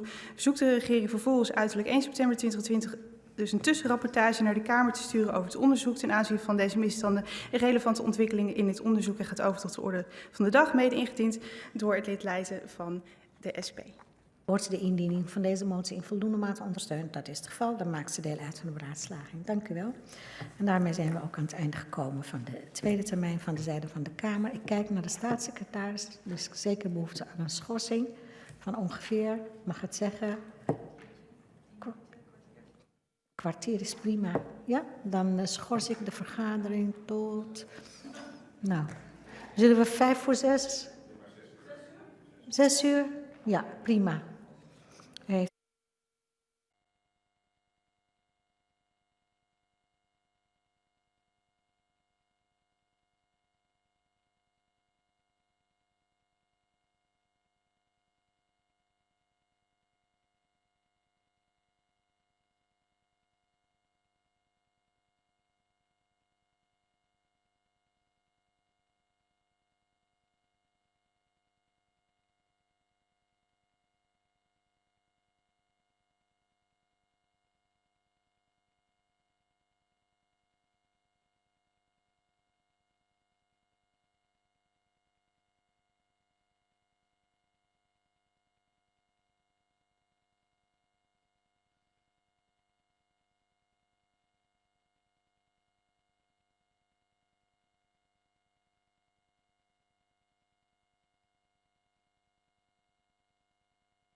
Ik heropen de vergadering en geef de staatssecretaris het woord. Dank u wel, voorzitter. Ik wilde graag even per inbrenger door de vragen en moties heen lopen. En dan begin ik met mevrouw Leijten, die aan heeft gegeven de vraag waarom wij niet de bewijslast willen omdraaien in het kader van de kwalificatie OGS, opgezet grove schuld. En daar wil ik eigenlijk 2 dingen over zeggen. Het eerste is over dat wij niet tegen ouders willen zeggen dat zij iets moeten bewijzen of moeten bewijzen dat ze iets verkeerd hebben gedaan. Als zij naar hun gevoel verkeerd behandeld zijn, dan gaan we samen met hen onderzoeken om te zien wat er is gebeurd. En we willen daar ver in gaan. Ik zei er ook wel iets over naar aanleiding van de vraag van de heer Van Weijenberg.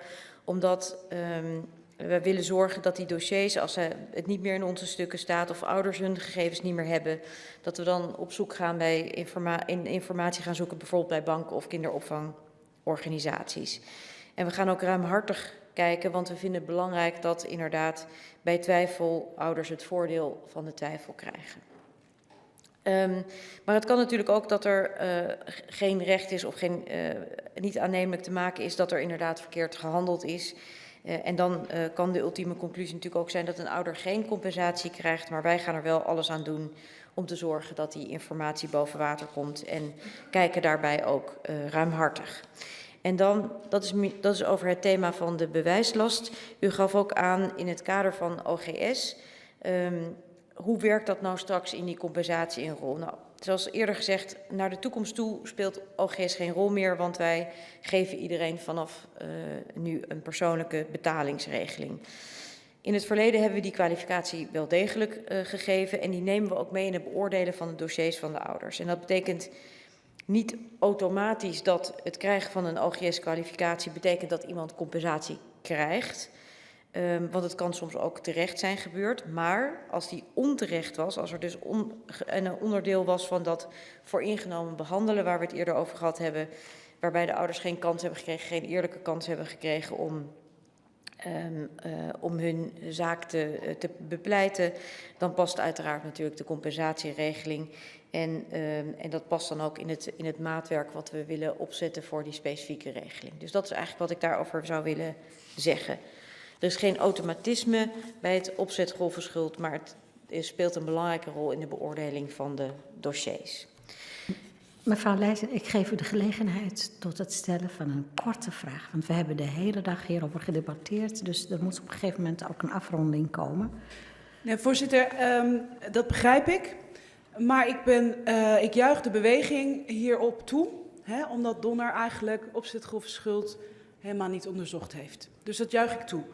Nou zit ik concreet, natuurlijk ik heb contact met ouders, heeft de staatssecretaris ook, maar concreet heeft 1 ouder die lang beoordeeld is nu door de commissie. Daar is tegen gezegd, je voldoet aan 3 van de 5 punten van Donner. Er is waarschijnlijk opzet grove schuld je verweten, maar dat kunnen we niet meer terugvinden. En we weten niet of je in FSV staat, maar daardoor, omdat ze langs die lat zijn gelegd, komt zij hoe dan ook niet in aanmerking voor compensatie.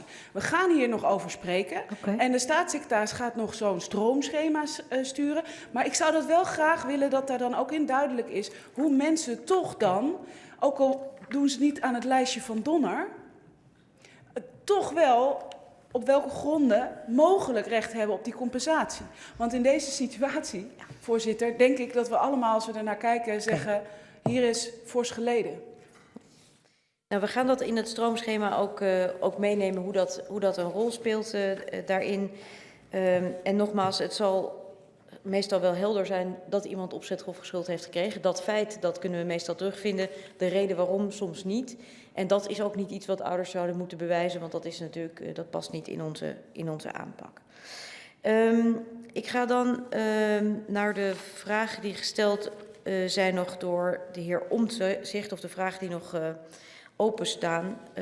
Eentje daarvan gaat over de dossiers en AVG. Het inzagerecht in de zin van de AVG geeft geen recht op een kopie van het volledige dossier, maar je kunt wel een verzoek doen, de uitvoeringswet AVG, op basis daarvan kun je wel een verzoek doen om die informatie. Wat u heeft gevraagd en aangegeven ook, is er nou in het er is ook een betrokkenheid hier van de Algemene Wet Bestuursrecht. En die geeft in sommige gevallen ook recht op schadevergoeding. En dat kan als je niet op tijd als bestuursorgaan een besluit neemt. Als er nou in dit geval van het opvragen van de dossiers, we hebben aangegeven dat wij zitten met een worsteling. Namelijk, we willen die dossiers heel graag aan ouders geven, maar het kost ongelooflijk veel tijd om ze samen te stellen. En we vinden het belangrijk dat ouders die informatie krijgen die ze willen hebben, die ook belangrijk is natuurlijk voor de beoordeling van de dossiers. En we laten de ombudsman daar ook goed in meekijken.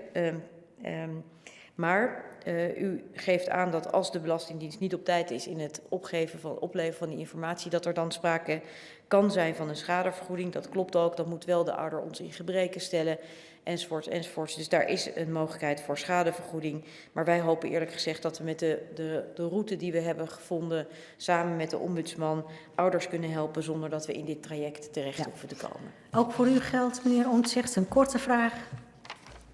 Ja, voorzitter, deze was blijven liggen uit de eerste termijn.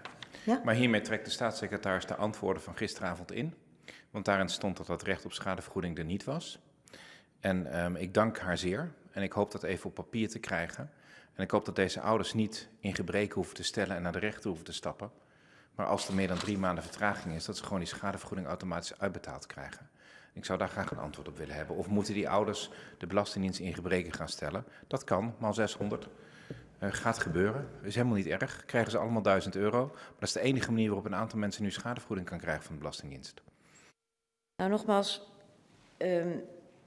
we hebben een proces ingesteld, maar dan herhaal ik mezelf eigenlijk, waarin ik hoop dat we niet in zo'n positie komen. Wij willen de ouders de informatie geven, we willen dat ook zo snel mogelijk doen. Maar er bestaat inderdaad een mogelijkheid voor schadevergoeding als dat heel erg lang zou uitblijven. Ja. Voorzitter, heel simpel. Ja? Het moest binnen een maand opgeleverd worden. De wet voorziet in een mogelijkheid om dat tot 3 maanden te vertragen. Daarnaast recht op schadevergoeding. De meeste van deze ouders wachten nu 9 maanden. Dus al deze ouders hebben recht op schadevergoeding voor te laat besluit onder de AVG. En ik vind het voor deze ouders zo belangrijk, omdat dit voor hun de 10e keer is dat de Belastingdienst de Algemene Wet Bestuursrecht aan zijn laars gelapt heeft. En ik hoop dat u deze ouders, en ik zal daar ook kamervragen over stellen, dit recht automatisch gaat toekennen. Want ik denk dat hun dat een keertje toekomt. Dan wacht ik die vragen graag af. Gaat u verder. De vragen die gesteld waren door de heer Omtzigt en mevrouw Lodders ook, over de vorige staatssecretaris, of die op de hoogte was van afspraken tussen de vorige DG Belastingdienst en die 3 medewerkers. Ik heb geprobeerd dat na te gaan. Ik heb niet een notitie gevonden dat de staatssecretaris daar ook over geïnformeerd is of dat die afspraken ook zijn beschreven. Ja? En nog meer vragen van de heer Omtzigt? Ja? Dan kijk ik naar de staatssecretaris. Nog meer vragen? Ja, sorry. Ja. Ik dacht dat u naar de heer Omtzigt keek. Het verzoek van de heer Omtzigt naar e-mails of de voorwaarden die medewerkers gesteld hebben aan de medewerking van het ADR-onderzoek. Ik heb u toegezegd, en daar is ook een brief over gekomen tijdens ons debat net, dat u die notitie krijgt. Ik wil dat heel zorgvuldig doen, dat heb ik ook eerder aangegeven, want ik wil zorgen dat er geen informatie in komt die niet bedoeld is openbaar te maken. Het gaat met name over namen bijvoorbeeld. En ik zal daarbij ook kijken naar die e-mailwisseling waar de heer Omtzigt naar vraagt en kijken welke delen daar ook van gedeeld kunnen worden. Dan vroeg de heer Omtzigt ook nog wat er in de CAF-aanpak of wat er over de CAF-aanpak besproken is in de ministeriële commissie fraude. En het antwoord daarop is als volgt. Het CAF-team wordt inderdaad genoemd in een aantal rapportages over rijksbrede aanpak van fraude. Ik heb begrepen dat dit in de ministeriële commissie dat daar nooit over die passages besproken is. En de minister-president heeft in het debat met uw Kamer op 21 januari jongstleden aangegeven dat die verslagen zijn nagekeken en dat dat niet aan de orde is geweest. De vraag dan ook die u daarop volgend stelde, kunt u die verslagen ook delen met de Kamer? Nee, want dat is een onderraad, de ministeriële commissie, een onderraad van de ministerraad en deze verslagen zijn staatsgeheim. Dan ga ik naar de vraag van mevrouw Lodders. Dat ging over een tweetal thema's waarvan ik er eentje in ieder geval vergeten was aan te geven in mijn eerste termijn. Dat ging over het onderzoek dat we aan het doen zijn naar de verbeteringen of veranderingen van het stelsel van de kinderopvangtoeslagen. Overigens in brede zin, want dat is uit een IBO-onderzoek, dat gaat over alle toeslagen. Het is een document dat het kabinet heeft gemaakt op basis van samenwerking met alle toeslagdepartementen en met het ministerie van Financiën. Uw specifieke vraag was om in het onderzoek naar de verbeteringen of de veranderingen van het stelsel van de kinderopvangtoeslag ook specifiek te gaan kijken naar dat thema van het niet publiek gefinancierde. Dat staat daarin, maar u wilde ook dat het omgekeerde daarvan zou worden bekeken, namelijk de vraag of er ook andere vormen van financiering van die kinderopvang mogelijk zijn. En u stelde nog een aanvullende vraag, namelijk of er ook mogelijkheden zijn om de toeslagen op een hele andere manier te gaan bekijken, namelijk bijvoorbeeld door dat mee te nemen in de belastingen. Nou, dat totale stelsel, dat zullen wij meenemen in dat IBO-onderzoek waar we met het kabinet op terugkomen. Dus wij zullen zorgen dat die thema's die u heeft aangegeven ook mee worden genomen in het onderzoek. Dat kan ik dus toezeggen. U heeft de vraag die u verder nog stelde over de brief, of over die individuele ambtenaren, dat is dat stuk wat u net heeft gekregen, of tijdens uw tweede termijn kwam die brief binnen, waarin dat stuk staat over die wisseling, of het document dat gaat over individuele ambtenaren. Als het goed is, geeft dat dan ook antwoord op uw vraag daar. Dan ga ik door met de vraag van mevrouw Van Cote-Arissen. Dat ging over de betrokkenheid en de tijdslijn rondom de betrokkenheid van de landsadvocaat bij de aangifte. De landsadvocaat heeft inderdaad even over zijn betrokkenheid bij de aangifte, heeft geholpen bij de aangifte. Hij heeft geadviseerd over de ondertekening daarvan. Heeft niet geadviseerd op de vraag of er aangifte moest worden gedaan of niet. Dat was ons ook al lang helder. En dat hebben wij ook zelf besloten op basis van het advies van de heer Biemond. De tijdslijn is als volgt. Op 15 mei heeft het ministerie het eerste en enige conceptadvies ontvangen. Ik ben over de inhoud daarvan geïnformeerd. Ik heb niet dat conceptadvies gekregen, maar ik ben over de inhoud geïnformeerd. Dat advies, wat mij ook verteld is dat er op mij een plicht rust om aangifte te doen van 2 vermoedens van strafbare feiten. Daarmee was het dus ook helder dat dat besluit door mij en mijn collega zouden moeten worden gedaan, omdat immers dat doen van aangifte een wettelijke plicht is. Er werd vervolgens gevraagd of het niet vanzelfsprekend was of de minister-president daarbij dan betrokken zou moeten worden. En dat is ook logisch en gebeurd. De minister-president en het ministerie zijn geïnformeerd over de strekking van het conceptadvies en het besluit dat de staatssecretaris van Financiën voor Fiscaliteit en Belastingdienst, de heer Veilbrief en ik hebben gedaan om aangifte te doen. Op vrijdag 15 mei is aan de landsadvocaat ook gevraagd om ons te adviseren in het proces van het aangifte doen. Daar heeft hij ons ook geholpen. Die aangifte heb ik dan ook meegestuurd in de Kamerbrief die u ook heeft gekregen. Niet alleen maar het advies, maar ook de aangifte. En over die inhoud van de aangifte of anderszins is niet met het ministerie van AZ afgestemd. En het definitieve advies heb ik op 19 mei gekregen, aangifte gedaan en de brief naar de Kamer gestuurd. En daarna hadden wij hier het vragenuur over dit onderwerp. U had ook een vraag over, mevrouw Van Cote-Arissen, over wat met klachten van burgers wordt gedaan. Het antwoord wat ik geef hier staat is wat breder. Maar dat gaat natuurlijk over dat wij binnen de Belastingdienst specifieke teams hebben om met klachten van burgers om te gaan. Maar ik kom zo meteen op de behandeling of de vraag die in uw motie staat en dan zal ik daar ook nog iets meer over zeggen. Volgens mij heb ik dan de vragen van die nog open stonden behandeld en dan ga ik over naar de moties. Korte vraag, de heer Omtzigt, voordat we naar de moties gaan. Ja, voorzitter, ik had aangegeven dat een aantal stukken ontbreekt in wij kregen een stroomschema van 1 pagina als een feitenoverzicht. Daarna kwam het feitenoverzicht van het ADR en er stonden totaal nieuwe dingen in die ons inziens wel redelijk relevant waren. En nu hebben we ze ook leesbaar, waarvoor dank. Wij zouden nog steeds graag dat je kunt klikken op de onderliggende documenten. Dat kan in dit document niet, dus ik hoop dat dat geregeld wordt. Maar ik had gevraagd of dit nu het complete schema is. Omdat er iedere keer weer documenten opduiken over communicaties met bewindspersonen of opdrachten die gegeven zijn. Nou, dit is het complete schema zoals wij dit nu hebben. Dus hier staan alle feiten en gegevens in zoals die bij ons nu bekend zijn. U vroeg bijvoorbeeld nog, is er nou nog iets in die ministeriële commissie besproken? Daar heb ik net antwoord op gegeven, dus dat past dan niet in het tijdschema. Althans, daar is geen reden voor om dat in het tijdschema op te nemen. Dus u heeft met dit tijdschema de informatie die wij op dit moment hebben op basis van wat er gebeurd is tot nu toe in deze kwestie. En er ontbreken dus geen memo's die wel aan ministers zijn voorgelegd, maar die, of aan staatssecretarissen of ministers, maar die niet in dit schema staan in deze tijdsperiode. Nou, dat is een beetje te algemene vraag, want er gaan iedere dag memo's naar staatssecretaris. Over deze zaak. Maar voor zover ik weet is dit ook het volledige overzicht.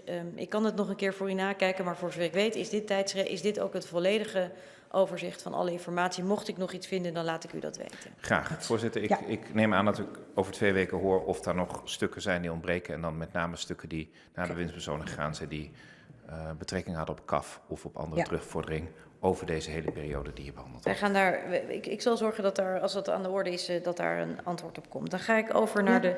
Mevrouw Leijten, ook een korte vraag. Ja, voorzitter, ik zie in ieder geval in dat schema niet dat ambtelijk advies over mogelijke strafbaarstelling die u net naar ons heeft gestuurd rond 5:30, die we hadden gevraagd. Dus het is denk ik goed om daar toch nog eens een keer naar te laten kijken, want die houden natuurlijk wel relatie met deze zaak. Als het gaat over die ministeriële commissie aanpak fraude, heb ik een motie ingediend in deze Kamer die de regering verzoekt met de Kamer te overleggen hoe zij toegang krijgt tot die stukken. Omdat uit de evaluatie van de parlementaire enquête de Kamer heeft geoordeeld dat het niet aan de regering is om iets staatsgeheim te maken. Nou wacht ik nog steeds, en dat is dus al, wanneer heb ik deze ingediend? 20 februari, dus dat is al een poosje, op de beoordeling van deze motie. En ik ga er niet langer op wachten, voorzitter. Ik stel u voor de motie bij de volgende stemmingslijst in stemming te brengen. Want als de regering dus maar niet komt met een reactie hierover, dan moeten we dat als Kamer maar gewoon gaan bekijken. Hoe wij bij die documentatie, want ik heb meerdere mensen erover gehoord dat ze dat willen. En dat wij met het kabinet in gesprek treden over deze staatsgeheim gemaakte Dus u brengt deze motie in stemming? Ja, klopt en het? voor de administratie 28.362 nummer 29 ingediend 20 februari. Oké, dank u wel. De heer Snels.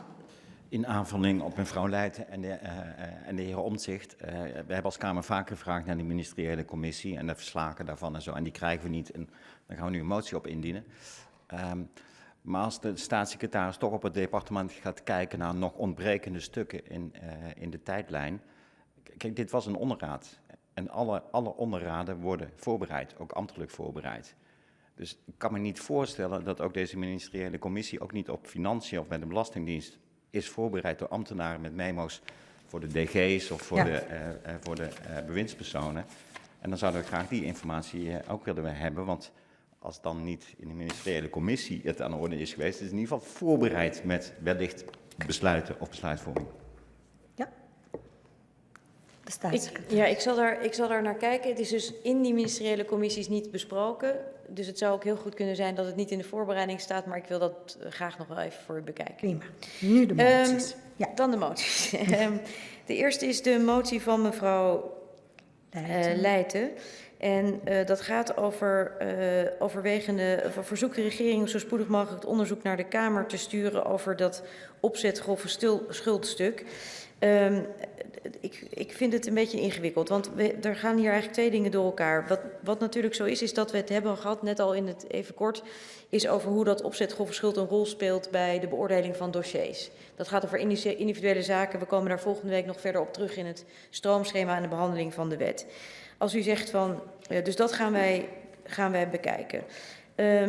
Als u aangeeft over het onderzoek, dat is nog niet afgerond. Hè? Dus wat ik zelf ga doen naar hoe kon het nou dat je die kwalificatie kreeg. Niet zozeer hoe zit het bij individuele ouders, maar hoe liep dat nou precies met die OGS? Omdat we weten dat heel veel ouders met name door die kwalificatie ook extra in de problemen zijn gekomen. Wij gaan daarmee aan het werk en als daar feiten naar boven komen of als dat onderzoek dingen oplevert, dan willen we dat natuurlijk heel graag leveren. Maar ik vind het een beetje lastig om hier nou op deze motie te zeggen dat die ook zou moeten, die zou ik dan ook willen ontraden. Want dit is wat mij betreft een te ingewikkelde constructie waar die twee dingen door elkaar heen lopen. Dus u krijgt van mij de toezegging dat we natuurlijk spreken over dat opzet grove schuld in de behandeling van individuele casus. Ik ga ook onderzoek doen, en dat loopt op dit moment, zoals ik al aangaf, naar dat opzet grove schuld, hoe dat nou precies heeft gewerkt in ons ministerie en hoe dat ook een rol heeft gespeeld in deze toeslagenproblematiek.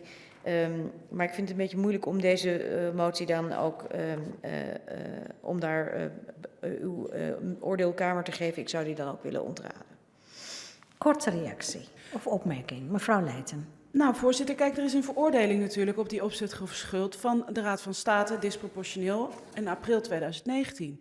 Daar is toen natuurlijk ook besluitvorming op geweest. Dat bedoel ik bijvoorbeeld met onderliggende stukken. De staatssecretaris zegt hier nu, wij doen zelf onderzoek naar opzet grove schuld. Eerder is mij toegezegd dat wordt meegenomen door Donner. Dat heeft Donner weer gezegd, heb ik niet gedaan. Dus dit zegt eigenlijk gewoon van zet vaart achter dat we dat weten. En dat want u heeft het uitgezet en hulde daarvoor, want dat werkte disproportioneel door. Het enige wat deze motie eigenlijk doet is zeggen, rond het zo snel mogelijk af, deel het met de Kamer, maar ook onderliggende stukken die toen hebben gezien op dat proces vanaf die veroordeling. Maar als ik u nu aangeef dat ik twee dingen zou doen. Namelijk, ik zorg ervoor dat we die discussie natuurlijk hebben over hoe dat een rol heeft gespeeld in de individuele casus. Maar het onderzoek wat nu loopt, dat wil ik heel graag delen, zodra het er is. Maar dat kan ik nu nog niet delen, want u vraagt zo spoedig mogelijk het onderzoek te sturen. Maar ik heb het nog niet, inclusief de onderliggende stukken. Dus zodra we dat onderzoek hebben gedaan, dan wil ik dat graag met u delen. Als ik u dat toezeg, is dat voor u wellicht ook werkbaar. Goed, dan gaan we verder. Dan ga ik naar de andere motie van mevrouw Leijten, die ondertekend is door velen. Gaat over de vraag om ervoor zorg te dragen dat we bij de afhandeling van zaken waarbij OGS een rol speelde, kenbaar maakten waarvan de ouders werden verdacht. Dat wil ik ook heel graag doen als we dat ook weten. Want in sommige gevallen hebben mensen die kwalificatie gekregen en is het voor ons ook niet meer terug te halen waarop dat gebaseerd is. Dat speelt dan natuurlijk een rol in de individuele dossiers. Maar als we het weten, dan willen we dat zeker delen met ouders. En het oordeel is? Oordeelkamer. Oké. U bent het er niet mee eens, meneer Omtzigt? Ja? Helemaal mee eens, maar beseft de regering wat ze hier zegt? Beseft de regering dat er dus ouders zijn die opzet grove schuld gekregen hebben? Dat betekent dat ze niet tot de schuldhulpverlening toegelaten werden, dus niet in 3 jaar schuldenvrij gemaakt konden worden. Dat betekent loonbeslag, auto's in beslag, huisuitzettingen en wat dan ook doorgemaakt hebben. En dat de regering hier zegt, we hebben eigenlijk geen idee bij een aantal van deze mensen waarom dat gebeurd is. Dat is ernstig in een rechtsstaat. Want deze mensen hebben een straf gehad die misschien nog wel erger is dan een paar maanden in de gevangenis. Dan ben je namelijk er vanaf. Deze mensen hebben 10 jaar lang eraan gehangen en wij kunnen niet construeren waarom ze dat gekregen hebben. En betekent dit op het moment dat u zo'n zaak heeft waar u het niet kunt reconstrueren, dat deze persoon dan onmiddellijk ook als een schuldenvrij gescholden krijgt?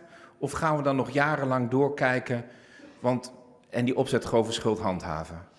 Nou, ik heb net al gezegd, ik ben het overigens zeer met u eens dat het van belang is dat iedere beslissing die de overheid neemt in uitvoeringsdossiers goed gedocumenteerd moet worden. En dat die moet worden vastgelegd, zodat te reconstrueren is hoe zo'n besluit tot stand is gekomen. Wij weten allemaal, u met z'n tweeën, ik ook, dat er in het geval van deze kinderopvangtoeslag natuurlijk verschrikkelijk veel mis is gegaan. En dit is een van die elementen. Namelijk dat het niet altijd meer goed duidelijk is terug te vinden in de stukken waarom mensen opzet grove schuld is opgelegd. En ik zal ervoor zorgen, dat bespreken we dus ook volgende week, althans dat hoop ik als we de wet bespreken, hoe dat dan ook een rol speelt bij de beoordeling van de dossiers. Nou, ja, voorzitter, dit kan niet zijn hoe het een rol speelt. Het kan niet zijn hoe het een rol speelt. Als iemand 10 jaar geleden opzet grove schuld krijgt en die persoon is 10 jaar het bos ingestuurd en die vraagt nu van, kan ik een keer van mijn schulden af zijn, want ik word helemaal gek, dan neem ik toch aan dat u onmiddellijk actie onderneemt. Als u niet kunt bepalen waarom wat gebeurd is en die persoon heeft er 100 keer om gevraagd, dan is dat toch een oplossing voor dat gezin. Dan gaat toch dat gezin nog niet 3 of 5 jaar pesten. En ik wil daar graag binnen een paar dagen een brief over hebben, want dit is de essentie wat er misgegaan is. We hebben hier opzetgrove schuld aan een aantal... Degenen die geen opzetgrove schuld kregen, die zijn door een dal gegaan, maar die waren er allemaal binnen 3 jaar wel uit. Want dan vervallen die schulden, dan kun je verder. En dit is de zwaarste categorie. Dit is zwaarder dan een gevangenisstraf voor velen. En als we niet, en deze mensen weten niet waarom dat gebeurd is. Het is haar motie. Ja, maar waarom gaat u dan op interrumperen als het haar motie is? Omdat ik de mogelijkheid van de voorzitter krijg. Ja, kom. Dan ga ik naar mevrouw Leijten. Nee, voorzitter. Nee, of dit u, is de essentie wat er in de rechtsstaat misgegaan is. Deze mensen hebben 10 jaar lang geleden, omdat opzetgrove schuld gekregen is, zijn ze daarvan af als de regering niet eens weet waarom ze dat gekregen hebben.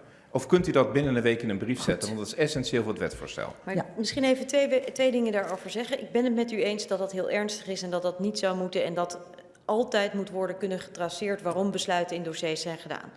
Dat dat in dit geval niet goed is gegaan, is een van de elementen van dit dossier. En ik geef ook toe dat het een heel belangrijk element is. Wij hebben voor alle mensen waar opzetgrove schuld speelt, de invordering gestopt. Dus geen van die mensen hoeft op dit moment op basis daarvan nog te betalen. We hebben gezegd, we gaan eerst de regelingen vaststellen, we gaan eerst uw dossier herbeoordelen en dan gaan we daar weer verder naar kijken. Dus dat is wat er aan de orde is. Daar hoef ik u volgens mij geen brief over te sturen, want dat is precies hoe het loopt. De kern is dat we wel hebben gezegd, en u zegt of nee, ik heb aangegeven dat wij gaan aangeven volgende week hoe dat thema opzetgrove schuld een rol speelt in die regelingen waar we het over hebben. Dan ga ik naar mevrouw Leijten. Een korte vraag, mevrouw Leijten. Voorzitter, het bestuurlijk besluit tot hoe je omgaat met mensen die onder opzetgrove schuld een loopje nemen. Daarin staat dat de Belastingdienst moet stellen. Bewijzen betekent dat. In interne handreiking staat, je moet wel goed documenteren. Als die documentatie er niet meer is de regeling nu zo dat de ouders moeten aantonen. En dat zit nou precies in die omkering waar we het de hele tijd over hadden. En ik zou graag zien dat de staatssecretaris in het volgende debat hier een beter antwoord op heeft. Okay. Ik stel voor dat u verder gaat. Heel goed. Ik ga dan naar de motie van de heer Azarkan. Die gaat over de vraag om de opgevraagde dossiers zo spoedig mogelijk compleet te maken en te verstrekken aan alle toeslaggerechtigden. Ik heb daar net iets meer over gezegd. Het probleem is dat wij dat samenstellen van die dossiers ongelooflijk veel tijd en werk kost en dat we dat heel graag willen doen, maar dat we vooral willen zorgen dat mensen zo goed mogelijk en zo snel mogelijk worden geholpen met specifieke vragen als ze die hebben. Dus wij gaan ervoor zorgen dat we de ouders benaderen om precies aan hen te vragen op welke vragen ze antwoord willen hebben, om te weten welke documenten ze zoeken. Daar gaan we mee aan de slag. Nogmaals, de ombudsman ziet daarop toe. Maar ik wil u wel graag toezeggen dat ik ga zorgen dat er een planning komt voor de ouders die op dit moment een opvraag hebben gedaan, zodat ook helder is wanneer voor hen de antwoorden op die vragen ook kunnen worden gegeven. Dus wij gaan die ouders benaderen, we gaan hen de vraag stellen hoe en waar heeft u precies... waar bent u precies naar op zoek? We hopen dan zo snel mogelijk die antwoorden te geven. Maar daar waar ouders volledige dossiers graag willen blijven krijgen, gaan wij voor hen een inzichtelijke planning maken. En het oordeel is? En het oordeel daarvan is dan ook dat ik, even kijken, dat ik de motie in deze vorm wil ontraden. Okay. Dan ga ik naar de motie van de heer Azarkan, die oproept de regering een brede doorlichting te organiseren waarin alle uitvoeringsdiensten van de Rijksoverheid worden getoetst op beroepsmatige discriminatie. En ik snap de vraag die meneer Azarkan stelt en die is natuurlijk wel verschrikkelijk breed en gaat ook voor een groot deel buiten mijn bevoegdheden. Dus ik moet deze motie dan ook ontraden. Ik zou nog wel willen verwijzen naar het feit dat de ombudsman ook onderzoek aan het doen is op dit moment naar ditzelfde thema. Maar ik kan dit onderzoek voor u helaas niet bewerkstelligen. Nog één motie van de heer Azarkan en dan krijgt u het woord. Ja? Dat is een motie van de Kamer, dus daar mag de Kamer zelf, gaat de Kamer zelf. Ja, oh ja, dat klopt. Spreekt uit. Ja, de heer Azarkan. Ja, voorzitter, toch even over motie 4. Ja. Het is natuurlijk nogal ernstig wat er gebeurd is. En bovendien heeft de ombudsman constateert dat de vooringenomenheid, dat in brede lagen van de overheid voorkomt. Dat vooringenomenheid, dat handel op basis van soms dat je al een oordeel hebt zonder dat je de feiten kent. En de documenten tot je hebt genomen. Ja. Kan de staatssecretaris dat niet overbrengen? Het is een verzoek aan de regering. De staatssecretaris maakt er daar onderdeel van uit. De regering spreekt met één mond. Ik vind het een beetje makkelijk om te zeggen van ja, het is ingewikkeld, dus dan doe ik er maar niks mee.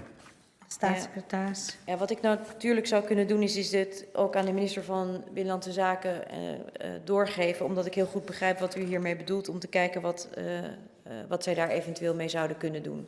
Want ik snap uw punt. En nogmaals, ik vind het ook heel belangrijk dat dit thema, die discriminatie, natuurlijk niet aan de orde komt. Ja. Dus ik neem die graag mee naar de minister van Binnenlandse Zaken. Oké. Dan is er de motie van de heer Nijboer en mevrouw Leijten. Dat gaat over het verzoek om per 1 september te zorgen dat alle ouders gecompenseerd zijn. Ik heb denk ik in het debat eerder aangegeven dat, hoewel ik dat heel graag zou willen, ik dat ook niet zomaar kan waarmaken. En daar zitten 2 redenen achter. Nummer 1, op basis van de feiten en de kennis en de details die ik nu al heb, weet ik dat ik nog een heleboel werk te doen heb.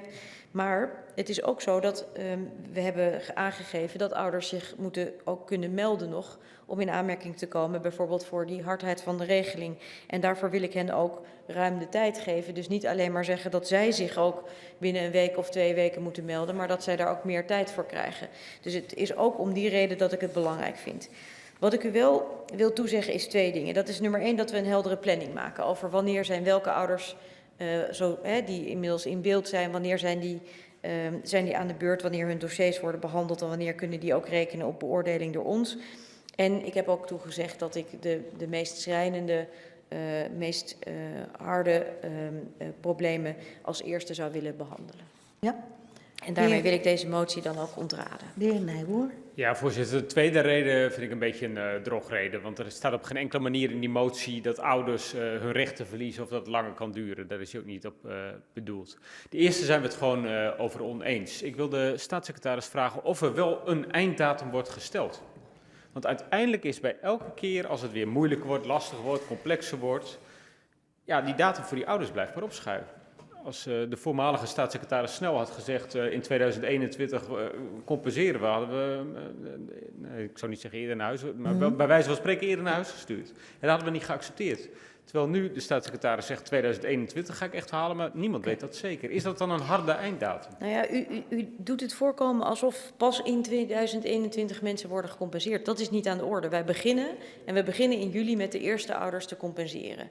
En we willen zo snel mogelijk, zoveel mogelijk ouders gaan de dossiers van die ouders behandelen en zorgen dat zij helderheid krijgen over wel of niet compensatie en vooral ook over hoeveel dat is.